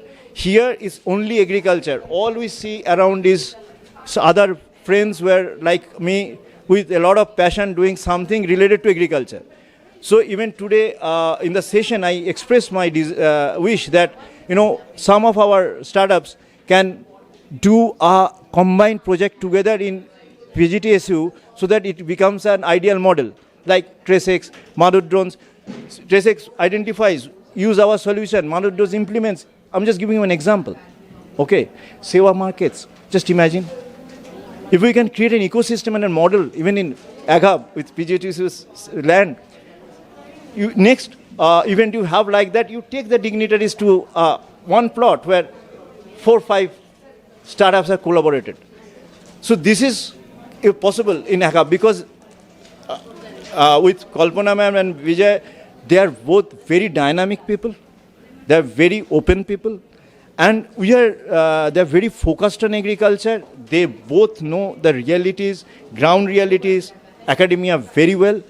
So I think this is a very, very win-win situation for a, what should I say, a startup like us who are more scientifically oriented. So we are getting that kind of a support, and we are looking forward to more meaningful, relationship with ACAP.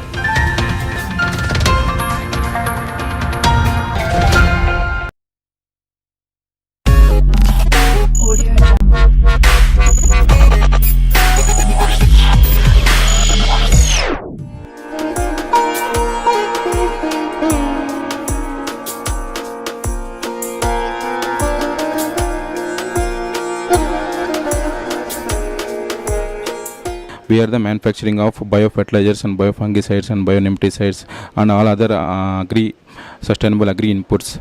And we are also collaborated with IFCO, and recognition is IKP and BIRAC and something IFCO and Coffee Board in Bangalore. And we are also our main vision is to farmers to encourage the agriculture inputs, means like sustainable agriculture. And we are also manufacturing of like biofertilizers like NPK, like we are using bio, like a nitrogen fixing bacteria and phosphorus solving bacteria and Pseudomonas and Bacillus. And we are taking technologies from ICR, IHR and UHS Bagalkot and NBAR and IFCO. These are technologies. And we are also some products we are taken from Italy, like micronutrients like zinc, boron, sulfur and ferrous, like that. And also we are working on molecular works and bioherbicides.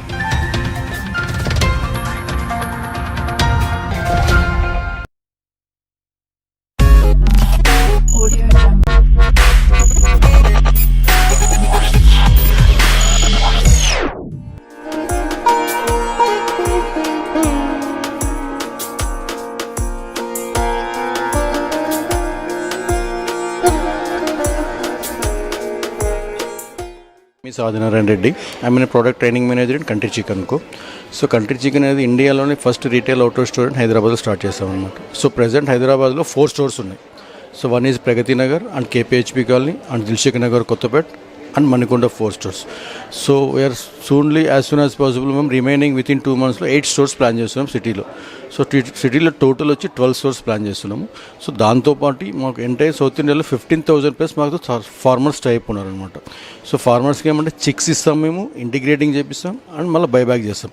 ఫార్మర్స్కి ఎందుకంటే వాళ్ళు మళ్ళీ బయటకి మార్కెట్లోకి వెళ్ళి sale చేసుకోలేరు కాబట్టి so ఫార్మర్కి support చేస్తూ so మేము ఫీడ్బ్యాక్ చేసుకుంటూ బైబ్యాక్ చేస్తున్నాం అనమాట.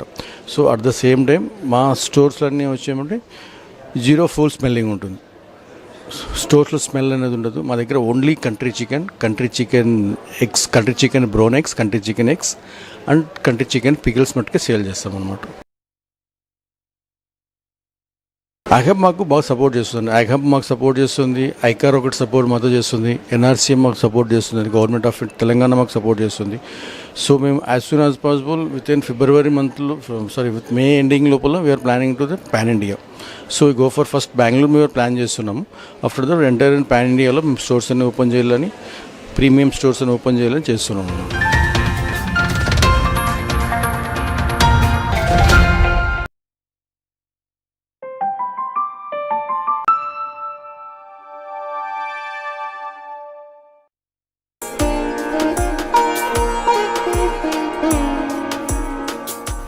ఇక్కడ how many of you feel that you have to work day in and day out to be successful? పిచ్చోళ్ళ కష్టపడాలి అని ఇంతమందికి అనిపిస్తుంది? పర్లేదు చెప్పండి. ఆనెస్ట్గా చెప్పాలంటే ఐ ఫీల్ బ్లెస్ దాట్ నేను ఇప్పటివరకు ఐ డోంట్ ఫీల్ దట్ ఒక్కరోజు కూడా కష్టపడినా అని. It's been a very very fun journey. నాకు తిండి గుర్తుండదు, ఆకలేది. I love my work. And ఇప్పుడు మన టాపిక్ ఏంది? సస్టైనబిలిటీ. అండ్ సస్టైనబిలిటీ అంటే ఏంది? Doing something which is better for every one and it should be something in the long run. And when you want to be successful, the key to that is to not work every day, to have fun in each and every moment of your day. చేసే ప్రతి పనిలో when you have a lot of fun, that's a sustainable growth that you can have in your life. And I was blessed ki I got to have such a thing. ఎలా అయింది అది? మీలానే కాలేజ్లో ఉండే చూస్తుండే and when coming to college and these things, ఇప్పుడు ఎలా అయిపోయిందంటే అన్నీ ఓవర్ నైట్ అయిపోవాలి. రిలేషన్ 1 night స్టాండ్, ఒకవేళ ఎగ్జామ్ ఉందనుకో 1 night స్టాండ్, ఏదన్నా 1 night. That's not sustainability, that's the exact opposite of sustainability. And అది ఏమన్నా పోయింది, being 1 night and being cool, అది పోయింది. Now what's cool, you know, being something a long term thing, doing something for the long term. ఇప్పుడు temporary fun వస్తుంది, but long term అందరు కలిసి grow అవ్వాలి అంటే you have to support each other. ఇప్పుడు ఇలా నేను మాట్లాడగలుగుతున్నానంటే back when was in college, అప్పుడు నన్ను ఎవరో పట్టుకొని పర్లేదు మాట్లాడని నెట్టుంటారు కదా, అది ఎవరు? నా ఫ్రెండే. ఇప్పుడు మీరు when you come along with each other, I mean push each other, అప్పుడే కదా ఆ లెవెల్లో గ్రో అవుతారు మీరు. Yes or no? అయితే ఏం చేయాలి? You have to grow together సస్టైనబుల్లీ.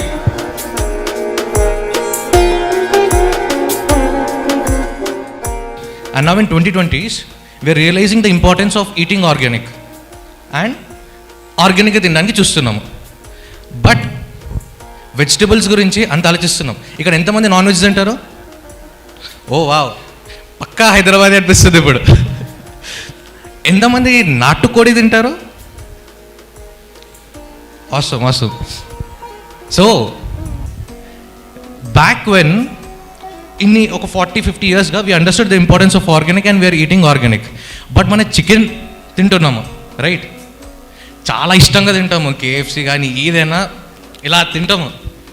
But are we questioning our self, is that the right kind of chicken?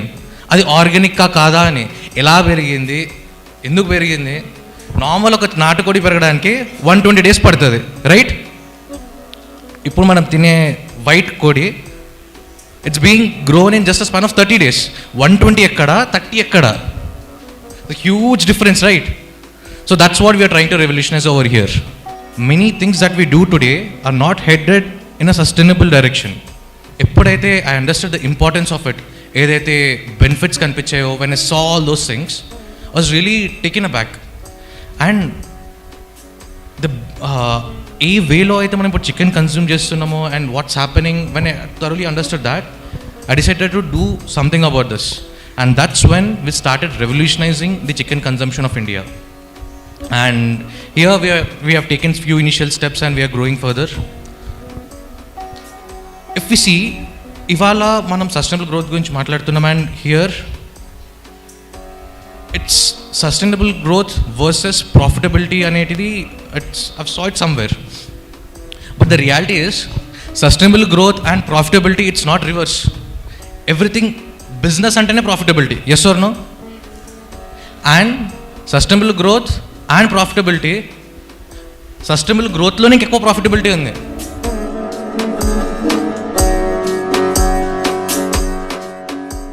Sustainability is one thing that's present in our lifestyle. Man nammi మనం చేసేటిది. It's not just about the business that we do or the idea that we have, but it's a kind of life that we want to live.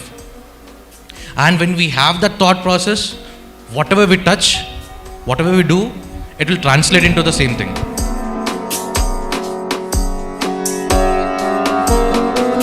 It's my genuine experience. When I met Vijay sir, AGAP CEO, when I met Kalpana Shastri ma'am, the kind of work that they are doing, ee vela మాకంటే ఘోరంగా కష్టపడుతున్నారు. నేను ఎప్పుడు అసలు అనుకోలే ఒక government ఆర్గనైజేషన్లో కష్టపడుతూ పనిచేస్తారని, ఎప్పుడు అంటే ఆ పిచ్చితో పనిచేస్తారని ఎప్పుడు చూడలేదు. When I met this people, it was totally in that direction. And I feel that you guys are really lucky.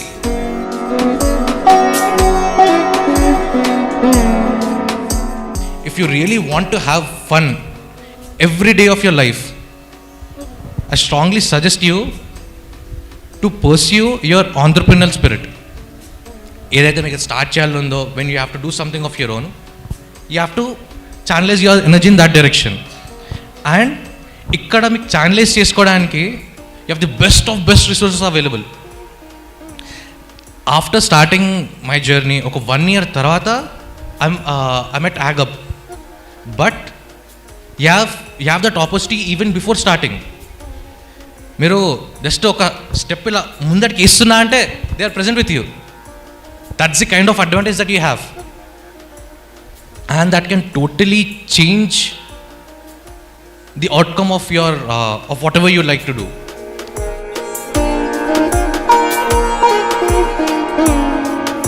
The best thing that I got in college was exposure. ఇప్పుడు people may feel, or especially us, ఈ age గ్రూప్లో ఉండి we can feel that ఇప్పుడు if you start a business of pursue your entrepreneurial journey, we will be deviating from our studies, or it will affect the kind of job opportunities that we want, or anything like that. But the reality is, ఇప్పుడు మీ దగ్గర ఒక job చేసే సత్తా ఉంది. Second, you have a potential of giving 100 jobs to people. దీంట్లో రెండిట్లో ఏది better? ఒక పర్సన్ ఒక కంపెనీ మిమ్మల్ని హైర్ చేయాలని చూస్తున్నా, వాట్ విల్ దే సీ? మీ దగ్గర మీరు ఒక్కళ్ళు వెళ్ళి వర్క్ చేస్తే is it fine, or if you have the potential of ఇంకొక 100 మందితో పని చేపిస్తూ ఇన్స్పైర్ చేస్తూ వాళ్ళు ముందుకు తీసుకెళ్తుంటే, which potential is better? Second one, right? And that's exactly the kind of opportunity that you are getting in your college days. నేను ఆ కాలేజ్లో ఉన్నప్పుడే స్టార్టెడ్ మై ఆంటర్ప్రెన్యూర్ జర్నీ. నేను కాలేజ్లో ఫస్ట్ ఇయర్ మాత్రమే వట్టి చదివిన, సెకండ్ ఇయర్ నుంచి కంప్లీట్గా started exploring all the opportunities. And the business that you're seeing now, my age is 25, and this is my 6th business. This being the 6th business, how it did happen? Because I started early. I got the chances to do mistakes from my college life itself. And adi mottam growth change ayindi. And that's exactly the kind of opportunity you got. And always remember, sustainability over here is not just a choice, but it has become a mandate over here. And it's not just a way of seeing the future, but it's a way of living our entire life.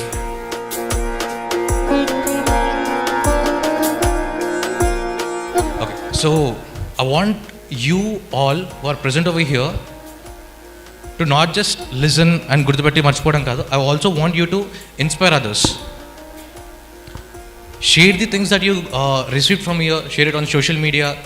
కావాలంటే నన్ను tag చేయండి, కంటే chicken కొని tag చేయండి, యాగబ్ని tag చేయండి. That's the way people will know that you're on to something.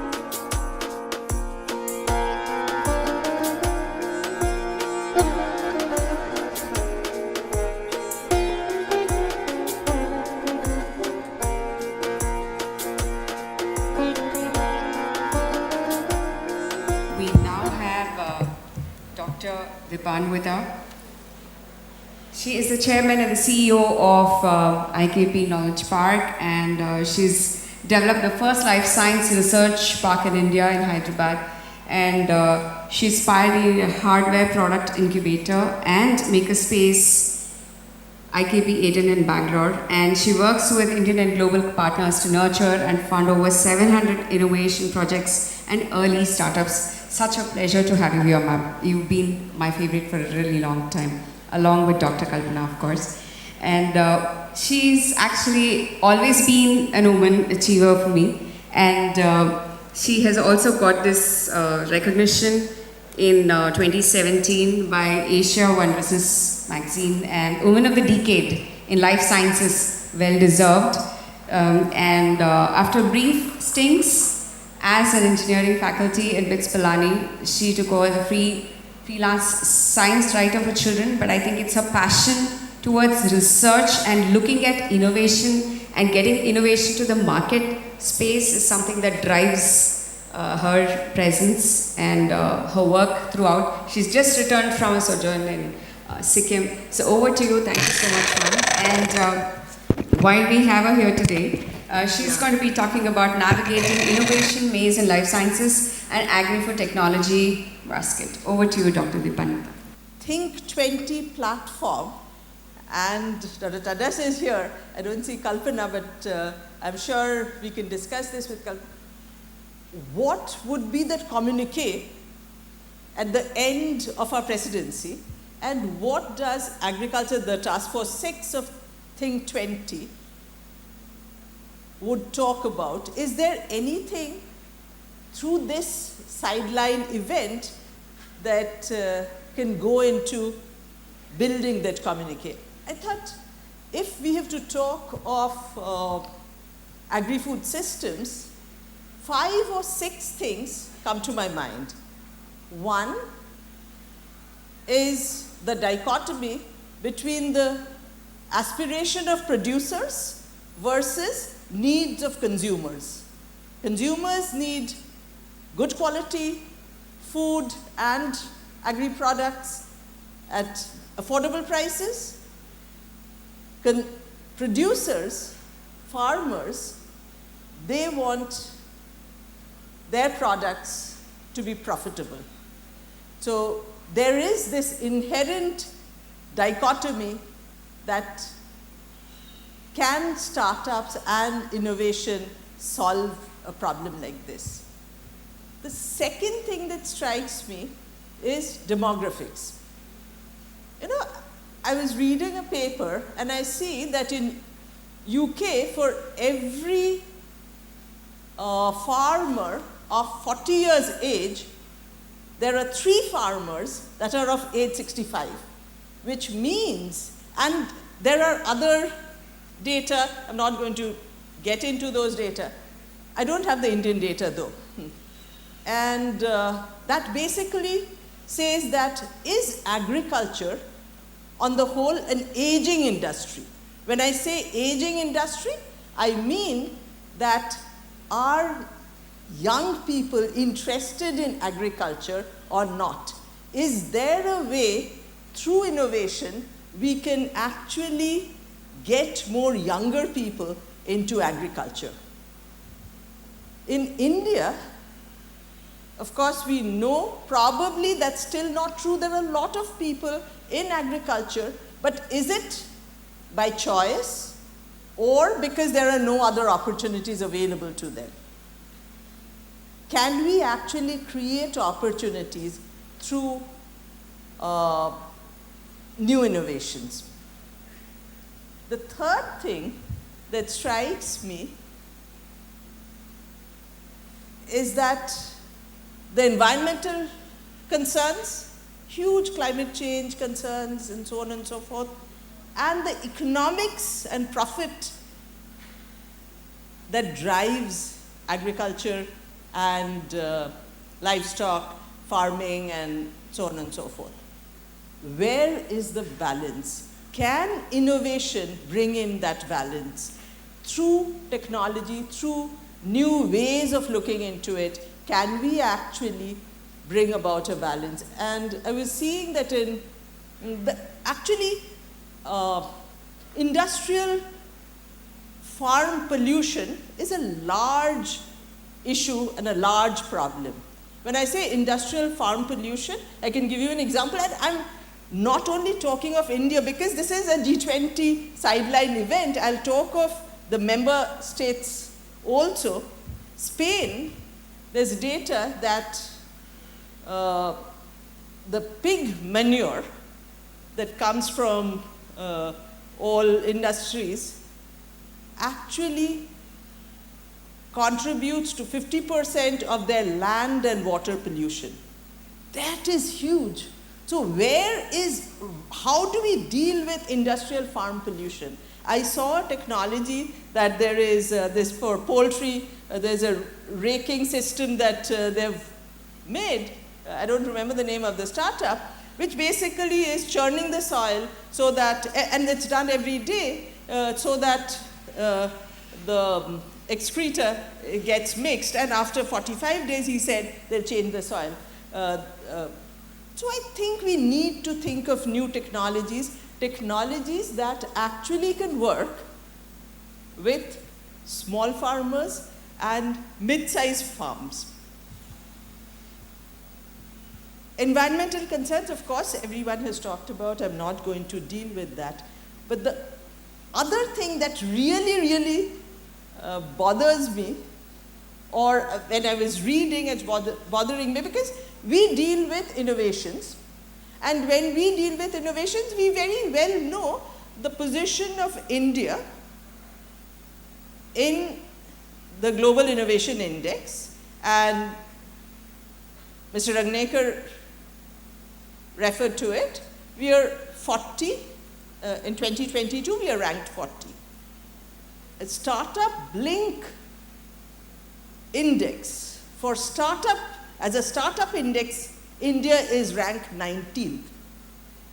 So it means that we are more entrepreneurial than innovators. In SDG, Indian 2022 rank is 121. Where is the problem? Does it mean that SDG, because we are talking of reach to SDGs, how do we actually, through innovation and this maze of innovation that the topic I've been given, how do we say that, how do we reconcile with the fact that we are 19th in startup ranking and 121 in SDG ranking? Does it mean that startups and innovations have nothing to do with SDGs? It just lies with the government to have, it's completely policy driven? Or is it that the innovation community and the startup community is not talking to the policymakers to make this happen? Is there a way? I think what Mr. Ragnekar spoke about, AgriStack, is a great way to help, because I know how financial inclusion has changed our ranking. And this is not about ranking, this is about well-being. Ranking is just to say where India is positioned vis-a-vis other countries.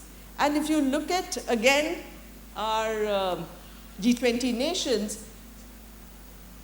in SDGs, some of the top 1, 2, 3 are all, I think, Sweden, Finland, and some others. We are 120. I have to ask, of all the nations, have we mapped where the SDGs are? And India, I think the focus, I was reading a Niti Aayog report, our focus, except for the three SDGs, we are there, we are mapping state by state all the SDG goals. Where are we slipping?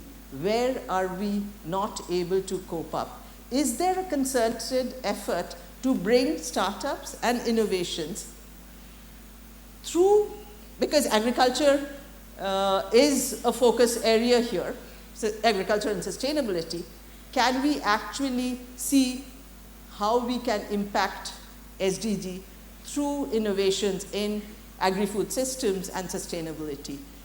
If we cannot do that, we will completely fail in saying that India is a startup nation. We are third in terms of number of startups.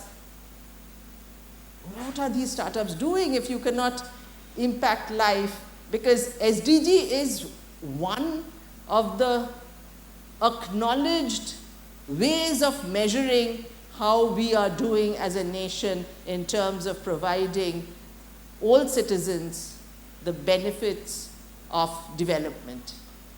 If we are unable to link innovation and our startup ecosystem to SDGs, we would fail. So what I've done through this little bit of talk is to raise questions. The idea is not to be talking about IKP or what we do or what we have done.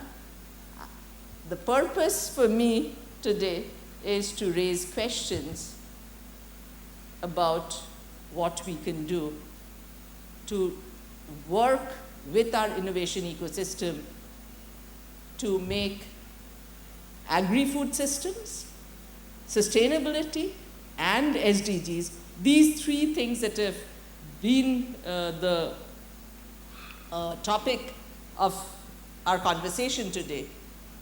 How do we bring in startups into it?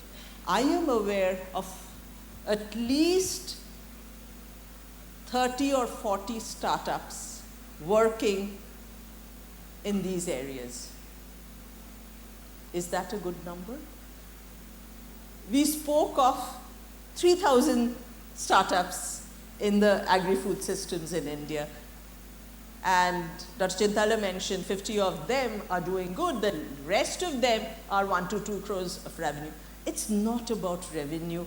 It is about the impact that you are able to make. And my question would be, I would map all those 50 that are really doing well and try to map them to SDGs and see whether there is an impact that is possible. I'm not going to take more time because I know there are startups in this session who would actually tell you about what impact they're doing in terms of agri-food system. And I see Manoj sitting here. So we would hear from them.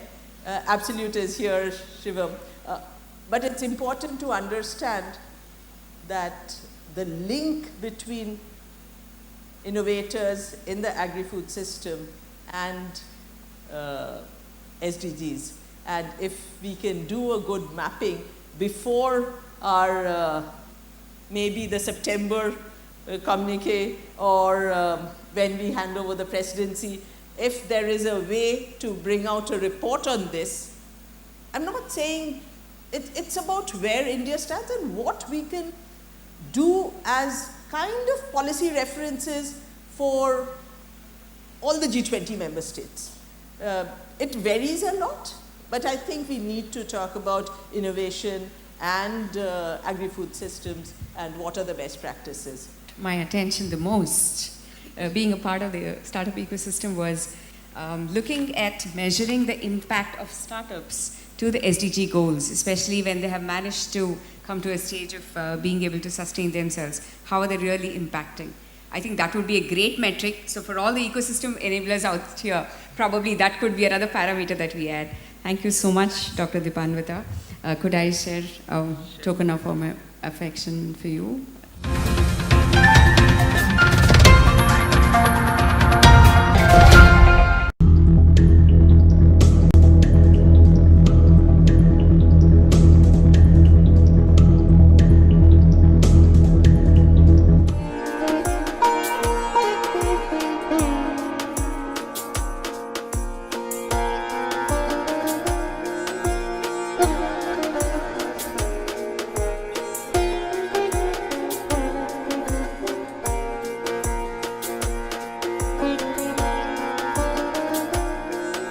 Let me take this honor to introduce the next speaker on stage, Dr. Arvind Kumar, EDG CRISAT, who is going to be talking on aligning ourselves to SDGs. The CRISAT's approach, I request the guest of honor to kindly speak on this. But before this, I also would like to introduce his profile. Dr. Arvind Kumar is an experienced crop scientist with more than 28 years of experience in crop improvement, trait discovery to drought tolerance, disease insect resistance, and translational research.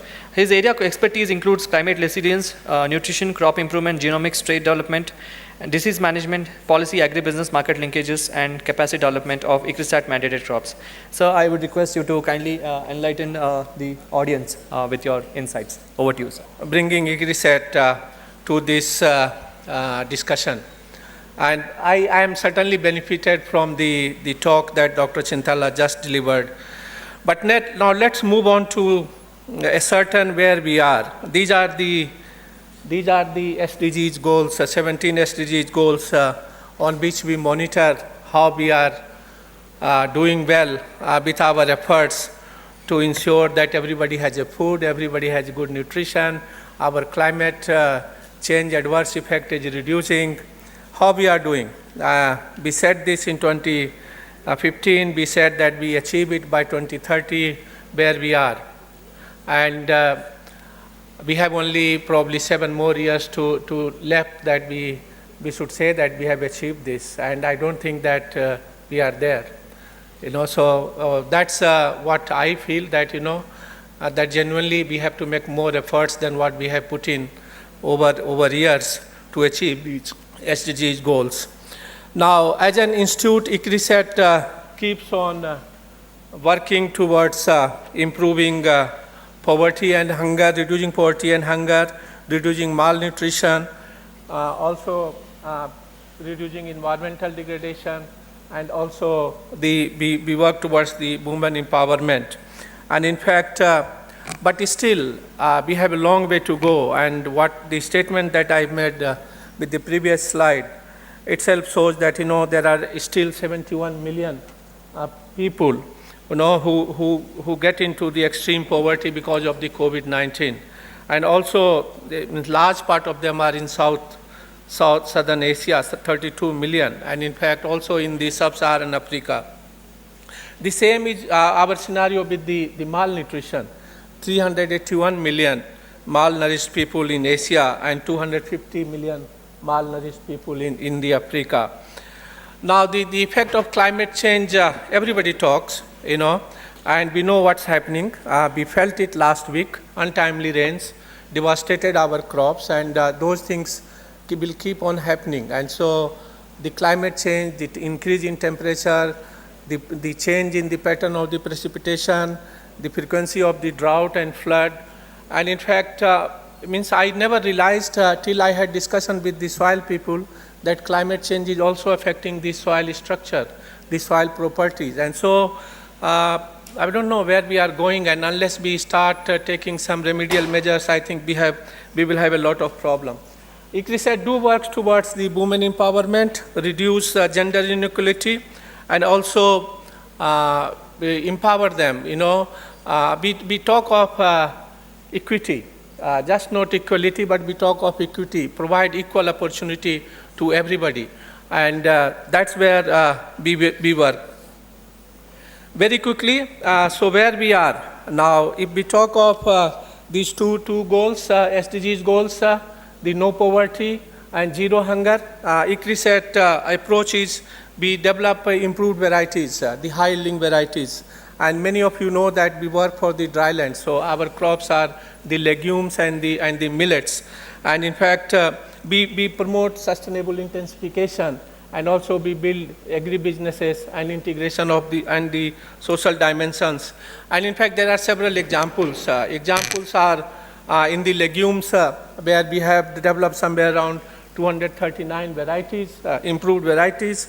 We have which covered around 4 million hectares area, and in fact we did work towards developing the new seed, 380,000 tons of certified seed, and 6.1 million tons of grain legumes was produced.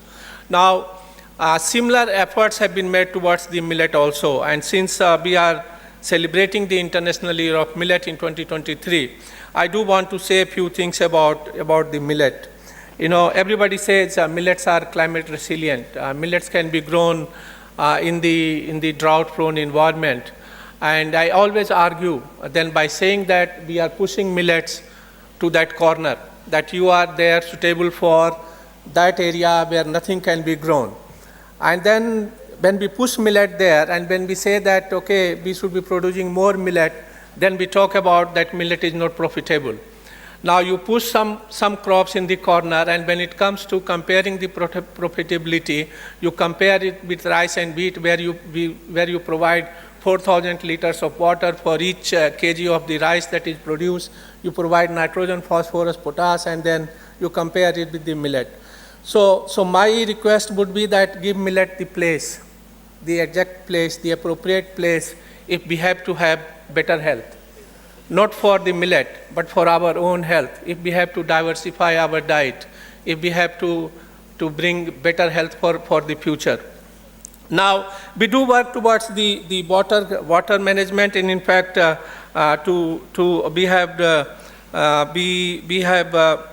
have worked with many of the micro watershed projects, and in fact, in the span of 4 or 5 years, we have, especially in the Bundelkhand, we have demonstrated that working on the watershed projects, we can enhance the farmers' income. The next one is towards the zero hunger, and in fact, we developed the improved varieties for the millets. Examples are the Dhan Shakti, examples for the pearl millet, examples are the Prabhani Shakti. We have recently developed the high oleic acid varieties for the groundnut, and in fact, we do work very extensively even in Telangana towards the ready-to-eat meals and snacks for the tribal women. And in fact, we have launched joint program with the Department of Tribal Welfare Telangana, and in fact there has been a large number of beneficiaries.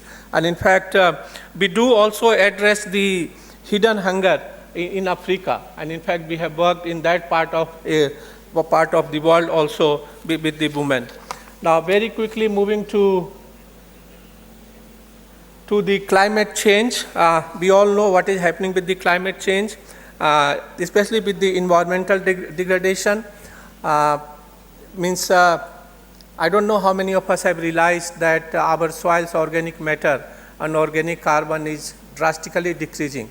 And if we continue with the same agriculture practices that we have been doing over the last 60 years, for which we all feel proud of, that India achieved the food security, but we should also feel that, at what cost, at what amount of water that we are using, how much we have worked and devastated our soil health, and in fact, in turn, our own health. So it is high time, and we work towards both water. I put an example from the Bundelkhand, but there are several examples also from Ethiopia, where we have improved the water availability to the crop. And I tell you, the Bundelkhand, where we receive only 400 to somewhere around 800 mm of rainfall, this is an excellent example where the number of families who run away from cultivating agriculture have returned back. And in fact, now they are very happily cultivating the land. Overall, we have worked somewhere around improved 72 million hectares area, and in fact that has come into the double cropping, and the reduction in loss has been 30 to 60%. Moving to the next one. No? Okay. I said we do work towards the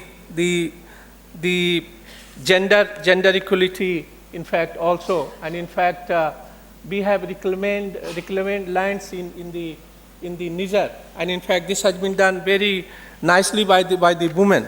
In fact, women, they own 200 meters square of the land, and in fact they made income which was equivalent to income that the men farmers make from 1 hectare of the land. We do promote women in the agribusiness, train tribal women in many of the programs, including that in Telangana. And in fact, we also work towards addressing the hidden hunger. Now, moving to our work in digital agriculture, which addresses many of the SDGs. In fact, we have developed this Meghdut in partnership with the Government of India. And in fact, this is a mobile app, and through which weather forecast is delivered to 450 cities. There is another one, Plantix, on which we work with the Indo-German start setups, and in fact, it helps farmers to address the diseases, plant disease issues of somewhere around 500 diseases covering 35 plants, and in fact, now this is available in 18 languages, and more than this has had, as of now, more than 15 million downloads.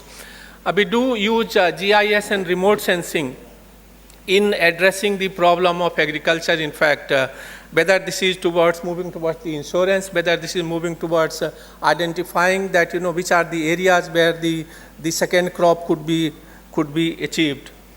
The next one is towards the gender diversity. In fact, the genetic diversity. Many of you know that ICRISAT maintains a huge gene bank. We have somewhere around 129,000 germplasm mutations, and in fact, we have effectively used it. More than 1.5 million samples have been shared with the number of stakeholders, and number of varieties has been developed. In fact, this gene bank is an important source of building resilience against the climate change. So overall, ICRISAT have addressed largely, we work towards the SDGs, no poverty, zero hunger, climate action, but also the partnership, but also the gender. And in fact, we have developed many of the varieties in the pigeon pea, which has resulted in 80% rise in farmers' income in Africa.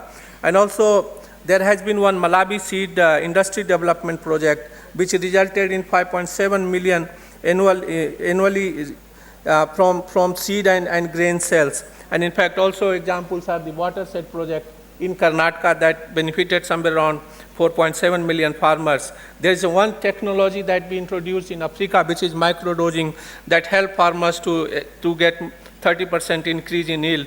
And more than 40 varieties and hybrids of legumes which are released in Africa are under cultivation as of now. With this, once again, thanks to Dr. Kalpana and all those who are with involved with the organization of this event, and also good to be here at PJTSAU once more. Thank you very much.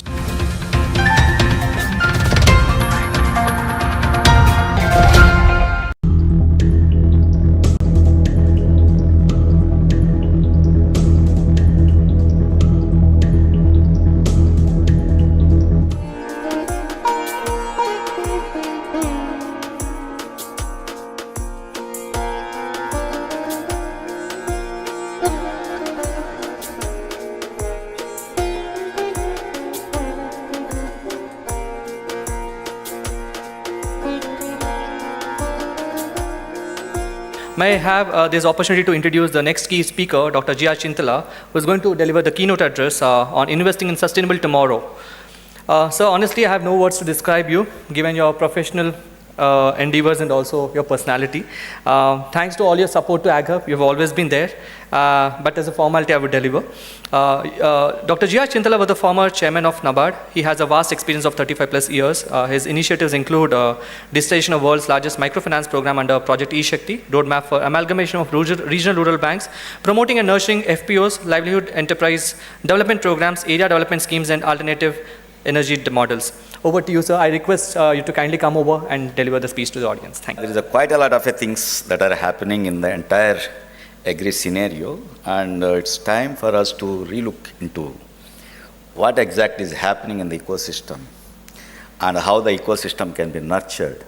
Who are the players actually playing a very catalytic role in the whole of this thing? And what are the issues really that are plaguing, and how actually the new economy, particularly the startup kind of a thing, is shaping up the Indian agriculture. So with this, I would like to start my speech. The dignitaries on the dais, Sri G.A. Tadas, Fellow and also T20 Engagement Group, Sri Gareth Wine Owen from High Commission of Britain, Dr. Sudhir Kumar, Dr. Arvind Kumar, Madam Kalpana Shastri, and all others who are there in the audience, and my dear alma mater students. I belong to this university. When it was an undivided university, actually I am a student and alumni of this university, and I studied at Bapatla, then subsequently I went to IRI, then from there to NABARD, and in NABARD actually I was there in almost all places, and finally as a chairman I was there. And that time actually, that when we are thinking of doing something for that new agricultural scenario that is going to happen, that's where this incubation center idea, which was already floating in the university, has come. Because before that, actually in 3 or 4 universities, NABARD had given these incubation centers, and Telangana Agriculture University, which is again my alma mater, actually they are requesting me, since you became chairman of NABARD, why can't you give something to your university? So we thought that actually it is best thing is to pay my gratitude to my alma mater. We gave that grant to AgHub, and also subsequently we gave quite a lot of a catalytic capital also to this one, because one is AgHub is nothing but a kind of ecosystem builder, actually, where you have created a kind of an infra, and you have staff, you have the mentors, you have people who are doing this thing. But at the same time, when a particular enterprise graduates to a particular little bit of a marketable kind of an enterprise, actually you require capital. So for that, actually you require either angel investors, venture capitalists, or the debt givers, or anyone. And at the same time, you should need something else, because many a time the bankers still have got a kind of their apprehensions because banks' money has to be collected back with interest. Actually, that is what the basic banking is. But in case of a developmental financial institution, actually, we have a particular scheme where a part of our profit, we will put it into this kind of a ventures and see that the ecosystems develop a lot. So that is how this whole of this thing has started. So now we are extremely happy that Ag Hub is doing wonderful job, and the way the innovations have been being nurtured, actually it is very great that we are catching up with the world.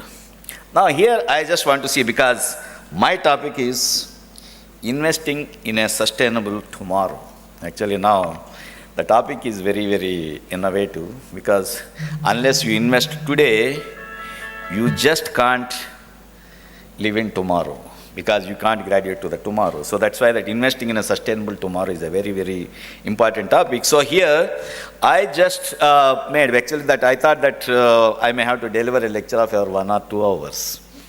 So I just prepared, because we generally deliver lectures in such a kind of elaborate things.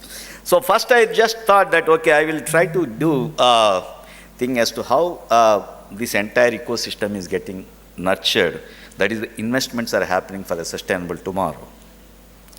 Just take of this SDGs, actually that sustainable development goals. Actually, we are there in this development banking for the past 35 years. My entire career spanned there. Actually, that there are quite a lot of goals. Earlier it used to be Millennium Development Goals, graduated into the Sustainable Development Goals. Now you just look into these SDGs or anything, they are nothing but the universal truths. Every citizen of the world should have an access to the good drinking water, he should have good food, he should have access to nutrition, access to education, access to employment. There should be a kind of a little bit, no damage to the environment, and underwater kind of a thing. That is the thing in the marine life, everything has to be protected. These are all the universal truths on which actually we are all working.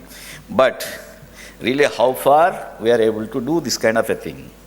Now take the case of human dignities, take the case of the livelihoods, take the case of depredation, take the case of throwing back the people into the poverty because of pandemic or some other kind of a thing. Actually, these are all the things which we may have to think a bit about it. And at the same time, the primary occupation of the world, and particularly in India, where 70% of the people still reside in villages, and almost 50% of the people depending on agriculture, whether we are investing for their sustainable tomorrow. Now this is the thing which probably we all may have to ponder, as I say that quite a lot of a damage is happening to the natural capital that is available to us, to the people in the world. Natural capital is nothing but the clean environment, very good agroclimatic situations, and also the soil and water resources, which are the basic things for this entire natural thing. But what exactly is happening with this kind of a natural capital? Over a period of time, actually this natural capital is getting degraded. Fragmentation is, I'm not talking about, because fragmentation is another part of the economy, economic kind of an issue. But thing is, the normal soil which we are cultivating for the past millions of years, particularly in the last 70 years, actually we have done quite a lot of a damage by putting so much of an unwanted quantities of fertilizer. I am not saying that fertilizer should not be used, but when it is not required also we try to put it. Likewise, unwanted amount of the pesticides, fungicides, weedicides, they are all creating a kind of a damage to this natural soil asset, that is the soil. And what about the water resources? Now many places we are just tampering with the entire ecology. We are just denuding the forests. Most of the hills are getting crushed for the granite and other kind of things, and in the process the natural water courses are getting almost dried up, and in the process actually we are not having access to the water for irrigation and all those things. Then what exactly we are doing to do this kind of a thing? To just ameliorate this kind of a situation. Now quite a lot of things are happening all over the world. Everybody is talking very loudly as to what we should do. Now this natural capital has to be restored. If somebody is calling it as a regenerative agriculture, that is a very narrow term, I'll say, but thing is actually rejuvenation of this entire thing. The ecosystem is the thing which we have to talk about. So if that is the case, what exactly the investments that are required for this kind of a regeneration of the things, ecosystem? Now, who is going to put this kind of a investments? Now, many times, it's very easy to talk. Actually, everybody tells about, actually, we should do this, we should do this, we should. But thing is, who is going to bell the cat? Public sector, private sector, governmental, non-governmental, and also as a citizens, actually, we all have a role to play in this kind of a thing. Now, I just like to see that really what exactly is the ecosystem rebuilding. Take the case of water scarcity. Now, if you just look into the statistics, in 1950s or 1960s, before the Green Revolution started, in Punjab, the water table was just around 5 feet. Now, today it is 1,000 feet depth. Likewise, whether it is in Andhra Pradesh, whether it is Punjab, everywhere actually the situation is same. Because before Green Revolution, none of us were extracting the groundwater the way we are extracting today. The new motors, the submersible pump sets, free power, and everything is really causing enormous kind of a thing. Acceleration to this kind of an exploitation of the natural resource. So the natural capital of the groundwater is getting depleted. Then what about the soil? We are putting very heavy machinery on the soil when it is not required. Most of the animal power has been dispensed with. Actually, then we are not adding the organic manure.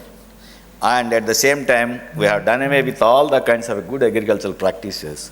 And we started doing chemical farming because it's very easy for the farmer to just put 2 bags of urea to make the field green rather than putting 1 ton or 2 tons of a farm-made manure. That's why actually they are also not interested. So now, are we doing enough to restore this kind of a system, to restore the soils, to do the things? So then, what kind of a things which we have to do here?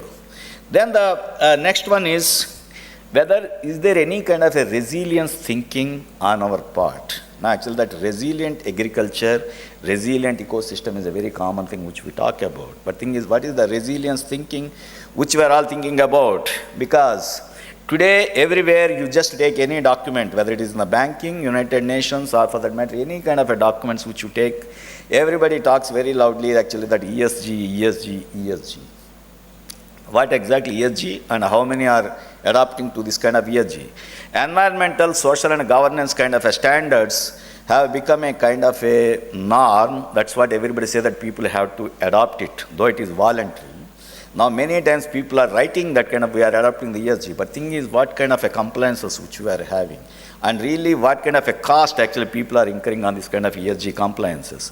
And thing is, what the investors are looking at it, because I being a banker for the past 35 years and also headed a $100 billion bank with almost $1 billion of profit. Actually, I know really what exactly the investors look into it whenever I speak about the ESG.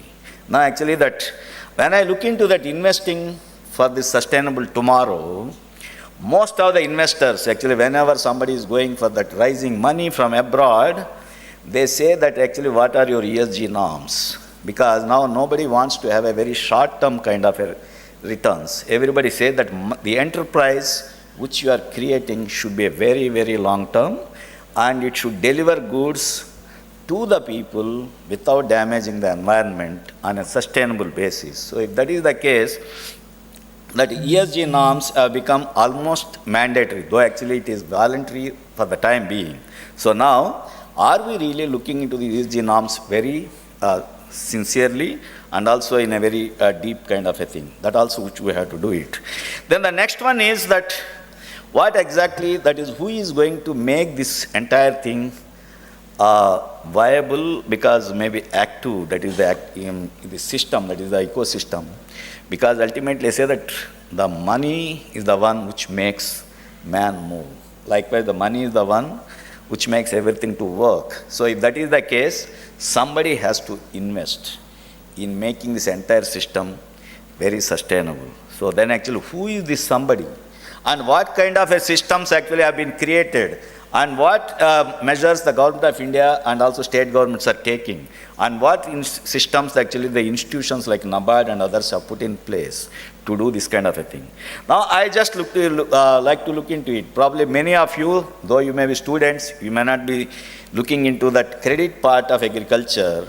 If I just reel out a little bit of a stats, I'll say that in 1950s, India was producing just 50 million tons of food grains and less than 70 million tons of fruits and vegetables, and hardly any kind of a sugar, and oil seeds and everything was a scarcity. Milk was almost abysmal quantity, but in the last 70-75 years, actually we have done wonders. Today we are producing close to 215 million tons of food grains, close to around 250 million tons of fruits and vegetables, 200 million tons of milk, and 15 million bales of cotton, and oil seeds actually not self-sufficient but still very reasonable. Likewise, meat and other things actually we are producing. But when doing all these things, what exactly is the trigger for this kind of a thing?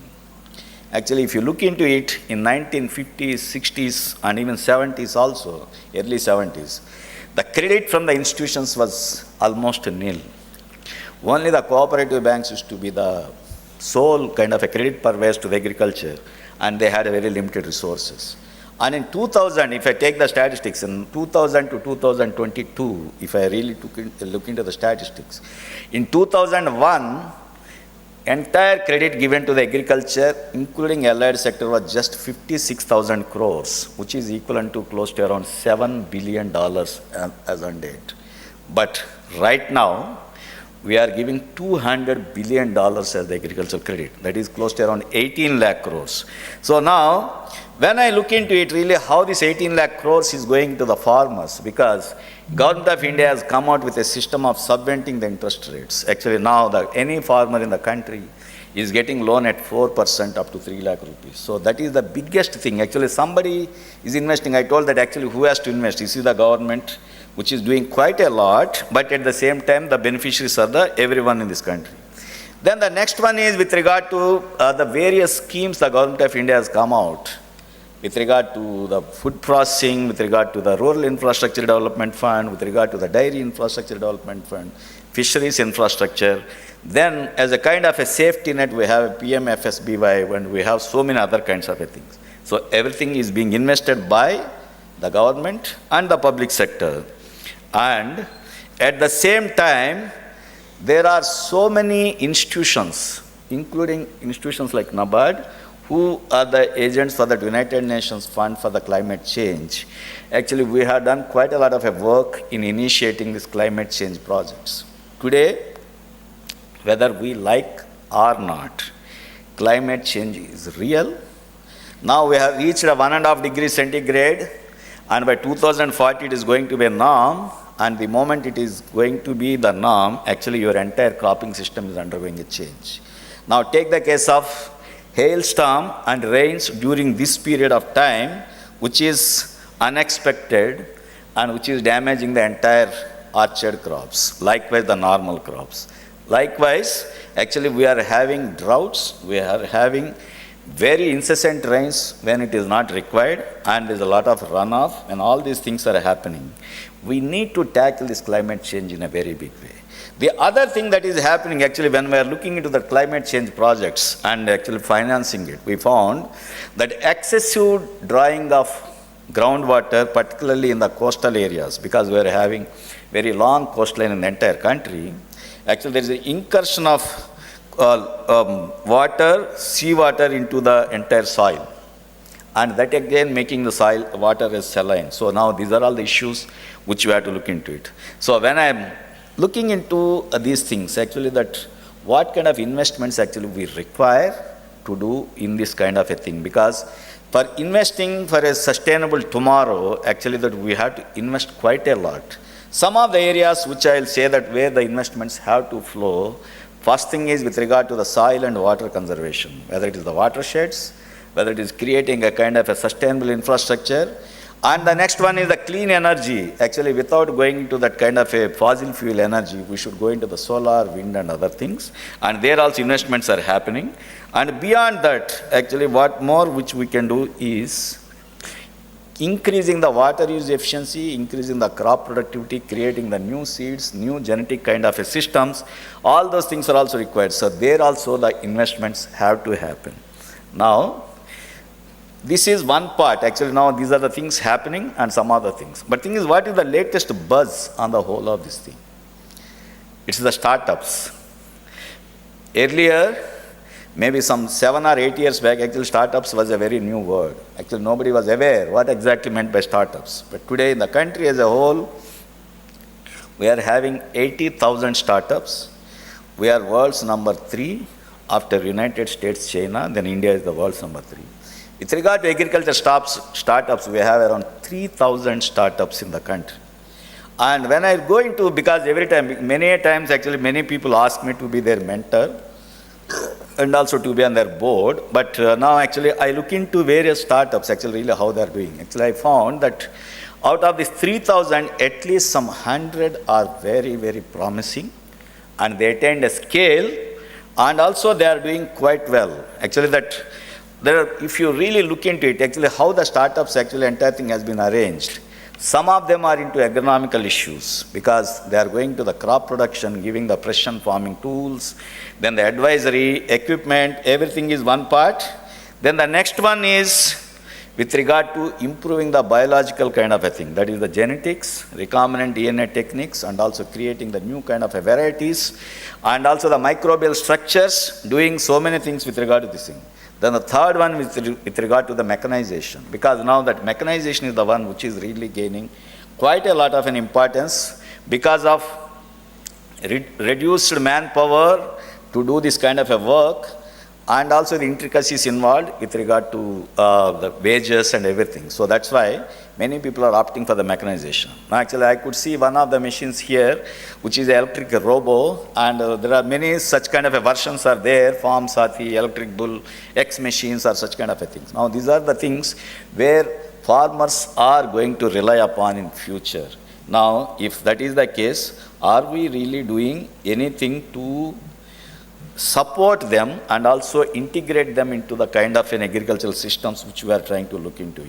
So now, likewise, in animal husbandry, actually that many of the people with the agricultural university, actually we never look into the animal husbandry as one of the major things. But otherwise, if you take the entire agriculture as a kind of a segment where allied activities also have got a big role, animal husbandry and fisheries are contributing substantial amount to the GDP, the agricultural GDP. So now I finished, but anyhow, I'll just take few more minutes to do this one. So now, when these animal husbandry things are happening, how actually 2 or 3 path-breaking things have happened. Some people have created animal malls, because generally animals are purchased just like that, but now actually there are so many startups that have come, where they say that they first take the animals, then they examine them, they grade them, they put the price for them, and they are trying to deliver it to the farmers who are going to buy it. So in that way there is a guarantee. And there are some people in the animal husbandry which are doing the quality control of everything actually which they are doing. And some of them are doing into the genetics part of it. And likewise, so many things are happening with regard to these new startups that are there in this one. So now, when so many things are happening, what exactly is the maybe the scale actually they attained? Actually, if you look into this one, out of these 3,000 startups, 2,950 startups, at least I can say, might be in the range of around 1 to 2 crores, not beyond that. But the remaining 50 have reached a level of around 500 crores to 1,000 crores, and some of them are going to be unicorns also in the agriculture. So now, that is one thing which we have to look into it, actually which kind of ideas which we have and what kind of a, maybe the funding which we are going to get out of this and all those things. So now, the latest is that the startup culture is right now, startup winter is happening, that is venture capital wintering is happening. Many of the startups are not getting the money from the same venture capitalists. So now the government of India and the normal banking system is trying to pitch in for such kind of a thing. And the SVB Bank of United States collapsed had really created a dent in the startup funding. And today, actually, if you have read the pink papers, they say that now that Indian Banking Association has started a new startup kind of a funding platform within the banking system through the Gift City. So now this is the one. So finally, I'll say that ecosystem has to be built, agriculture has to be rejuvenated, and the new innovations have to happen to keep the things very this thing. And also, in case if we have to be in the future, because you cannot be hungry in future, you cannot have clothes in the future, you cannot have a kind of a bad kind of a weather in the future. So for all that, we need to invest today, and maybe some of the investments like this Ag Hub is a very small thing. Likewise, actually, so many investments have to happen. So I'll say that future is very bright, but the policy makers and thinkers and also the students have to come up with their ideas as to really how we will do it. So finally, before winding up, I will say that investing for sustainable tomorrow, people should invest in their health also. Without going through yoga, without going through a kind of a regular regimen of exercise, you cannot enjoy the fruits of tomorrow. So I will say that invest in health today for a sustainable tomorrow. Thank you. Thank you.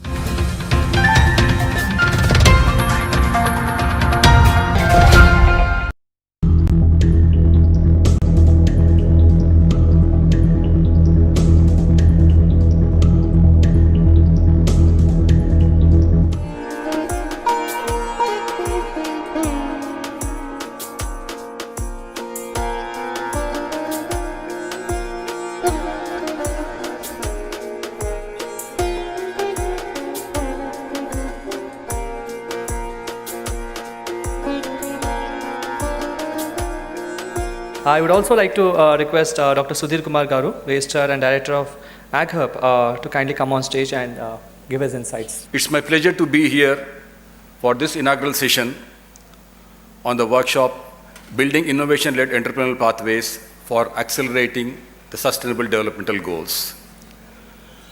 As you all know, this is the year that India takes G20 as presidency, where there are several engagement groups like B20, T20, C20, etc. In tune with this broad thinking, we at PGTASU saw an opportunity for conducting this one-day workshop. So thanks to Tadas as well as Kalpana Shastri for making this workshop. So thank you, sir. And here we are in this inaugural session. Professor Jaishankar Telangana Agriculture University was established in 2014. It is the youngest agriculture university in the country, and it aims to become a center of excellence and one-stop destination for agriculture entrepreneurship, encompassing education, research and extension with all its faculties, farmers and rural communities towards greener prosperity and to create, foster and present to the world entrepreneurs who will strive to work for ecological and nutritional balanced future for the state, country and the world at large. The university has established Ag Hub, a Section 8 company in hub and spokes model, where the hub is at Hyderabad and the spokes are at rural innovation centers. And the main aim is to encourage agri-food startups and aspiring student entrepreneurs. The rural innovation spokes promote rural entrepreneurship among the farmers, rural youth, rural women, and FPOs in Tier 2 and Tier 3 cities of Telangana.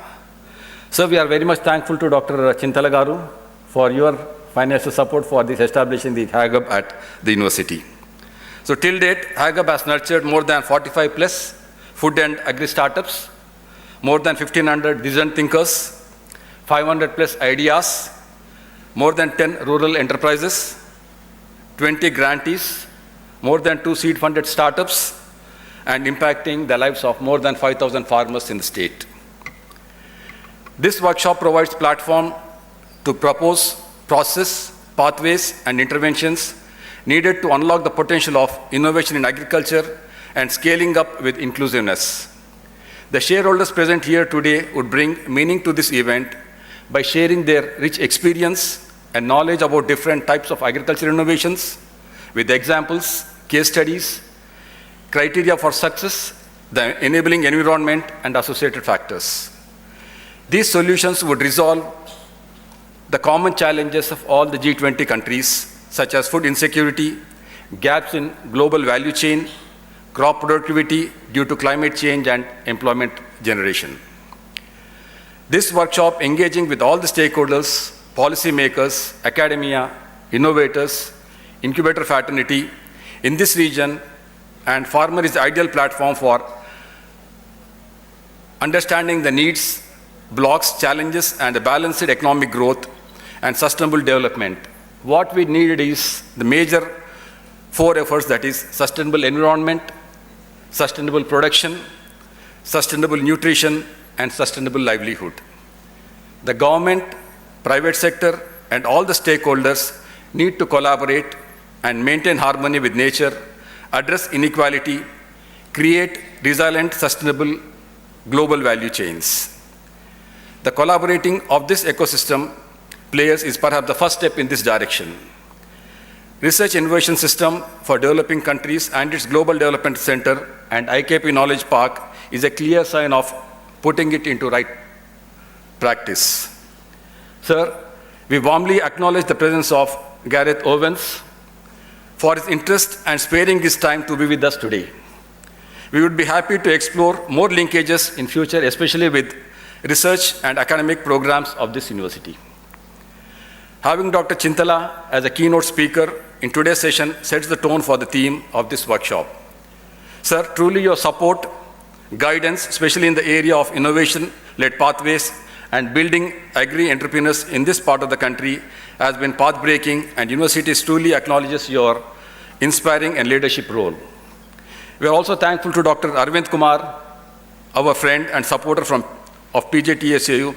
Sir, your presence is indicative how both global, national, and local programs work together in agri-food sectors. The approach of ICRISAT in imbibing the Sustainable Developmental Goals into its program is worth emulating and a useful model.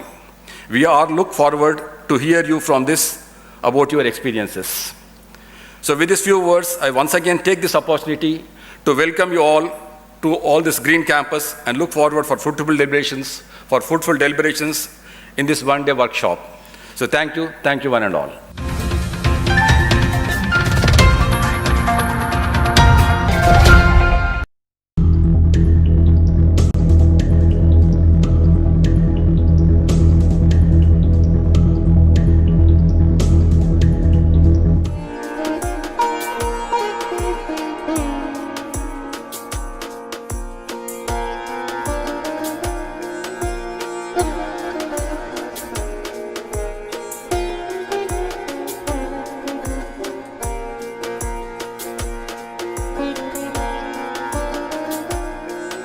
Let me now take this opportunity to introduce Mr. Gareth Owen, Deputy High Commissioner, British High Commission. His role includes promoting business and trade talks, strengthening scientific and education cooperation, and working with partners and tackle climate change and ensure a transition to clean and sustainable growth. So we look forward to have your insights. Thank you so much. Thank you very much.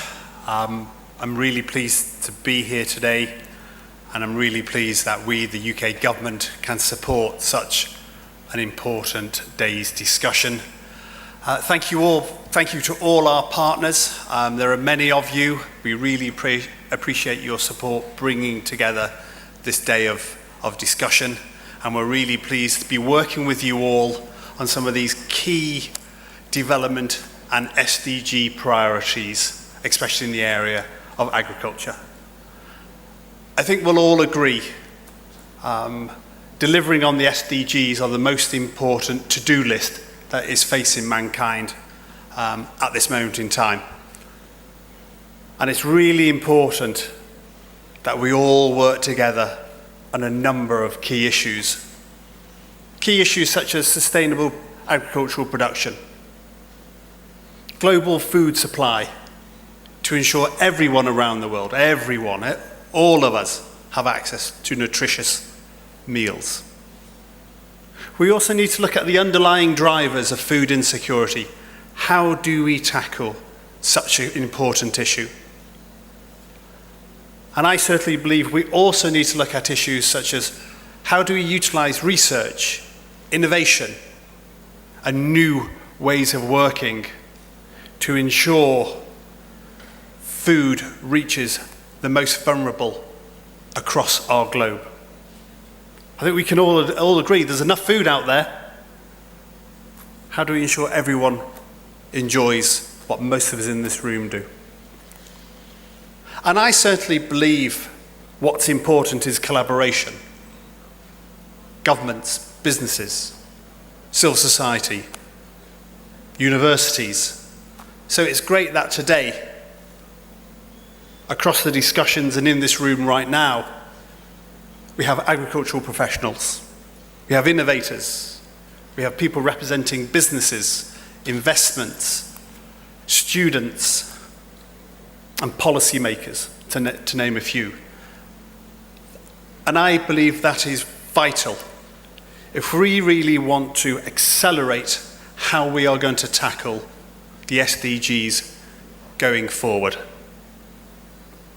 Because it's important we do not lose focus on the Agenda 2030 and the SDGs.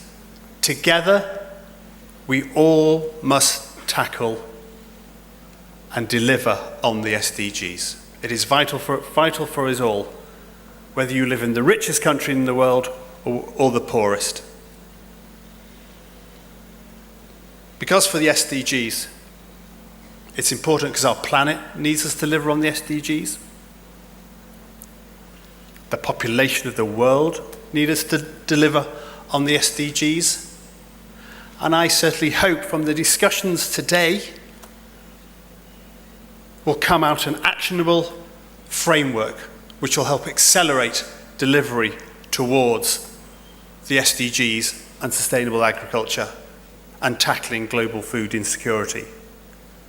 Because I think you'll all agree, and that's probably why we're all here today, that the most important thing for the SDGs is that no one is left behind.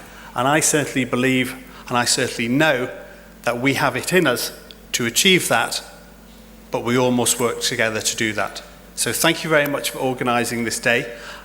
I believe, and from what I've seen already in the discussions I've had, it will be very successful, and I look forward to seeing the results. So thank you again for all our partners. It will be a wonderful, wonderful discussion. Thank you.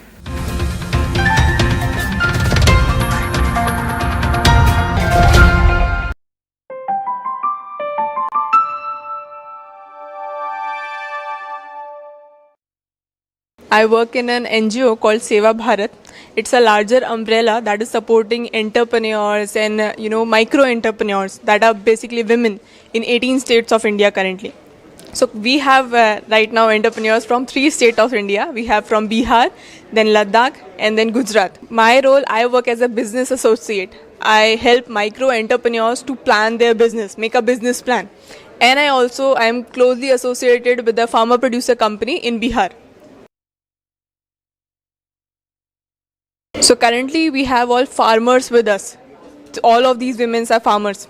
So by now the farmers who are from Bihar, what they are doing is, so now agriculture cannot be done single-handedly, like only based on harvesting. We need to incorporate animal husbandry into it. So we are promoting integrated farming. What the Behan, like this is Urmila Behan, she is a board of director of Karn Bhumi Farmer Producer Company. So what her farmer producer company does is they provide better quality crops to the farmers, like the seeds also.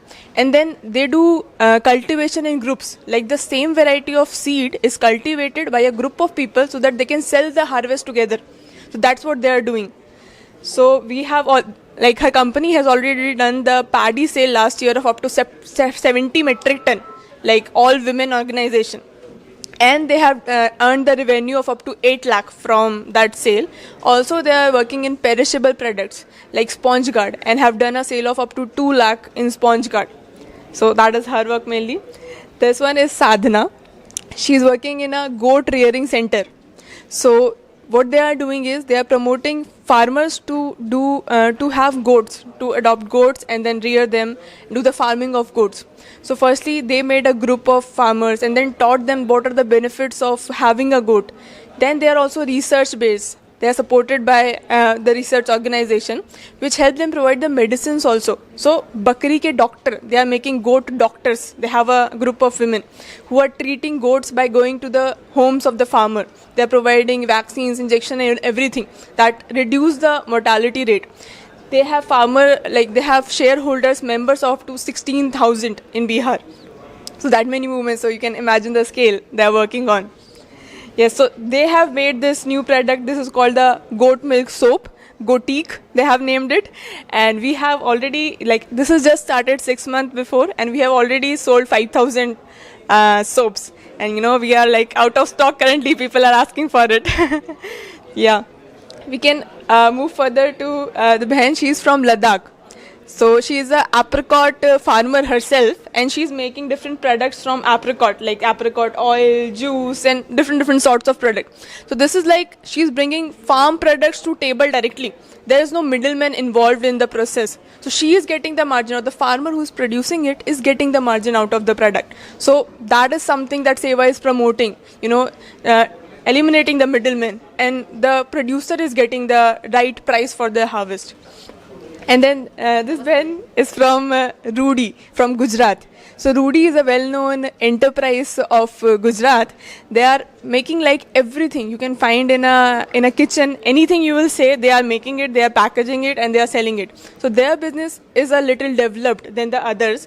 They are also available on the online platforms, and they are a profitable enterprise. They are making a sale of in crores. So there are many numbers is difficult. So we make members and we support all our members in whatever capacity we can. We also work on their social status, their economic status. So the logo, the motto of Seva is Swabhilamban and Poorna Rozgar, getting employment for women for 365 days. So that's what we are aiming at. And to increase her social status, to increase her status in a family. She can also make decisions in her family. So those types of, formalizing the informal economy, that's what we are working on.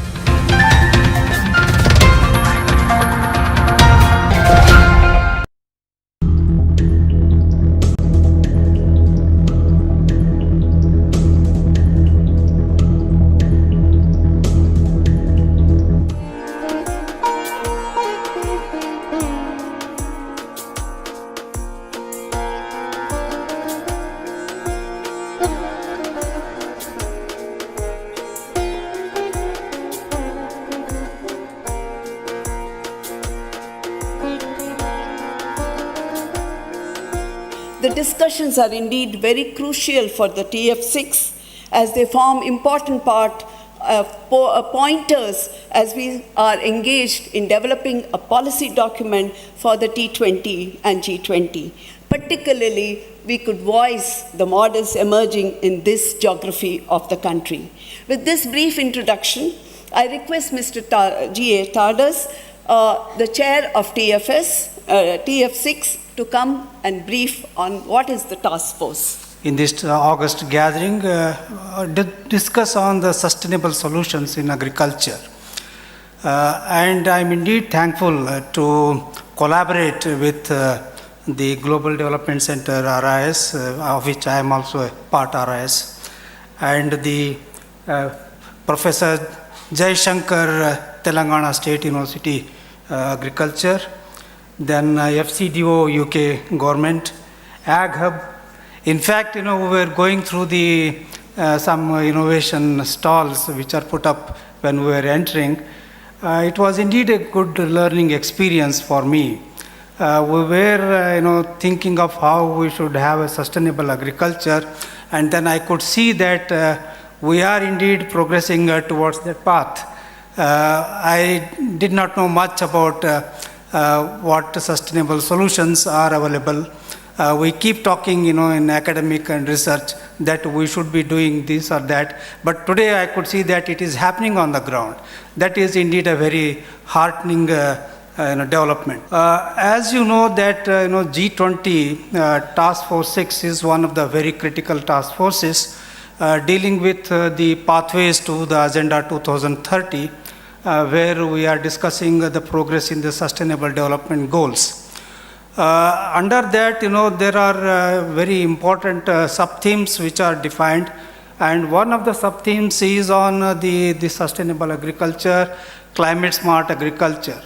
There are important other sub-themes relating to gender equities, women-led development, health, one health approach to all mankind, and then we have blue economy, water conservation, and then we have the gender biodiversity, gender equity, and then ultimately we need to discuss on these themes so that we arrive at some suggestions, recommendations which we can forward to the G20 deliberations, so that the views and the suggestions that are put forth in these various important events are deliberated in the G20 summit as well.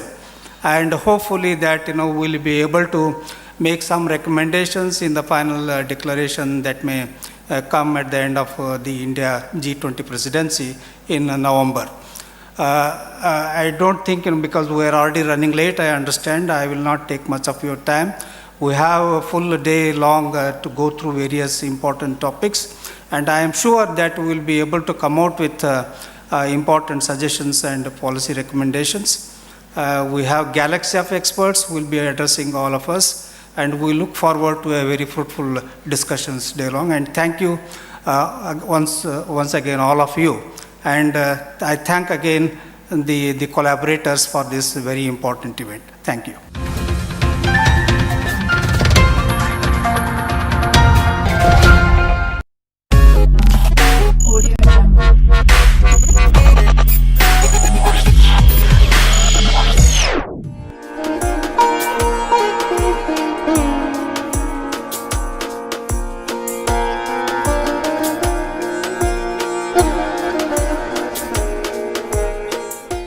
So this app called Farm AR. So in this app, everything will be in AR. And for instance, if you want to grow a plant and don't know how to do it, so in this app you can see everything in a form of AR. And if you want to experience more, you can also use this Oculus, not Oculus. These are VR headsets for that. And you can also it will give you some products what to use, and what products, what chemicals you can use, how you can grow organically also. And we also developed the feature called plant disease detection. So in this there is an option community also, like farmers could ask questions, and the agri students are integrated in this, so the students may answer, and the professors and the scientists are also part of the app. So in this there is a feature called plant disease detection. So can I? So you could simply it's a real time, you can just detect it, and you get the information of the disease and all that stuff, and everything will be in AR. If you want to, you can also have the VR experience of the farm and how plants are growing. For instance, if you want to grow a plant and know about it, you could everything have in AR and virtually. From AgUp we got so much information about the plants, and how the plants are, about the disease, and some tech support, and also from database point of view, from providing in particularly about in Telangana state what crops they are going and what diseases we have. We got so much tech from AgUp.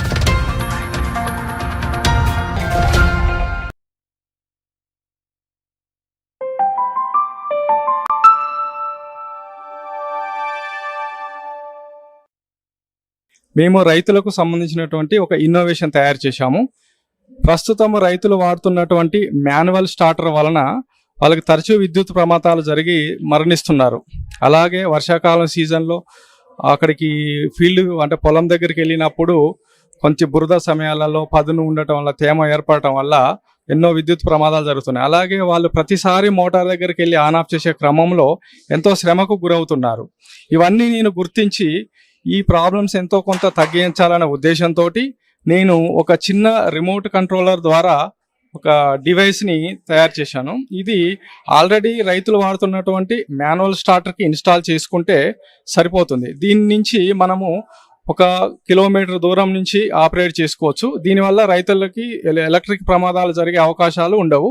అలాగే వాళ్ళకి ఎంతో శ్రమ కూడా తగ్గించే అవకాశం ఉంది. దీని ద్వారా చాలామంది రైతులు కూడా ఇది గతంలో మేము చేసిన ఇన్నోవేషన్ వాళ్ళు వాడుతుండ్రు.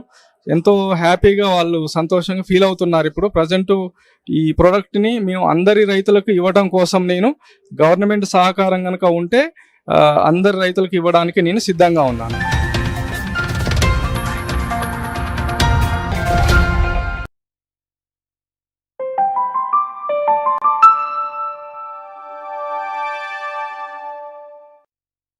We are doing ready to eat and ready to cook millet chapatis using a very unique fermentation technology. With this technology, we've been able to make millets much softer and more palatable compared to the regular millets. And we've also been able to increase the shelf life to 3 times without the need to use any preservatives.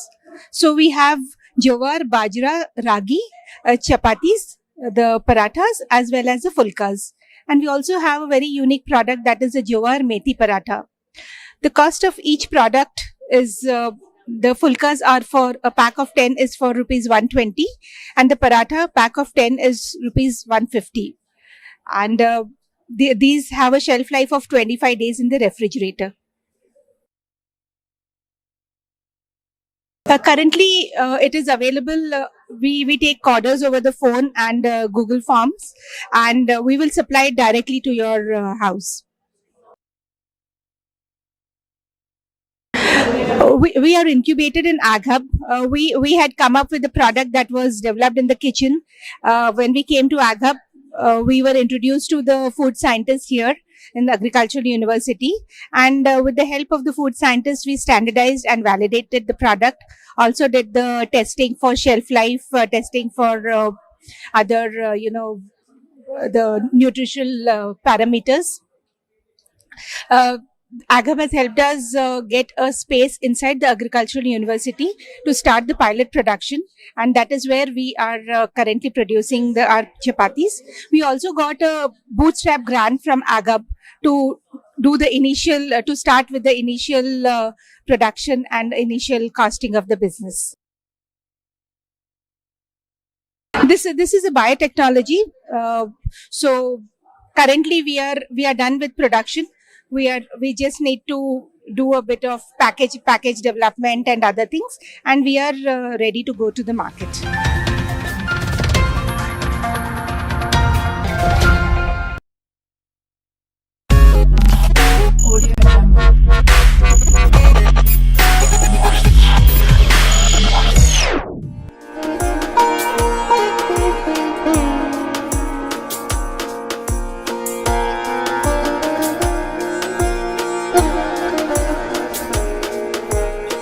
So ఇది drones ఏంటంటే ఇప్పుడు వ్యవసాయంలో ఏంటంటే రైతులకి ఏంటంటే పశువులతో వ్యవసాయం చేయడం అనేది దూరం అయిపోయింది. సో ఇప్పుడు ఏంటంటే ఏ రైతైనా సరే వ్యవసాయం చేయాలంటే టెక్నాలజీ అనేది ఆహ్వానించాలి. సో మేము ఏంటంటే ఇప్పుడు మా డ్రోన్స్ ఏంటంటే స్ప్రేయింగ్ పర్పస్ డ్రోన్స్ అనమాట. సో మా డ్రోన్స్ ఏంటంటే స్ప్రేయింగ్ పర్పస్ డ్రోన్స్. సో మాది ఏంటంటే 10 లీటర్ కెపాసిటీ ఉంటుంది. ఎందుకంటే ఇప్పుడు మామూలుగా మనిషి కొట్టేటప్పుడు రోజుకి 100 నుంచి ఒక ఎకరాకి 100 నుంచి 150 లీటర్ల వాటర్ నీళ్ళు అనేది అవసరం ఉంటుంది. అదే డ్రోన్స్ యూజ్ చేయడం వల్ల ఏంటంటే మనకి 10 లీటర్ల ట్యాంక్ కెపాసిటీ కరెక్ట్ గా మనకి 1 ఎకర్కి కరెక్ట్ గా సరిపోతుంది అనమాట. పైనుంచి కింద వరకు మీకు మొత్తం అంతా స్ప్రేయింగ్ చేసి యూనిఫామ్ గా స్ప్రే చేస్తుంది. అది ఒకటి ఇంపార్టెంట్. సెకండ్ ఏంటంటే దీనివల్ల ఏంటంటే మనకి 80% వరకు వాటర్ ని మనం తగ్గించుకోగలుగుతున్నాం. సో ఆల్మోస్ట్ 10 లీటర్ తో మనకి 1 ఎకర్ అయిపోతుంది. అలాగే మనకి కెమికల్స్ పరంగా చూసుకుంటే ఫెర్టిలైజర్స్ కూడా మనం ఒక ఎకర్కి 1 లీటర్కి 150 లీటర్ 200 లీటర్లు ఫార్మర్ యూజ్ చేస్తాడు. సో బట్ ఇక్కడ ఏంటంటే మనకి ఆల్మోస్ట్ ఒక 30% 20% కెమికల్ రిడక్షన్ కూడా మన కెమికల్ కూడా తగ్గించుకోవాల్సిన పరిస్థితి ఉంటుంది అనమాట దీనివల్ల. అండ్ ఏంటంటే మనకి ఇప్పుడు ఈ రోజుల్లో చూసుకుంటే మనకి లేబర్ షార్టేజ్ అనేది చాలా ముఖ్యమైనది. ఎందుకంటే ఫార్మర్ కి ఇప్పుడు సపోజ్ ఒక 10 ఎకరాల రైతు ఉన్నాడు అనుకోండి, మనకి 10 ఎకరాల రైతుకి పురుగు పట్టిందంటే 10 ఎకరాలు ఒకేసారి కొట్టలేడు, అలాగే మనకి లేబర్ కూడా దొరకట్లేదు అనమాట. సో అదే డ్రోన్ యూస్ చేసుకుంటే మనకి 1 డేలోనే మొత్తం స్ప్రే చేసి వచ్చేస్తాం అనమాట. సో మనకి దీని కెపాసిటీ ఏంటంటే రోజుకి మనకి 20 నుంచి 30 ఎకరాల వరకు మనం స్ప్రే చేసుకోవచ్చు. సో ఒక ఏకర్ ఏంటంటే మనకి ఒక 7 నిమిషాలు టైం పడుతుంది. ఒక ఎకరం స్ప్రే చేయడానికి మాకు డ్రోన్ ద్వారా అయితే మనకి బయట ఛార్జ్ చేస్తుంది 500 నుంచి 650 రూపాయలు అలాగా. అదే లేబర్ కూడా మనకి 500 రూపాయలు అయిపోతుంది. బట్ అది ఒక డే మొత్తం కొడుతున్నాడు. సో మళ్ళీ సెకండ్ థింగ్ ఏంటంటే మొక్కలు మెట్టేయడం కానీ, సెకండ్ ఇంకా థర్డ్ థింగ్ ఏంటంటే మెయిన్ మేజర్లీ హెల్త్ ఇష్యూస్. ఇప్పుడు చాలా